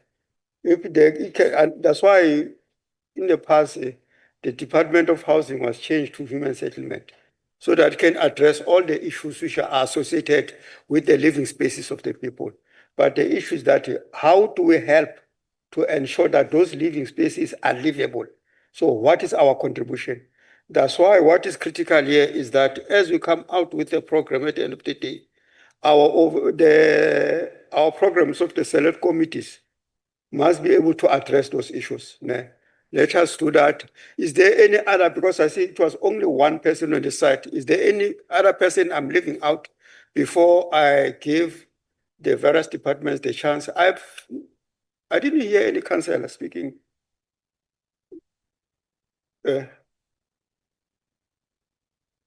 All right, no, we're fine. If Umongameli akhulumile, he spoken on their behalf. Hey, got a lot of power, eh? All right, without further ado, if there's no other hand, I don't know whether there's any other hand on the side before I pass. So if there's no other hand, there are critical issues which were raised by the various stakeholders here within us. I'd just like to just zoom in because Honorable Ndise made a suggestion about changing that thing of Friday from 1 hour into 3 hours. If you look at scrutinize the program, the people who will be reporting back will be the leaders of the delegations. That's why we took a decision that all the delegation will move as a team, so that as you come back from the oversight, you are able to make your notes for the day, so that the leader of the delegation will be able to make an input on Friday. But there's nothing wrong in extending the time a little bit, because we said we are available, as you said, we said we are available to be elected, we must be available to do work. Even myself, my flight is on Saturday. I had no choice. I had no choice on Saturday. I don't know how we're going to do the responses. Which department to start first? Salga. That is Tofil. Thank you very much, Chair. I will start because it's seemingly it's older people that must start than young generation. I will start. The first question that I will answer, I won't answer all of them, General. I will pick up the question that it was asked about instruments that can assist us to identify red lights before municipalities enter into problem. If you read different laws that governs local government, you'll find that Systems Act talks about different sections, more in particular, for instance, Section 71, where municipalities are expected to produce a report. And this report is sent to a department. And I think earlier on there was a debate about the capacity. That report is detailed to a point that if there's a capacity, you can unearth the issues that are raised in the report so that you don't act on the basis of the pressure when the things are going bad in the municipality. I think the biggest issue that we need to deal with is how do we interpret these reports as we are demanding them, they must be submitted. Okay, you will remember that part of our argument is that municipal managers are locked in to become a clerks to produce reports every time. Part of the report is this one. The second report is a report that the MECs in the province are expected to report about the state of local government in their provinces in the House. Now, the question is that how do we use this report and process them so that we are not caught in a process where we are later intervening in the situation? And I think to me, these are the early warning signs. But the unfortunate thing, it might be a capacity issue. I don't know. We are unable to use these instruments to immediately intervene in that issue. The second issue, Chair, there is an issue pertaining to not properly allocating resources on maintenance. Fortunately, here is the DDM champion in the Eastern Cape, in Mbashe municipality. He must share with you a study that Mbashe have conducted in allocating resources when it comes to maintenance. And it has been revealed in the research that the allocation is not sufficient because it's coming from a national fiscus. That is why earlier on we spoke about you need to review the funding model, including how do you allocate resources. And that is not a municipal responsibility, it's all of us in government. And you can get that study is available. It can be shared to anybody to look into that study. In propelling and preparing, going into the future in reviewing the what you call the funding model. Other issues I don't think I will really. There is an issue that probably will need to have deliberations The DM Cocta spoke about this, and the two honorable members spoke about traditional leaders. There are two things that we must do, and it's either we can do that now or later. Because the current architecture of local government is enshrined in terms of the Constitution and the Municipal Structures Act. It determines what is the role of the traditional leaders. There. If you want to change, you've got an opportunity. I think the DM spoke about that. I spoke about that. There is a process about white paper reviewer, which is the policy blueprint of local government. But you must then define what you want to achieve out of that process. I think there are two honorable there talking about, they are just there as a spectators and recommendation. That is the issue. Okay?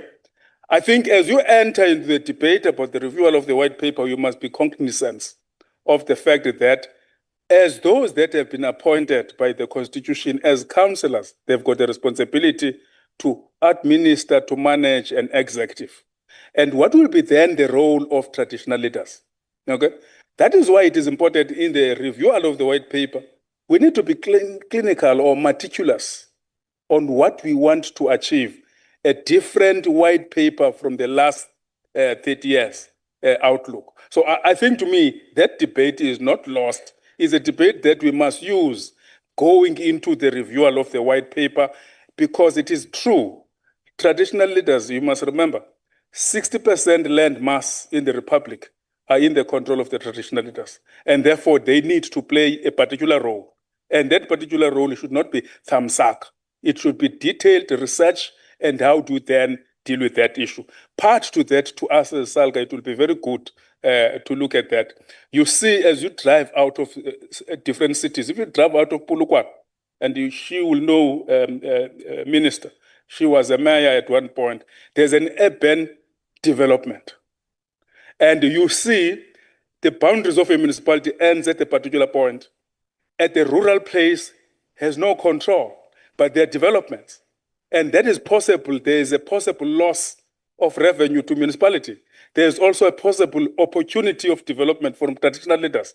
And thereby it requires all of us then to use the Intergovernmental Relations Framework Act to compel all those that are responsible to government, as long as they represent the citizens, to represent the interests and aspirations of the communities and collaborate and work together. Thank you very much. Thank you, Presidente Wasalga.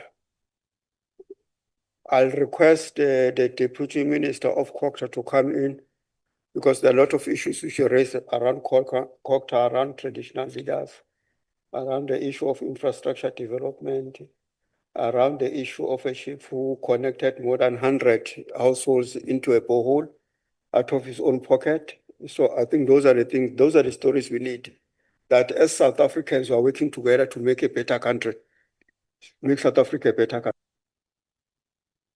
Makulukuru, greetings once again to all the honorable participants at this session. Maybe if I can start with the issue of traditional and quiescent leadership. Let me first say, in South Africa, by our own choice, we took a conscious decision that the Constitution would be the supreme law of the land. Now, this Constitution, in terms of section 211 and 212, gave recognition to traditional authorities. Section 212 provided for the role that is supposed to be played by traditional institutions. Now, any traditional authority, through its traditional council, as I said earlier, exercises public power and public function. And therefore, it is an organ of state in terms of Section 239 of the Constitution. Now, here's a dynamism. You have traditional authorities that are recognized as organs of state, which sadly, quite a number of departments, including municipalities, I don't think they really apply and focus in having that in-depth understanding of what this institution or how this institution is recognized in terms of the Constitution. Now, while you have this constitutional recognition, you also have Section 151 of the Constitution that makes provision for municipalities in all territories of the Republic of South Africa.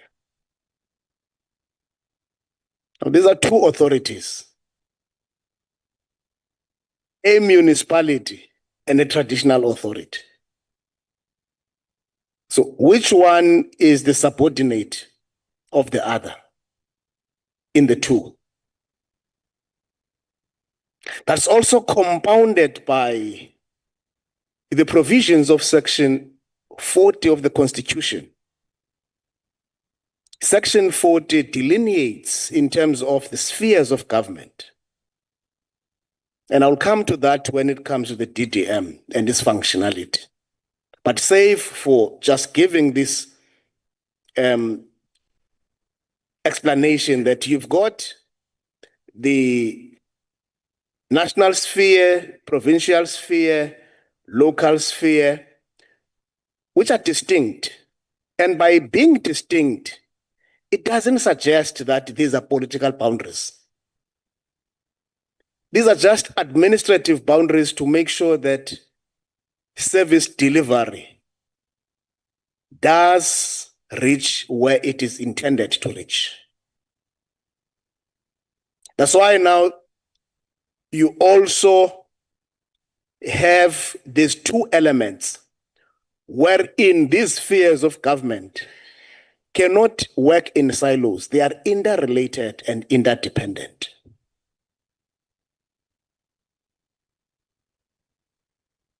And by being interrelated and interdependent, it doesn't mean that any of the spheres has a right to interfere with the guarantees made by the Constitution in terms of Section 151, subsection 4.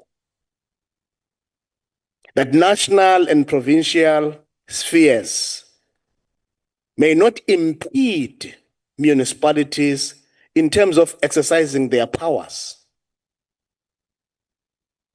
So that understanding, it has to be understood within the context of South Africa being one sovereign state. South Africa is not a federal state. It's a one sovereign state with these spheres of government. So when we talk about traditional leadership, it must be understood in the context of it being an organ of state. How you feel about it is another. But I'm talking facts now, what the Constitution says. In terms of how they function at local government level, municipality. In fact, Section 212, you can read the Constitution, talks about the role in the local sphere. But that role You see, I think one other important element, Makulukulu, is to understand that the final constitution is predicated on the basis of the 34 principles that were adopted in terms of the interim constitution, that these principles will underpin the final constitution. And principle number 13 and 17 specifically referred to traditional leadership. And 17 was about the role of traditional leadership in the different spheres of government. So if you have to understand Section 81 of the Municipal Structures Act in the context of the provisions of Section 212, you'll then have an appreciation of why traditional leaders play that role in municipalities, read together. Of course, it may be defunct, Section 182 of the Interim Constitution, which on its own provided that traditional leaders shall have an ex officio status in municipalities. So, a virtue of being traditional leaders, without even limiting the number, they would be members of municipal councils. Note this, I suppose, Honorable Ngosu Nongonyana, it was crafted on the understanding that we are transforming the country in ways that seek to decolonize and deracialize. So sometimes, Makulukulu, some of the articulations are quite concerning when they are said or expressed by those without identifying themselves or defining themselves within the context of being indigenous people of this country. But the articulations seem to be anchored on colonial constructs. So all I can say is that we have a window of opportunity. Traditional and Khoisan Leadership Act is now a bill undergoing amendments. We would expect members of this House through provincial delegations to participate fully in that process. And we are looking forward to see the inputs, and hopefully those inputs will really be insightful. And I'm sure it will be inputs that will be appreciated by both traditional and Khoisan leadership. Because, you know, hindsight is the best teacher. In the 30 years, I'm sure all of us, we have realized that the institution of traditional leadership is here to stay. So is our democratically elected institutions. They are here to stay. What is important is for us to find one another, work together to make sure that we focus on the development of our communities. And the issue of the DDM, Chair. The DDM is not something new. It is all about giving expression to what the Constitution says. The Constitution enjoins all spheres of government to work together in a coherent manner. If you look into the principles as clearly articulated in terms of Section 41 of the Constitution, we want coherence, one integrated systems of government, so that by saying you want one plan, it simply means you can't have a situation where a mayor will have a program, the MEC will come and have the same program to the same people, the minister or deputy minister will come and have the same program with the same people. It does not mean there's new money, but it's more about alignment so that we have one plan that talks to each other.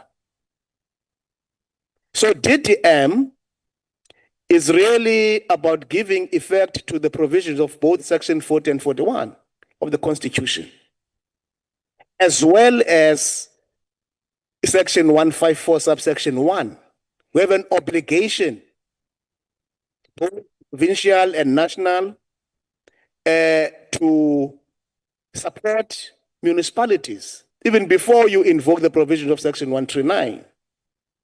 I hear, though, that there are some concerns in some quarters, which is a total misinterpretation of what DTM is. Because even if you are a municipality, you believe that you cannot report to a national minister about your plans.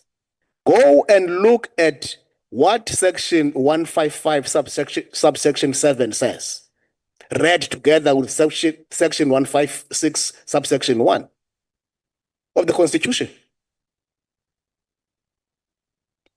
As a municipality, you cannot arrogate a power that you do not have. Your functionality is clearly defined and delineated in terms of both Schedule 4 and 5, more specifically Schedule 5. So there are other functions that are concurrent, and by being concurrent, it means it's a shared function between national and the provincial sphere. And how will you do that without it having been conferred to you? And the conferrer, how would the conferrer make sure that whatever that has been conferred to the local sphere of government, indeed, it is done in accordance with how it has been agreed upon? So some of the posturing is really about clutching on straws. And we really want to make sure that as we serve our people, we must be committed and honest to ensuring that there is no area in South Africa where, as spheres of government and institutions of government, vertically and horizontally, we are able to reach out to those communities. It's a sad story that we had here, where communities say, yes, we hear that the city of Cape Town is the best run municipality, but here we are. Go to where we stay. There's sewer spillages. There is this, there is that. Now, national government and provincial government can't sit and fold their arms when people are crying. So the DTM is all about that. You are not taking any power from anyone, but it's all about ensuring that there's a concerted and well-orchestrated response that seeks to make a difference in the lives of our people. I think, Chair, those are the key critical areas that were raised. If there's anything, perhaps at the end, we may have to come and give clarity. Thanks very much. Thank you, Honorable TM, for your input. I think that we have yet. I'll give Honorable Mashobo a chance to respond to the issues raised, particularly the issues of... No, thanks, Pungane. And as our chairperson, and let's thank the good work the NCOP is doing. The fact that you brought stakeholders to share their lived experiences is a very, very profound exercise that under the leadership of the chairperson of the NCOP and all of you have done well. What we will do, especially the issues that they've raised, One of the things is that the city of Cape Town is a tale of two cities. Very, very good affluent areas doing very well. For subjective and objective conditions where the other people live, it's a problem. We'll work with the city of Cape Town without being ideological. The conditions in certain areas are inhumane. There are many subjective reasons and objective reasons. I'm not going to speak to them. But when it comes to sanitation, sanitation is about human dignity. And it's a constitutional matter. And that matter has an impact on the health of a nation, that we might have challenges of an outbreak of diseases, but it also has an impact. We have our provincial head, System Bizanele. She works with them here.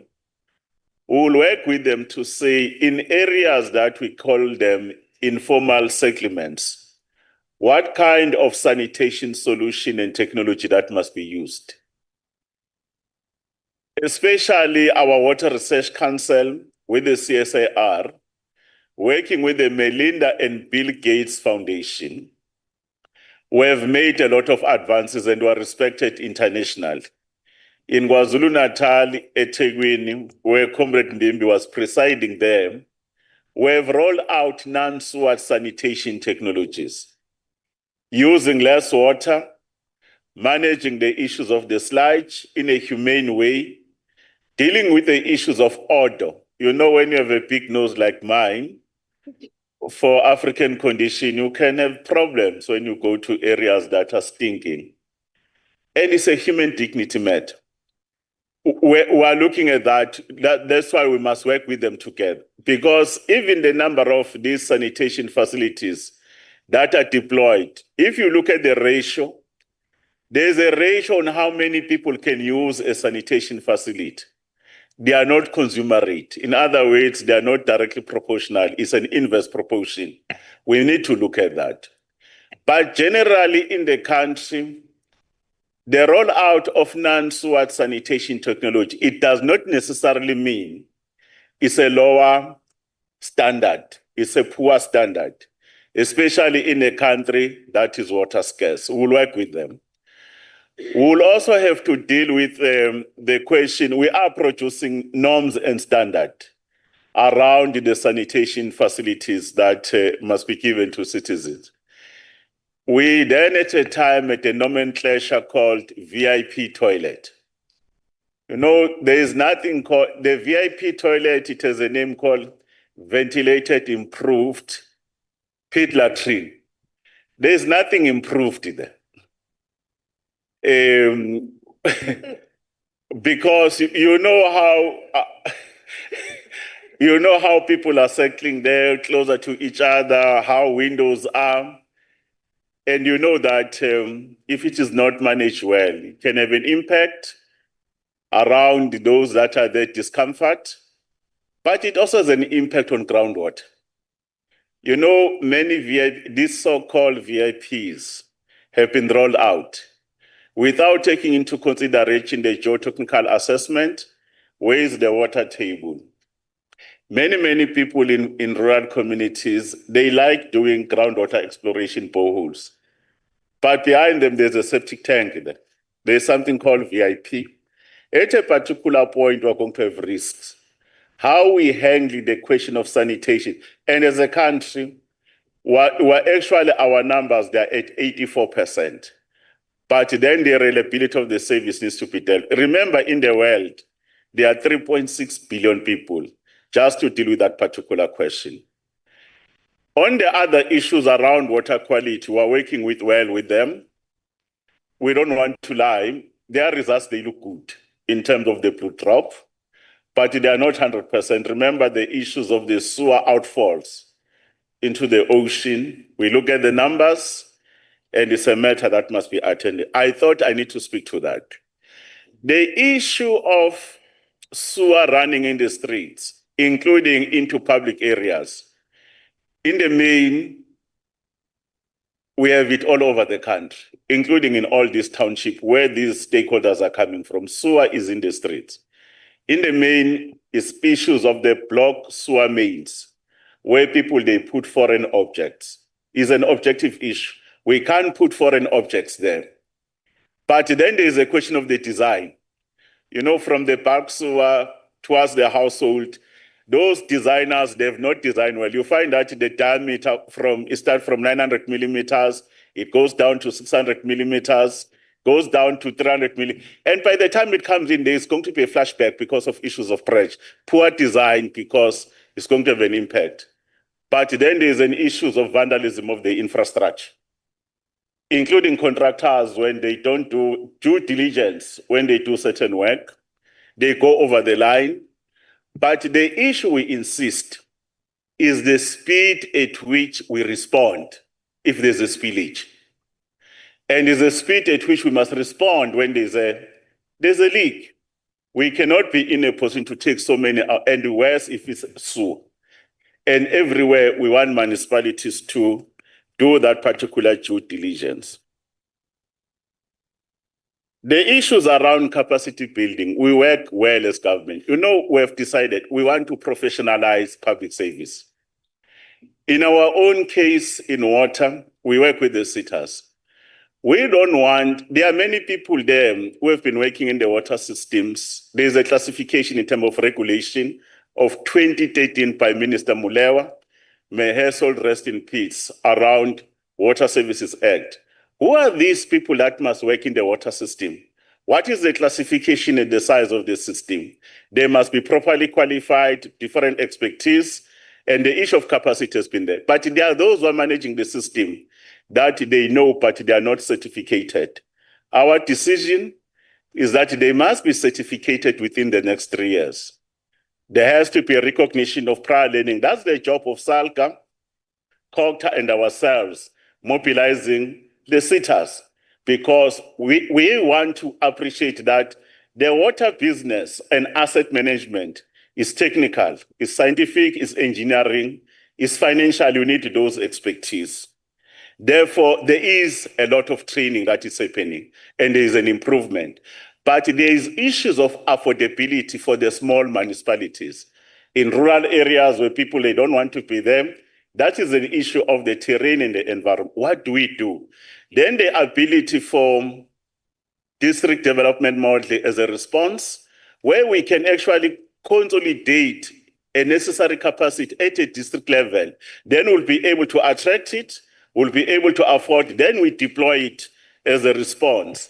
But let's not create an impression that everybody who works here, they don't know what they are doing. Many people are well read. And let's never assume we have a monopoly of wisdom. I might be a deputy minister in the National Executive of Ramaphosa, but I'm not the best thing to have ever happened in water.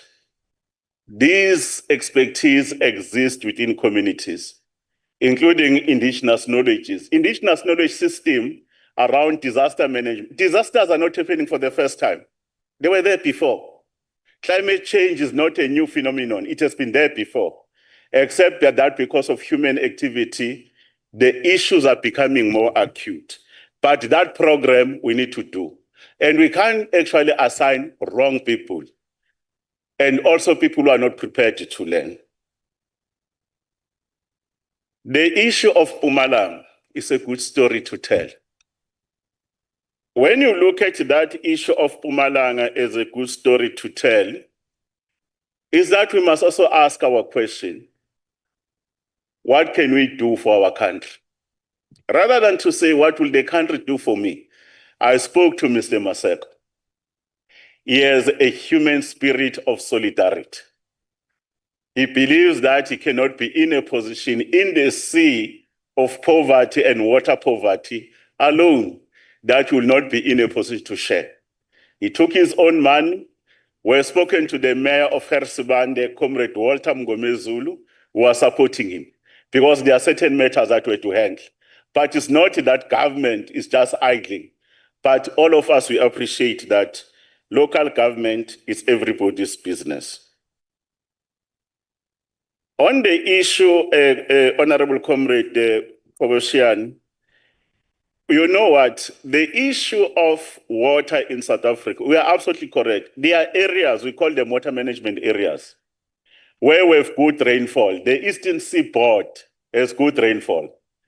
But somewhere in the middle of the Eastern Seaboard, like in your own province, Nelson Mandela Bay, it was raining everywhere.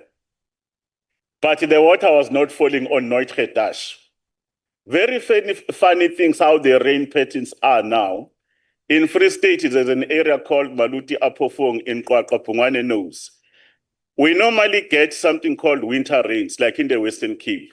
We come from Waterskloof right now, your main dam that gives 50% of the water in the Western Cape.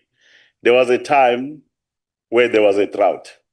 Very, very serious one. Ultimately, there were floodings, there were rains. In Untitled, because the water was not flowing, for nearly 7 years, Nelson Mandela Bay nearly got to today's zero, but working together, we pull it through. And the very same thing around Kwakwa, Fikapatso, those particular challenges, it will happen in isolated cases. But in South Africa, when you look at the water system called annual runoff per year, you are having about more than 1.4 million cubic meters per annum. It's a runoff. But out of that runoff, what do we catch? We only catch only 21%, which is about 127,000 cubic millimeters per annum. In other words, we can build more dams.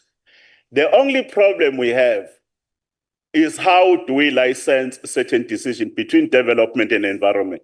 You know, environmentalists, they believe we must never touch anything.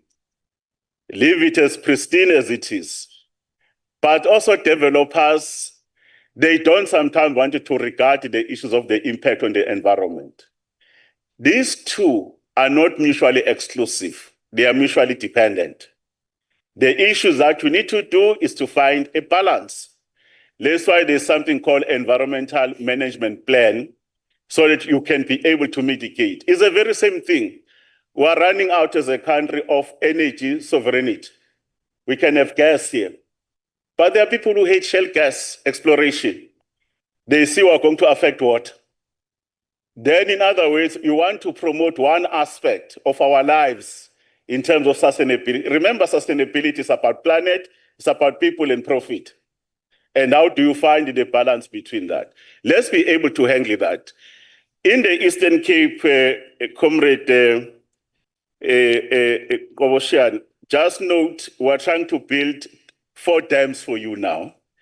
The PLENARY Dam is about 612 million to assist the Orange Sunday River transfer in the North Dutch, because even that Kucha system, you have the best port there. That development zone, if we can't guarantee access to water, you'll have problems.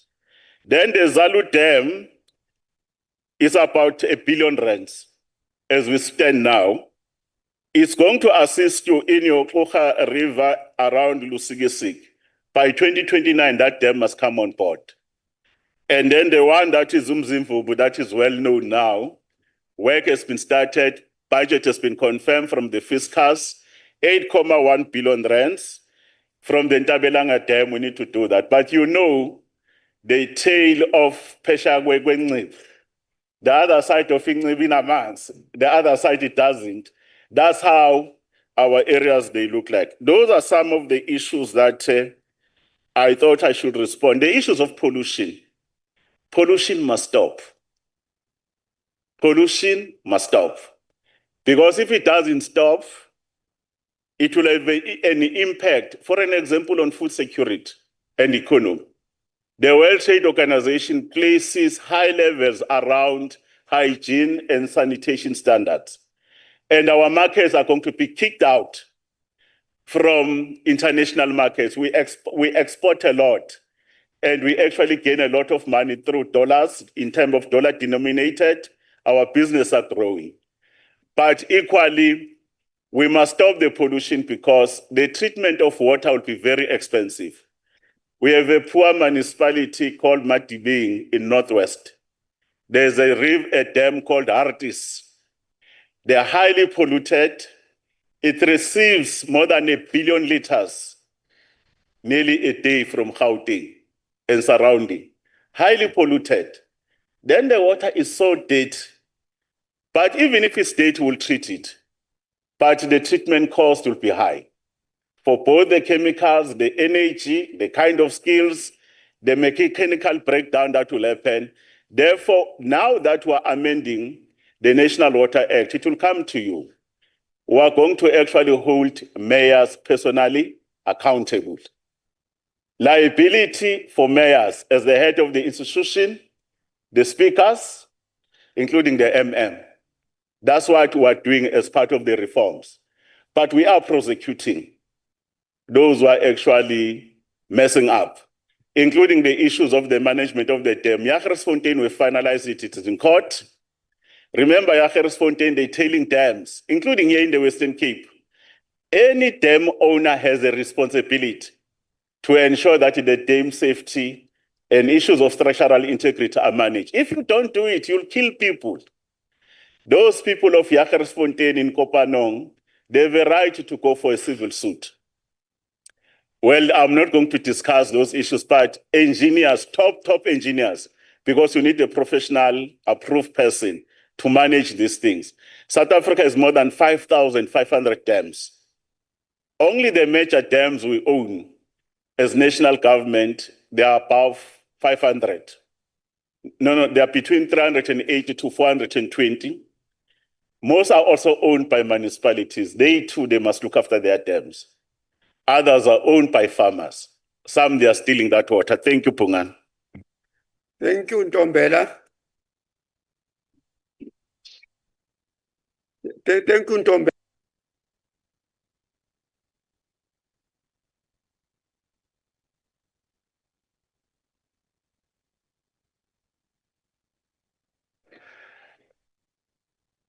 Yeah, Ntombela, I really appreciate your input. I think something is really going to give in from the input you have just made. I think that as this collective, we are going to make a qualitative difference as we go to the various committees tomorrow. Thanks a million. Over to you, Honorable Minister for Human Settlement. There are a lot of issues which were raised. The one which worried me a lot is that one of Honorable Squabella, when he says that the cemeteries are being put in the wrong places, because you know very well that the human tissue is very toxic. Né? If those human tissues reach the water table, it means that we're going to have serious problems. The issue of sports grounds, as it was raised by Honorable Farmer, I think that will respond to all of those things, as the former president of SARCA, of course. I think the last statement is really correct, but rather unfortunate. Eh? Thank you very much, Chair, for the opportunity, and good afternoon, honorable members once more. Yes, quite a number of issues that have been raised, and my colleagues have also touched in response to quite a bit of the issues. And I will try to touch more on what relates to municipalities, the collaboration, human settlements, overall on all the issues that have been dealt with. I think maybe let me start by saying, having spent a great deal of time working with municipalities, amongst other things, what I have learned is that we really need to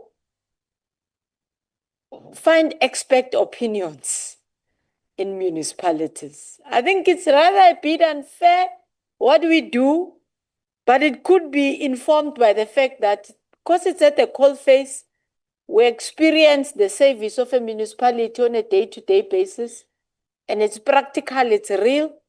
That then tells us in one way or the other that we are experts. And I think that's not entirely correct. But it's understandable. I mean, you go to a field of education, you will know that parents who take their children to school, they sometimes even have more views on how their children needs to be educated when they themselves, they're like my mom.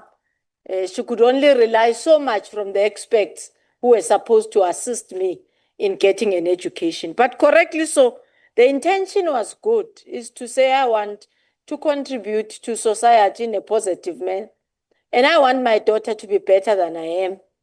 Yes, therefore, I think I deserve a right here in what needs to be the input and output of education.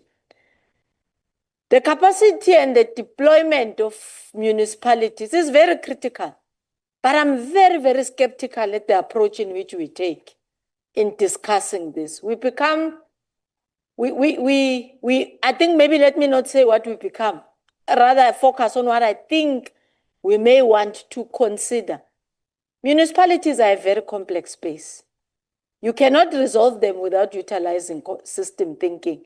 And system thinking says interconnectedness of everything matters. You know, education is not the only thing that makes. I come from Limpopo.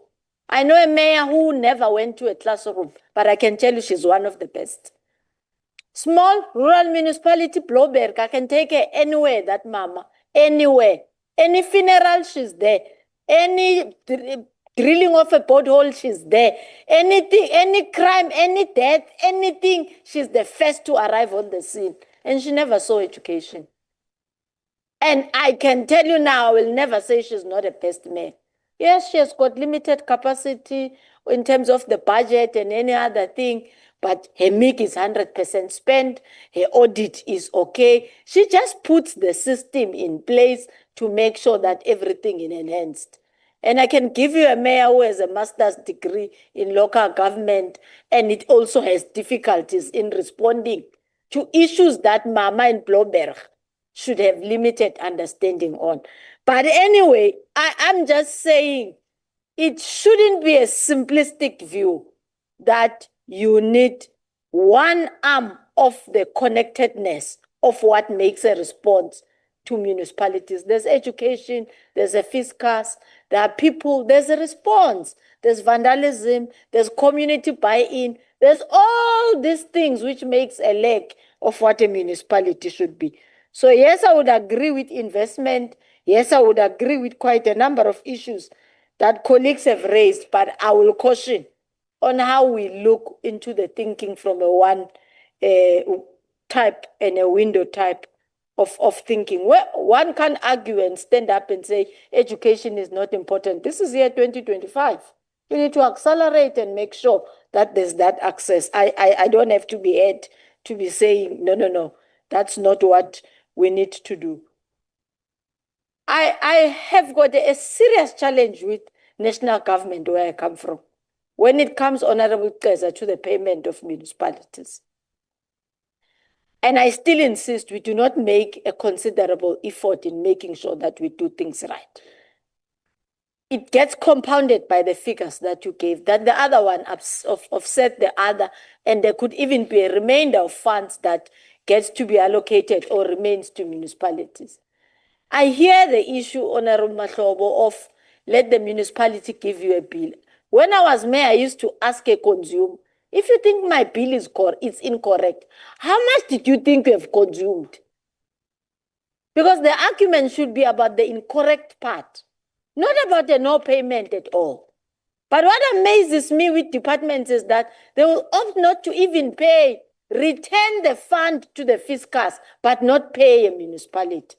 Now my view on that is that we need to embolden mayors to cut the services. Because the government policy allows them to do.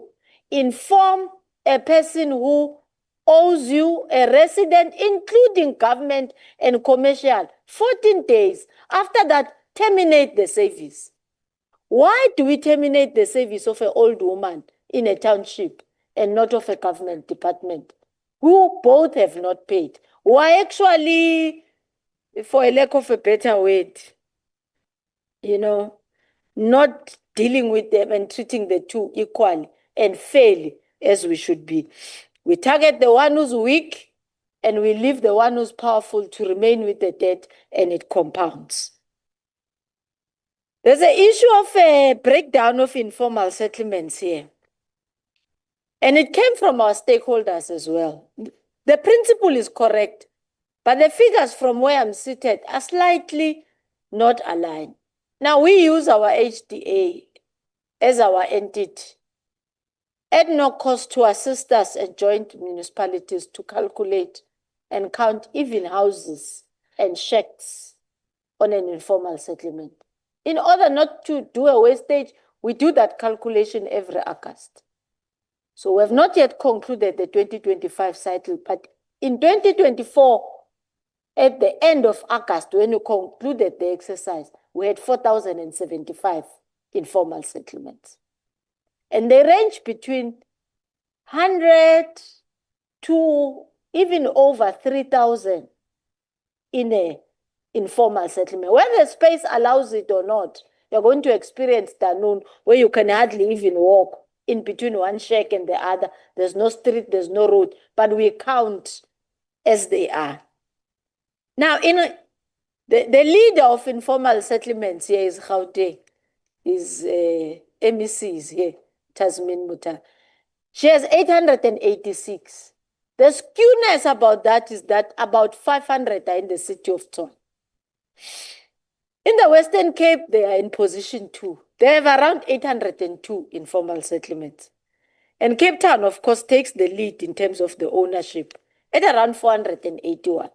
And I heard our participants from stakeholders, they were rounding up all that 800 as if it's a city of Cape Town. No, it's a Western Cape with half of that in the city of Cape Town. It's important to put this context. Of course, then KZN follows with eThekwini having the largest, etc., etc. We have got all that breakdown for the 9 provinces to arrive at this 4,075.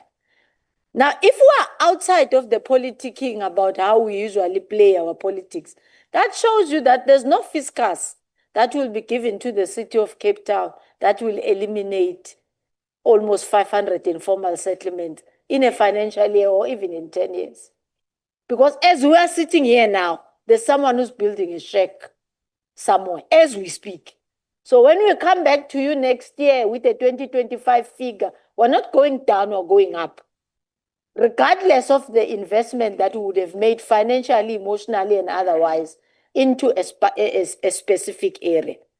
I think what we need to honestly be doing, and we have met with the City of Cape Town and the Minister of Public Works at a national level, in our drive to look into land parcels and maximize.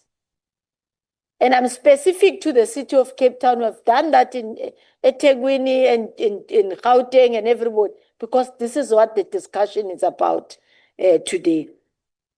The experiences of informal settlements are relatively the same. They don't like in Gauteng on informal settlements. There's sewer, there's no service, there's no bulk, there's a lot of money that gets to be invested on mobile services. It could be a mobile, VIP. It could be any other. All of them are inhumane. 4,075 of them are inhumane. I hope this will help us so that we don't think because the informal settlement is in Limpopo where it come from, it's better. I mean, there are colleagues who come with me, who come from the same place, and they can tell you that Smasher block will be like the same that you will see tomorrow in Tanun or anywhere else that you are going into. I just wish as houses, either NCOP, National Assembly, when we are done with elections, we need to move strategically beyond who's the best and who's the worst, and let the center of our citizens be who we want to achieve. Well, we can be better, I do believe, but the conceptualization is important. One plan, DGM, is difficult to do it in the Western Cape. I'm a former minister of COCTA. They wrote to me, they said, DDM. In writing, right? So don't ask me about DDM. I'm not sure if they've changed their position. Maybe Babu Hlabisa is more hands-on than I am.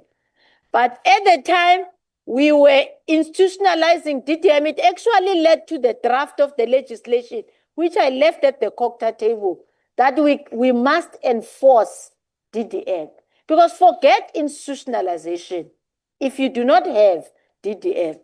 And I used to say, call it what you want to call it, because it finds its fundamental from the IGR legislation of government. So it's nothing new. It just practicalizes, creates a framework on how do you integrate. That is why it says one government, one plan, one budget. So that you avoid what the honorable members were saying. This one comes with the mayor, the other one with the minister in one space, and there's even fatigue beyond the resources. So Western Cape, maybe as time goes, I think they saw it as maybe national government wanting to take over, which was necessarily not the same. And you will see one of the reasons why we're disintegrated in human settlement, amongst others, because at least that's where I am, is an indicator that we need a DDM. So the question of backyard dwellers, Honorable Kwele, becomes slightly difficult for one to respond to in a singular manner, because we need to come together and the city can say, for example, I will meter them. And Public Works must say, I can give you this land. And we must say jointly with the city and Honorable Simas, okay, we'll put a budget for this area to be able to deal with the issues in a particular formalized settlement. In Cape Town, then they will say, this is our priority list. Start with that one and not that one. If we are disjointed, you do what is happening in the Free State and the Northwest. So many houses with no formalized settlements. What does that mean? No bulk. In some instances, over 3,000 people sitting in houses, no electricity, because the one who must put electricity didn't budget, didn't even know that settlement is there. So there is all these disjunctures and disconnectedness that happen. Chair, maybe let me not take much time, but deal with the issue of grants. And then Honorable Farmer, yes. Hey, Honorable Koboshian, MECs are here. I met with them last month. We started dispersing back the disaster grant. But let me tell you, I pray. Because we must be honest, why was the fund centralized? They know. Most of them are here. It was used for purposes that it was not intended for. Actually, in the books of National Treasury, they will tell you they are angry with human settlements. They are disaster beneficiaries of 2020, right? Who are still sitting in a TRU, but whose money was allocated for that disaster, for that house, but it paid a salary in a particular municipality and it didn't build houses. That's where the challenge we had. So I said to them, Piki Maknyer, right? Close this because we have now accounted for everything else. In fact, if you go to our annual report now, we would have got a clean audit. We are having 2 areas, just 2 findings. They are all on informal settlement. And the grant and the allocation in a province I will not name. The same with the ISOP. The emergency, it's your disaster. Sometimes these TRUs, the quality leaves much to be desired. I was watching Cata Blanche in some cuckoos there in Gauteng. MEC calls them informal settlement, something, I don't know. But we are trying to respond to that. We are not going to hoard. We're sharing the responsibility and we're sharing the management of all this. I've done all the rounds with the provinces. I'm just left with 2, being Eastern Cape and Mpumalanga. Mpumalanga, I'm seeing them on Thursday. Last week, I saw Free State, I saw Northwest, and we're beginning then to say there are blocked projects. How does your business plan respond to blocked projects more than it is responding to new projects? Because it just doesn't make sense to put me in a house which has got no bulk, and then you start another settlement there. Rather finish the quality here so that I get the value of what government has invested. So we're trying to do 80-20, 80 skewed towards blocked projects and 20 towards planning, putting infrastructure, and then you will deliver more. I will visit, Honorable Farmer, the area you've spoken about. But I'm sure you would have heard that in my response, it is possible. We might have not captured it so closely here in the Western Cape, but the provinces that I've come through, even in Shrine, our social housing, we're targeting 9 projects. I said to them, you can't build new. Deal with this 9 first. Make sure they are fully fledged social housing, and then we do more. But we need to try and create that balance to make sure that the sewer leaks, we've opened, I think this is the last part, Chair, the part of our grants. We've also allowed that they can do sewer leaks connection and repairs. Of course, we want to cap it to around 8 and 10%. But our understanding is that you can't have a human a settlement and a house where there's sewer. You won't enjoy. So we'll rather fix that than building a new house. We're allowing them to purchase even material for waste collection. I mean, if dump is all over next to your houses, it's no longer a human settlement that you enjoy. And we're allowing them to do water and wastewater treatment works with a portion of our grants. And that is to make sure that we create a human settlement. So that's the spirit I can offer, Honorable Farmer. Look into that and then engage both with the province and the city, and we see how best we can deal with that. I'm sorry, Chair, I think I took long. Thank you, Honorable Minister. I think the explanations are good because we are going to leave this house better informed than when we came in. And then, of course, we have the councillors from the city of Cape Town, the councillor, the MMC for water and sanitation, and the MMC for human settlement and spatial planning. I think that I heard that they are on the visual platform. I think that if they want to make an input, they must make an input because we're in their backyard. I think what is very important about this program, I think that let's borrow from what Honorable Kobishan has said, is that by 2050, the whole world will be urbanized. That one is happening. That's why when the presiding officers of the NCOP decided that we're going to change the way we're going to roll out the local government, because what we have, take example, we'll be visiting City of Cape Town. The City of Cape Town is the home to 64% of the people of the Western Cape. So it means that if we try to resolve the issues here in Cape Town, we'll have done better. We go to Joburg, we go to Mangaung, we go to Gqeberha, we go to eThekwini. We'll have touched a lot of people.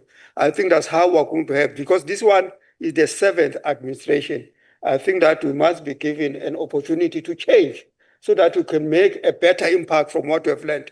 I like what Honorable Dubas raised here when he spoke about the issue of what happened to the report of the local government week of 2022. And then I'll just speak a little bit. Those issues which were raised then, they are still being raised now. They are still being raised now. The issue of what Honorable Benz has raised, Honorable Stofile, that let us take the opportunity of the white paper and put the local government on a better trajectory in moving forward. I think that's the fundamental thing. As Honorable Minister said, that there is no fiscal who's going to be able to deal with all the informal settlements. So it means that we must change the way we do things. I think this is part of the change. I think that the honorable councillors, I don't know whether they're inside there, but from the information I had, is that they're on the visual platform. There's Councillor but Rodin and Hop, they're difficult to pronounce. I cannot be sued after that. Is there anyone who knows where the councillors are? Can you raise your hand? Chair, one online. All right. All right, over to you. Introduce yourself and then start to give us a direction, what is happening on the ground. Thank you. Thanks so much, Chair. My name is Zaid Badruddin, the MMC for water and sanitation. I'm very grateful for the opportunity to engage with the House today. And I think it's important to start off accepting the fact that there is a very necessary requirement for us as a municipality to be able to look after our communities, especially the most vulnerable residents. And so to this effect, Chair, the city has what I would say is a very ambitious infrastructure investment program, what we call here in our municipality, our Invested in Hope budget. And essentially, specifically with reference to the Water and Sanitation Directorate, in the last financial year, our capital budget alone was about 4.76 billion rand that was spent on infrastructure, which includes our water and sewer network and our wastewater network, particularly our wastewater treatment works and so on, with about 95% of that budget at the end of our financial year being spent for what it was meant to be spent on. So, Chair, that means that in the previous financial year, which has just ended, the city spent a significant amount of money on the pipe replacement, specifically in the sewer and water space. 117 kilometers of sewer pipes replaced, above our target of 100 kilometers, and also meeting our target of water pipe replacements. And again, this year we've set ourselves that ambitious target with the aim to try and surpass the record that we have set for ourselves. We know that in terms of global best practice, it's necessary to replace about 1% of the water and sewer network per the kilometer that is within the municipality, and we're building capacity to be able to even double that within our metro. One of the speakers, Chair, mentioned the fact that there's also a requirement for us to get to attending to some of our service delivery issues faster, which is a comment which I imagine is the same for all municipalities that are represented in the room, and for those who are not. And to that point, Chair, we've spent about 155 million rand to procure new and also to replace old vehicles, old fleet within our depots in order to be able to respond faster to these service delivery challenges which we find in our communities. I must say that I'm also particularly proud of the fact that in our metro, in the city of Cape Town, in terms of the no drop and blue drop and green drop standards, we do quite well when it comes to our non-revenue water, which sits at just about 27% and also still improving in line with our water conservation and water demand management strategy. And it obviously goes without saying that more can be done. And so we're in the process of updating this particular strategy, which will make its way to council in the next few months in order for our councillors to adopt the interventions which are being proposed in order to further reduce the non-revenue water, which, as I said, sits at just about 27%, well below the highest, which is being recorded at about 47 in some municipalities. I've already emphasized, Chair, that we have an ambitious infrastructure program as part of our Invested in Hope budget. And so as our budget in the previous financial year was about 4.76 billion rand, this year it increases to over 5 billion rand, specifically prioritizing service delivery in our most vulnerable communities. A point, Chair, was also made regarding water security.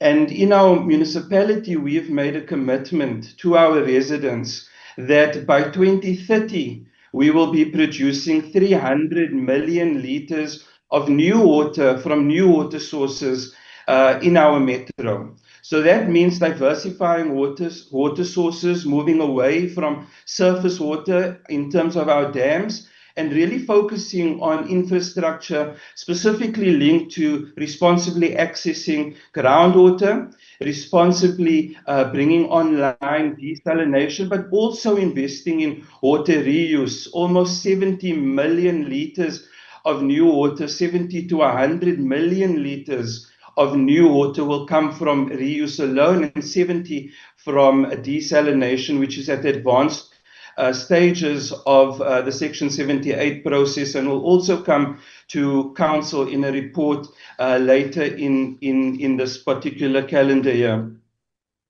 Chair, I must emphasize that in terms of specific investments in our infrastructure, we are committed to making sure that this money is spent in our most vulnerable communities. Key projects that I want to make reference of that unfortunately won't be visited during this particular NCOP week is our Langa pump station, where we're spending in total almost 21 million rand on that project.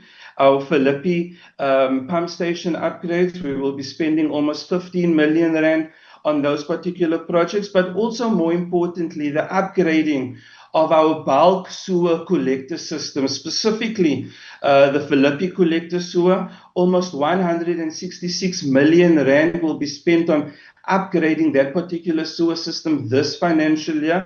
And then also our Cape Flats sewer system, bulk sewer system, about 190 million rand to be spent on that particular pipeline also in this financial year, with 200 million rand being spent on that pipeline in the next financial year, and then 123 million rand being spent on the same line in the following financial year. Chair, not specifically mentioned in the discussions today, but important for me nonetheless to make reference to is our investments in the wastewater treatment workspace.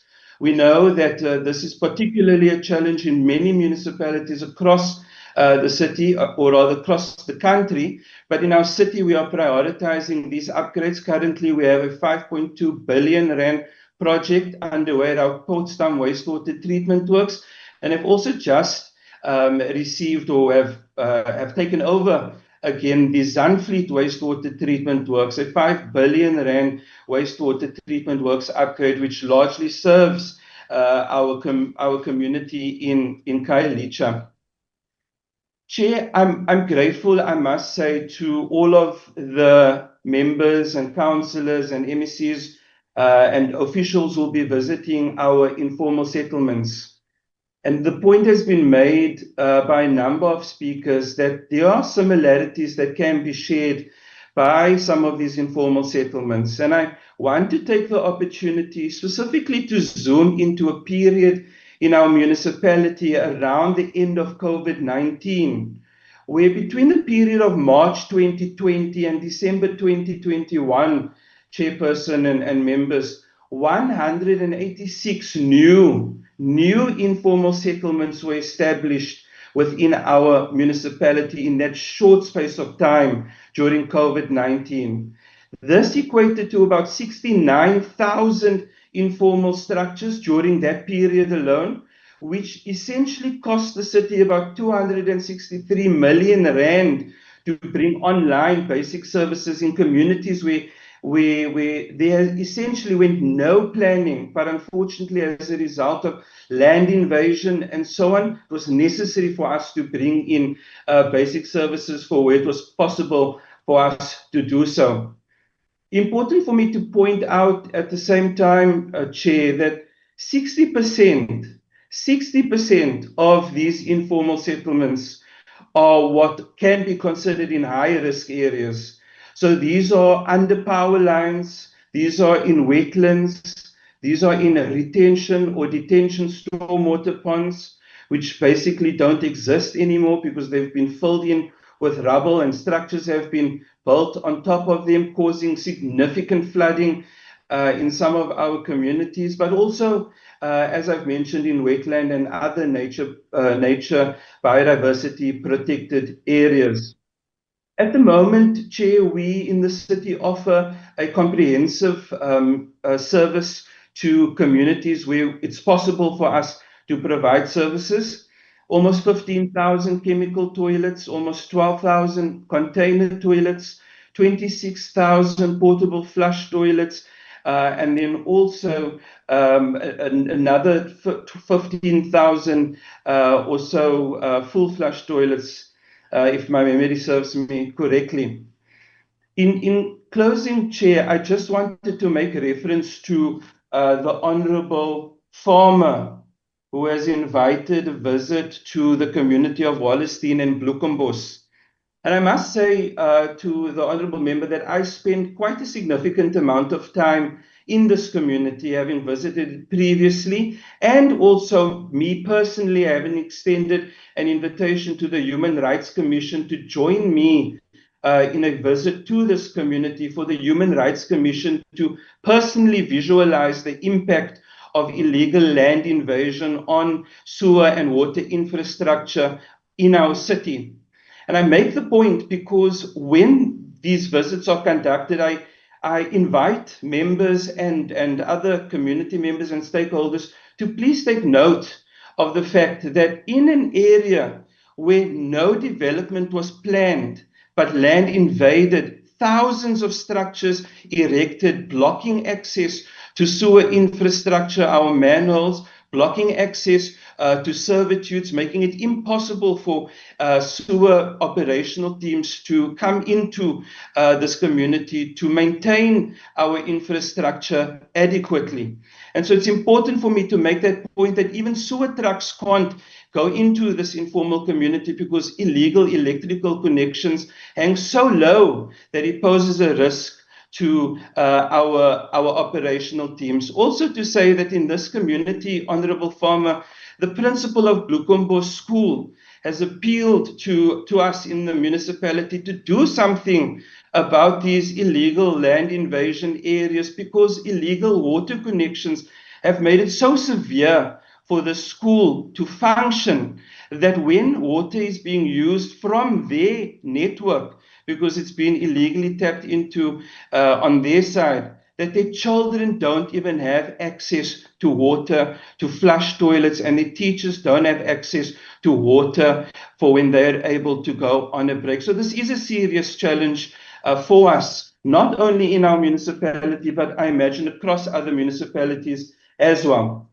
In terms of solutions, the Deputy Minister Mahlobo has made a reference to the Gates Foundation. And I must say that the city of Cape Town is also progressive in this regard. Currently, we benefit from an 80 million rand grant where we have rolled out at the moment almost 4 pilot sites to test the success of non-sewer sanitation in communities that are far removed from bulk infrastructure, where it is almost impossible for us to make easy connections. And so I'm quite excited to see the progress of these interventions, and the communities themselves are quite excited. And I must say that our mayor has been quite involved in working with the Gates Foundation and making sure that the organization makes Cape Town one of the cities to pilot this technology. So certainly to echo the President's call to action, we have an open door policy in our municipality, and we welcome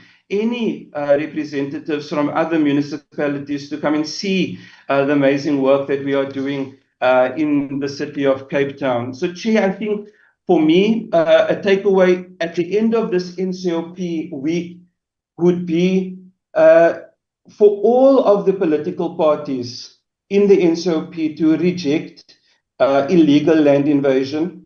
It would be for all parties present to reject water and sanitation infrastructure vandalism and theft, to reject illegal water and sewer connections which impact tremendously on our communities, but also a call to action on all of our residents across the country to please protect these essential services that are in our municipality. That's our collective responsibility to look after, but more importantly, an appeal that when all of us go out into the communities today, tomorrow and the following day, to engage with stakeholders to further protect our operational team members who do very difficult but important work in our areas to keep our water and sanitation infrastructure working as best as possible. Because certainly in the city of Cape Town, we are committed to making these infrastructure investments. We are committed to making sure we undergo the necessary maintenance, but there is a dual responsibility here, and all communities must please work with us to protect the infrastructure, but also the staff who are responsible for looking after the infrastructure as well. Thank you, Chair. Thank you, Honorable Councillor.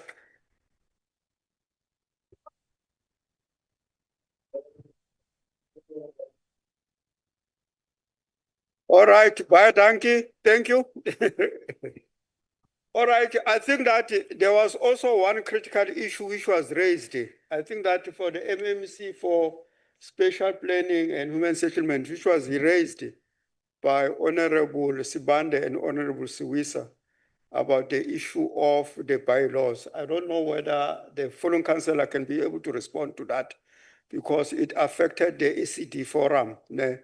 It affected them the big time, and the issue of the taxi rules which were closed, and then I think that you can be able to respond accordingly. If you can respond to those issues, I'll really appreciate it. Thank you. No, thanks, House Chair Khadebe. My name is Carl Popham. I'm a councillor in the city of Cape Town. And for my many sins, I'm the MMC for human settlements in the city. Perhaps it's important to thank the leadership of the NCOP for choosing Cape Town. I think a lot has been said about Cape Town and the Western Cape, bragging of a well-run city, and I think we are proud of the many things we've done. However, that does not mean that there is no space for improvement. That does not mean that there are not communities that require us to do more. And so as a city administration, my counterpart who spoke previously has spoken about the ambitious work we've done. We have tried to commit ourselves to not only improving where we are successful, but to lift up the standard in the very communities spoken about today. It would be amiss of me in absentia to not recognize the Minister of Human Settlements, who we share a very good relationship with in the city. I think there's a bias because he served in local government. Colleagues might have heard in the NCOP today, when you had stakeholders come one by one, that local government is indeed the coalface of service delivery. Carl is not only the councillor, he has to be the MEC of Education, he has to be the Minister of Police, and these are sometimes issues that as a sector we can't address, but we attempt to do so. And so that is why the leadership of SALGA, who is here today in the NEC under President Stofile, is also a critical partner to our city. And so it's in that vein, House Chairperson, that I think it's critical to appreciate that over the next 3 years, the city of Cape Town intends to spend 37 billion rand on infrastructure. Now the question becomes, when you visit Kosovo tomorrow, or Tsunami, or Airport Precinct, and you see someone who doesn't have direct access, what is that 37 billion rand, truthfully? And so I appreciate that question. I think our chair, as perhaps the youngest member of the mayoral committee, I'm less emotional when people criticize and hold me accountable. And I actually appreciate it more as a young boy from the Cape Flats who experienced many of the challenges you will see tomorrow. But that 37 billion rand investment ensures 130,000 jobs over the next 3 years. The biggest enemy of the vulnerable of the people of Cape Town is not having access to job. True freedom and true removal from poverty is access to a work opportunity. It empowers you to not only remove yourself from your existing circumstances, but to change the circumstances of your family members. And so we're very proud that in the last quarter within Cape Town, the most jobs was created in our province. And so that's a fact that comes from the quarterly labor force, not from the city of Cape Town. Chairperson, in terms of the 37 billion rand, 5 billion rand goes to water and sanitation. Of that 5 billion rand, we intend over the next financial year to replace 100 kilometers of sewer infrastructure. Basic, and as politicians in this chamber, you will appreciate, not very sexy work because it's not something you can sell in our election campaign, but critical work. When you walk the streets of Delft in Tsunami tomorrow, and you see a sewer overspill that needs to be attended to, that 5 billion rand becomes absolutely critical in 100 kilometers being replaced. 50 kilometers of water bulk infrastructure will be replaced through that infrastructure. It's also important to note that we are committed to ensuring that the grant funding from the National Department is spent on this purpose. I think very critical, because in the stakeholders' engagement, there was key points raised around mobility and the ability to access opportunities. So one of the biggest projects in the country currently, capital projects, used in partnership with the Department of Transport on the national level, is 4.5 billion rand being spent on the expansion of the My City bus routes. People of Khayelitsha, Gugulethu, Philippi, you'll see it yourself tomorrow, a construction site on the main interchanges of these informal settlements, where we're investing money, our GIPTN grants, to ensure communities have subsidized access to public transport into the CBD and into economic nodes across our city. And so, Chairperson, I appreciate that when we engage stakeholders and they don't have access to it now, it's frustrating. I was there. I stayed in Manenberg. I was upset with the city as well. But when we look at our investment pipeline over the medium term, we can see that there's a progressive desire to uplift the communities that you will visit tomorrow. And so I will be there personally with you, Chairperson. I know many colleagues in the mayoral committee will too, so that when we look at these issues, we must look at it contextually. Because you're only going to visit a handful of areas in Cape Town tomorrow.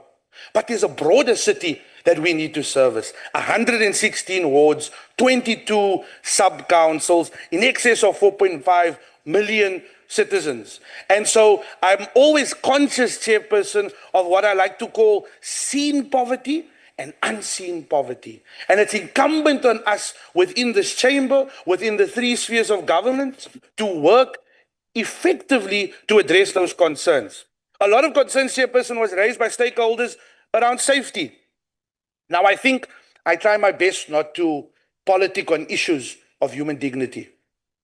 Serving as a human settlements MMC, you see the lived realities of people every day.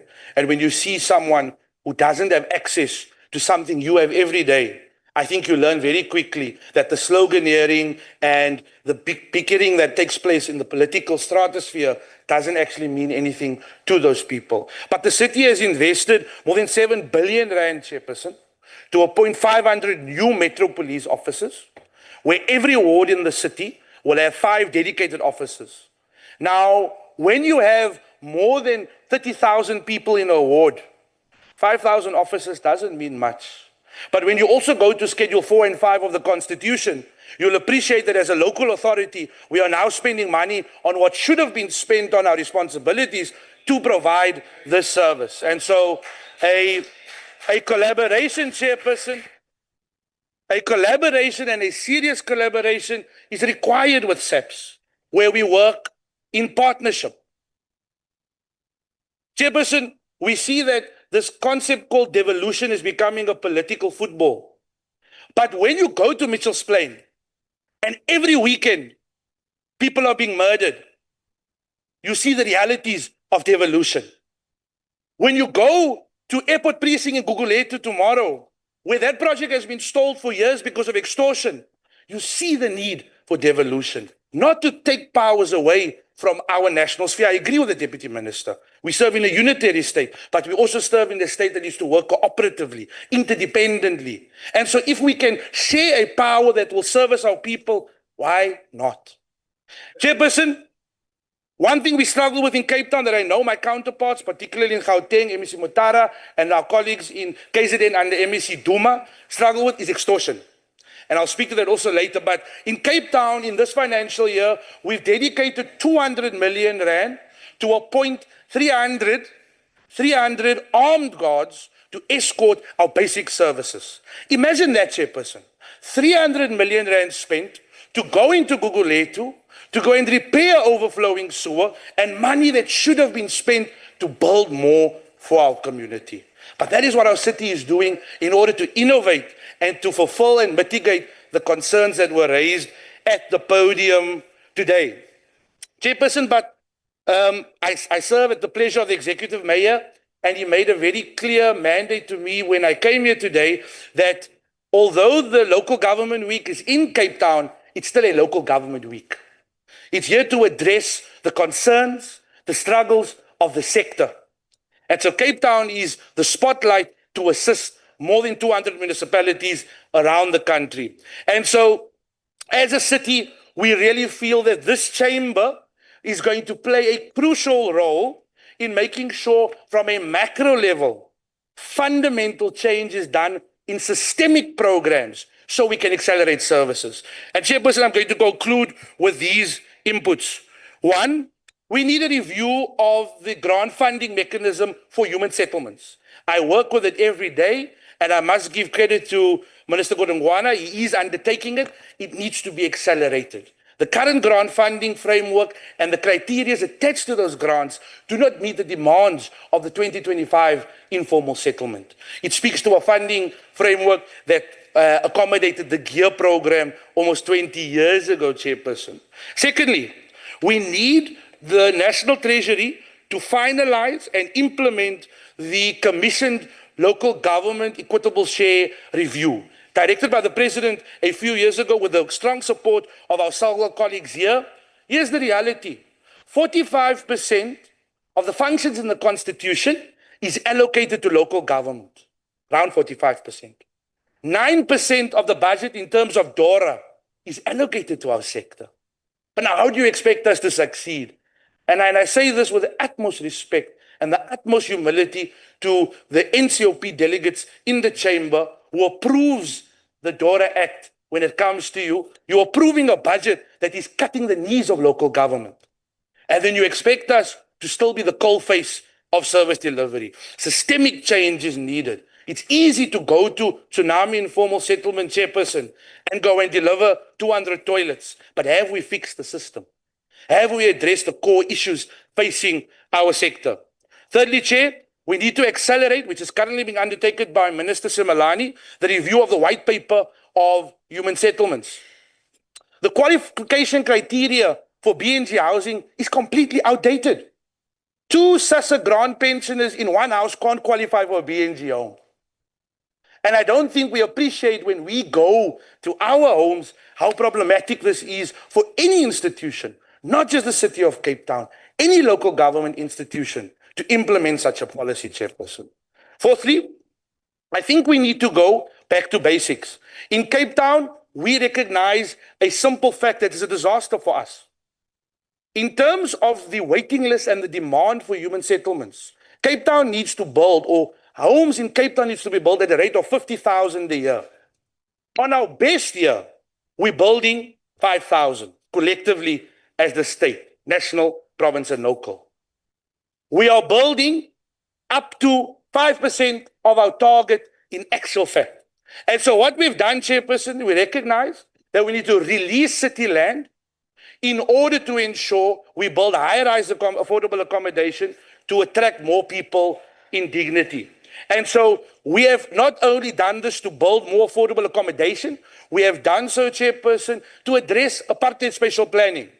And so here's the fact.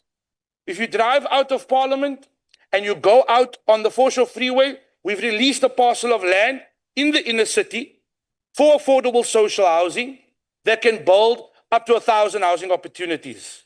In Salt River, there's more. In Woodstock, there's more. Right now, Chairperson, Cape Town can develop 5,000 affordable housing opportunities. So sorry, a little bit. Honorable Brett and your crew, Honorable Farmer and your crew there at the back, please give the councillor a chance to speak. Tongue in cheek, I'm very good friends with Honorable Farmer's brother on the West Coast, so I'm going to tell him how I'm being treated in the house today, Chair. So 5,000 housing opportunities is currently available in historically white areas in Cape Town, but it cannot be built because the Shira has not approved the funding at a national level. It's not the minister's fault. It's the Shira board and the Shira council's fault. So, Chairperson, when you do not support our sector to redress apartheid spatial planning, to make sure that colored and black families who would have never gotten the opportunity to live in the CBD, to live in Woodstock, get that opportunity, what do you expect us to do? I think we're being unfair to each other. Because I'm one of the first to say, you cannot only kick the football to national when you aren't pulling your weight. And so I therefore say, Chairperson, to accelerate housing development either further, we need to release state-owned land. The fundamental problem you're going to experience tomorrow, and tomorrow I'm clear, I'm honest, you're going to see some of the best of Cape Town in our housing projects, and you're going to see some of the worst. And I'll be there to face it with you. But the key reason why it's some of our worst, Chairperson, is the access to land in order to build for the high densities that exist in our informality. And so I've got a proposition to you. Acacia Park, Chairperson, Pelican Park, Laboria Park can accommodate 200,000 housing opportunities according to our estimates. We are willing to provide land for MPs to have apartments if you are willing to give us that land to build housing opportunities. And Chairperson, it's not my attempt to be facetious. And I know it will be received that way. It's not my attempt. But it's to showcase to you how, through this local government week, if we don't work interdependently, it's going to be a constant to and fro. Chair, I'm going to conclude by saying... Can you conclude, please? Sure. I'll conclude with this, Chair. We require dedicated, specialized task team support from SAPS for extortion. You're going to visit a project tomorrow in Group 2 called Access Symphony Way. A city official was murdered, an MMC was arrested, officials were fired, and the project was dormant. After I returned, I got appointed into this position, we revived the project.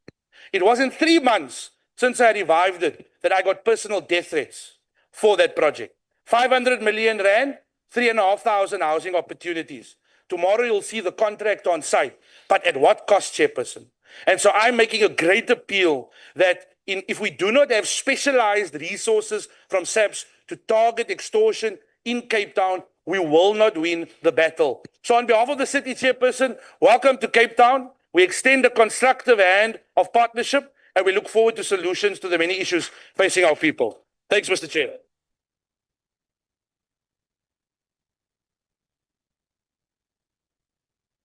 Chair. All right. On what are you rising, Nkosi? Chair, I must rise on a point of ignorance. Chair, you posed two critical issues to our colleagues in Cape Town. That is the issue of the taxi. That was the issue, again, I think the second one, bylaws. And they decided not to. Can we take it, therefore, that they don't have an answer? No. All right, no, thank you. Honorable delegates. Chairperson, Councillor Honorable Badri. delegates. Oh, MMC? Online. Yes, thanks, Chair. Apologies, I did not address the issue of ECD or taxis because that obviously falls outside of water and sanitation specifically, which is what I look after in the municipality. But if you will allow, Chair, I can respond after having received information from the Deputy Mayor who does look after ECDs in our municipality. If I may proceed. No, I think what must happen here is that we have heard what has happened. This is the first day of the entire week. I think that if the city was not yet ready with an input, that input can be integrated on the report back on Friday. There's nothing wrong. No one must be caught with their pens down here. I think that the spirit which is here is that we are here to help all the people of the Republic of South Africa. We are here to ensure that no one is left behind. These issues which were raised are valid. I think that it will be carried forward. But what I'd like to take here is that really, delegates, I'm very proud to have presided over this session in the afternoon. After the wonderful input from the community members, I think that as Parliament, we must learn to listen more from our people on the ground because they live the experienced life of what is happening there. I think that their inputs are highly appreciated. I think that this NCOP is going to ensure that whatever they've raised, we try by our level best to ensure that they're implemented. Some of the things cannot be implemented now because as it was raised by the Deputy Minister of Water and Sanitation, Deputy Minister of COCTA, plus the Minister and the President, Stofile, certain things are systematic. We have to change the entire system in order to address them. But by the mere fact that we did give them a platform and they add that, they must appreciate that. You know? But what is also critical are the species which were given today. I think that if we listen carefully to the chairperson of the National Council of Provinces, he said that we've come a very long way in transforming local government. To remember that before 1994, the pre-interim stage, there were black local authorities. There were different local governments which didn't have the single tax base. As we're speaking today here, one, we have integrated municipalities. Number two, we're working on the single tax base across the towns. Number three, our traditional leaders are being recognized in the various municipalities. That's something which never happened before. As the Honorable Councillor was saying there at the end of the day, is that we have to transform the spatial planning of apartheid. In order for us to deal with that, we have to work as a collective. That's why the issue of the intergovernmental relations is very important. We are not here to point fingers to anyone, but what is very critical is that we must work as a team. As the chairperson of the council raised also another serious issue, that the local government is the government of the people, by the people, and for the people. I think that as the Freedom Charter expressed in its first clause that the people shall govern, we must make it a reality that it happens everywhere in the country. I think that we have made a good start for this week. And then also the challenges, as you raised it when I'm perpetua, the issue of skills, the issue of planning. Yes, we recognize that. That's why when we have a situation whereby there was Bantu education, apartheid education, the skills will not be equal, but we cannot make that excuse now, 30 years down the line. The issue that we've got sitters, we've got nurses, we must bring the people who've got skills who must be able to undertake the various projects. Without further ado, I'd like to close this session now for the first day. Honorable Chairperson of the Council, Deputy Chairperson of the Council, esteemed presiding officers of the NCOP, Honorable Deputy Ministers and the Minister, MECs present, MMCs present, and those joining us virtually, Presidents of SALGA, Councillor Begistofile and his team, speakers from our provinces, honorable delegates to the NCOP, distinguished stakeholders, partners from civil society, invited guests, and ladies and gentlemen, as we draw to the close of the first day of the 2025 NCOP Local Government Week program, I'm deeply honored and privileged to deliver these closing remarks as your program director. It is both my honor and privilege to extend on behalf of the presiding officers our deepest gratitude to each and every one of you for your presence, your meaningful participation, and your unwavering commitment to the vital work of strengthening our local government. Today has been a powerful statement to the collective willpower and unity of purpose that binds all us as leaders, delegates, and staff alike in the pursuit of responsive, accountable, and people-centered local government.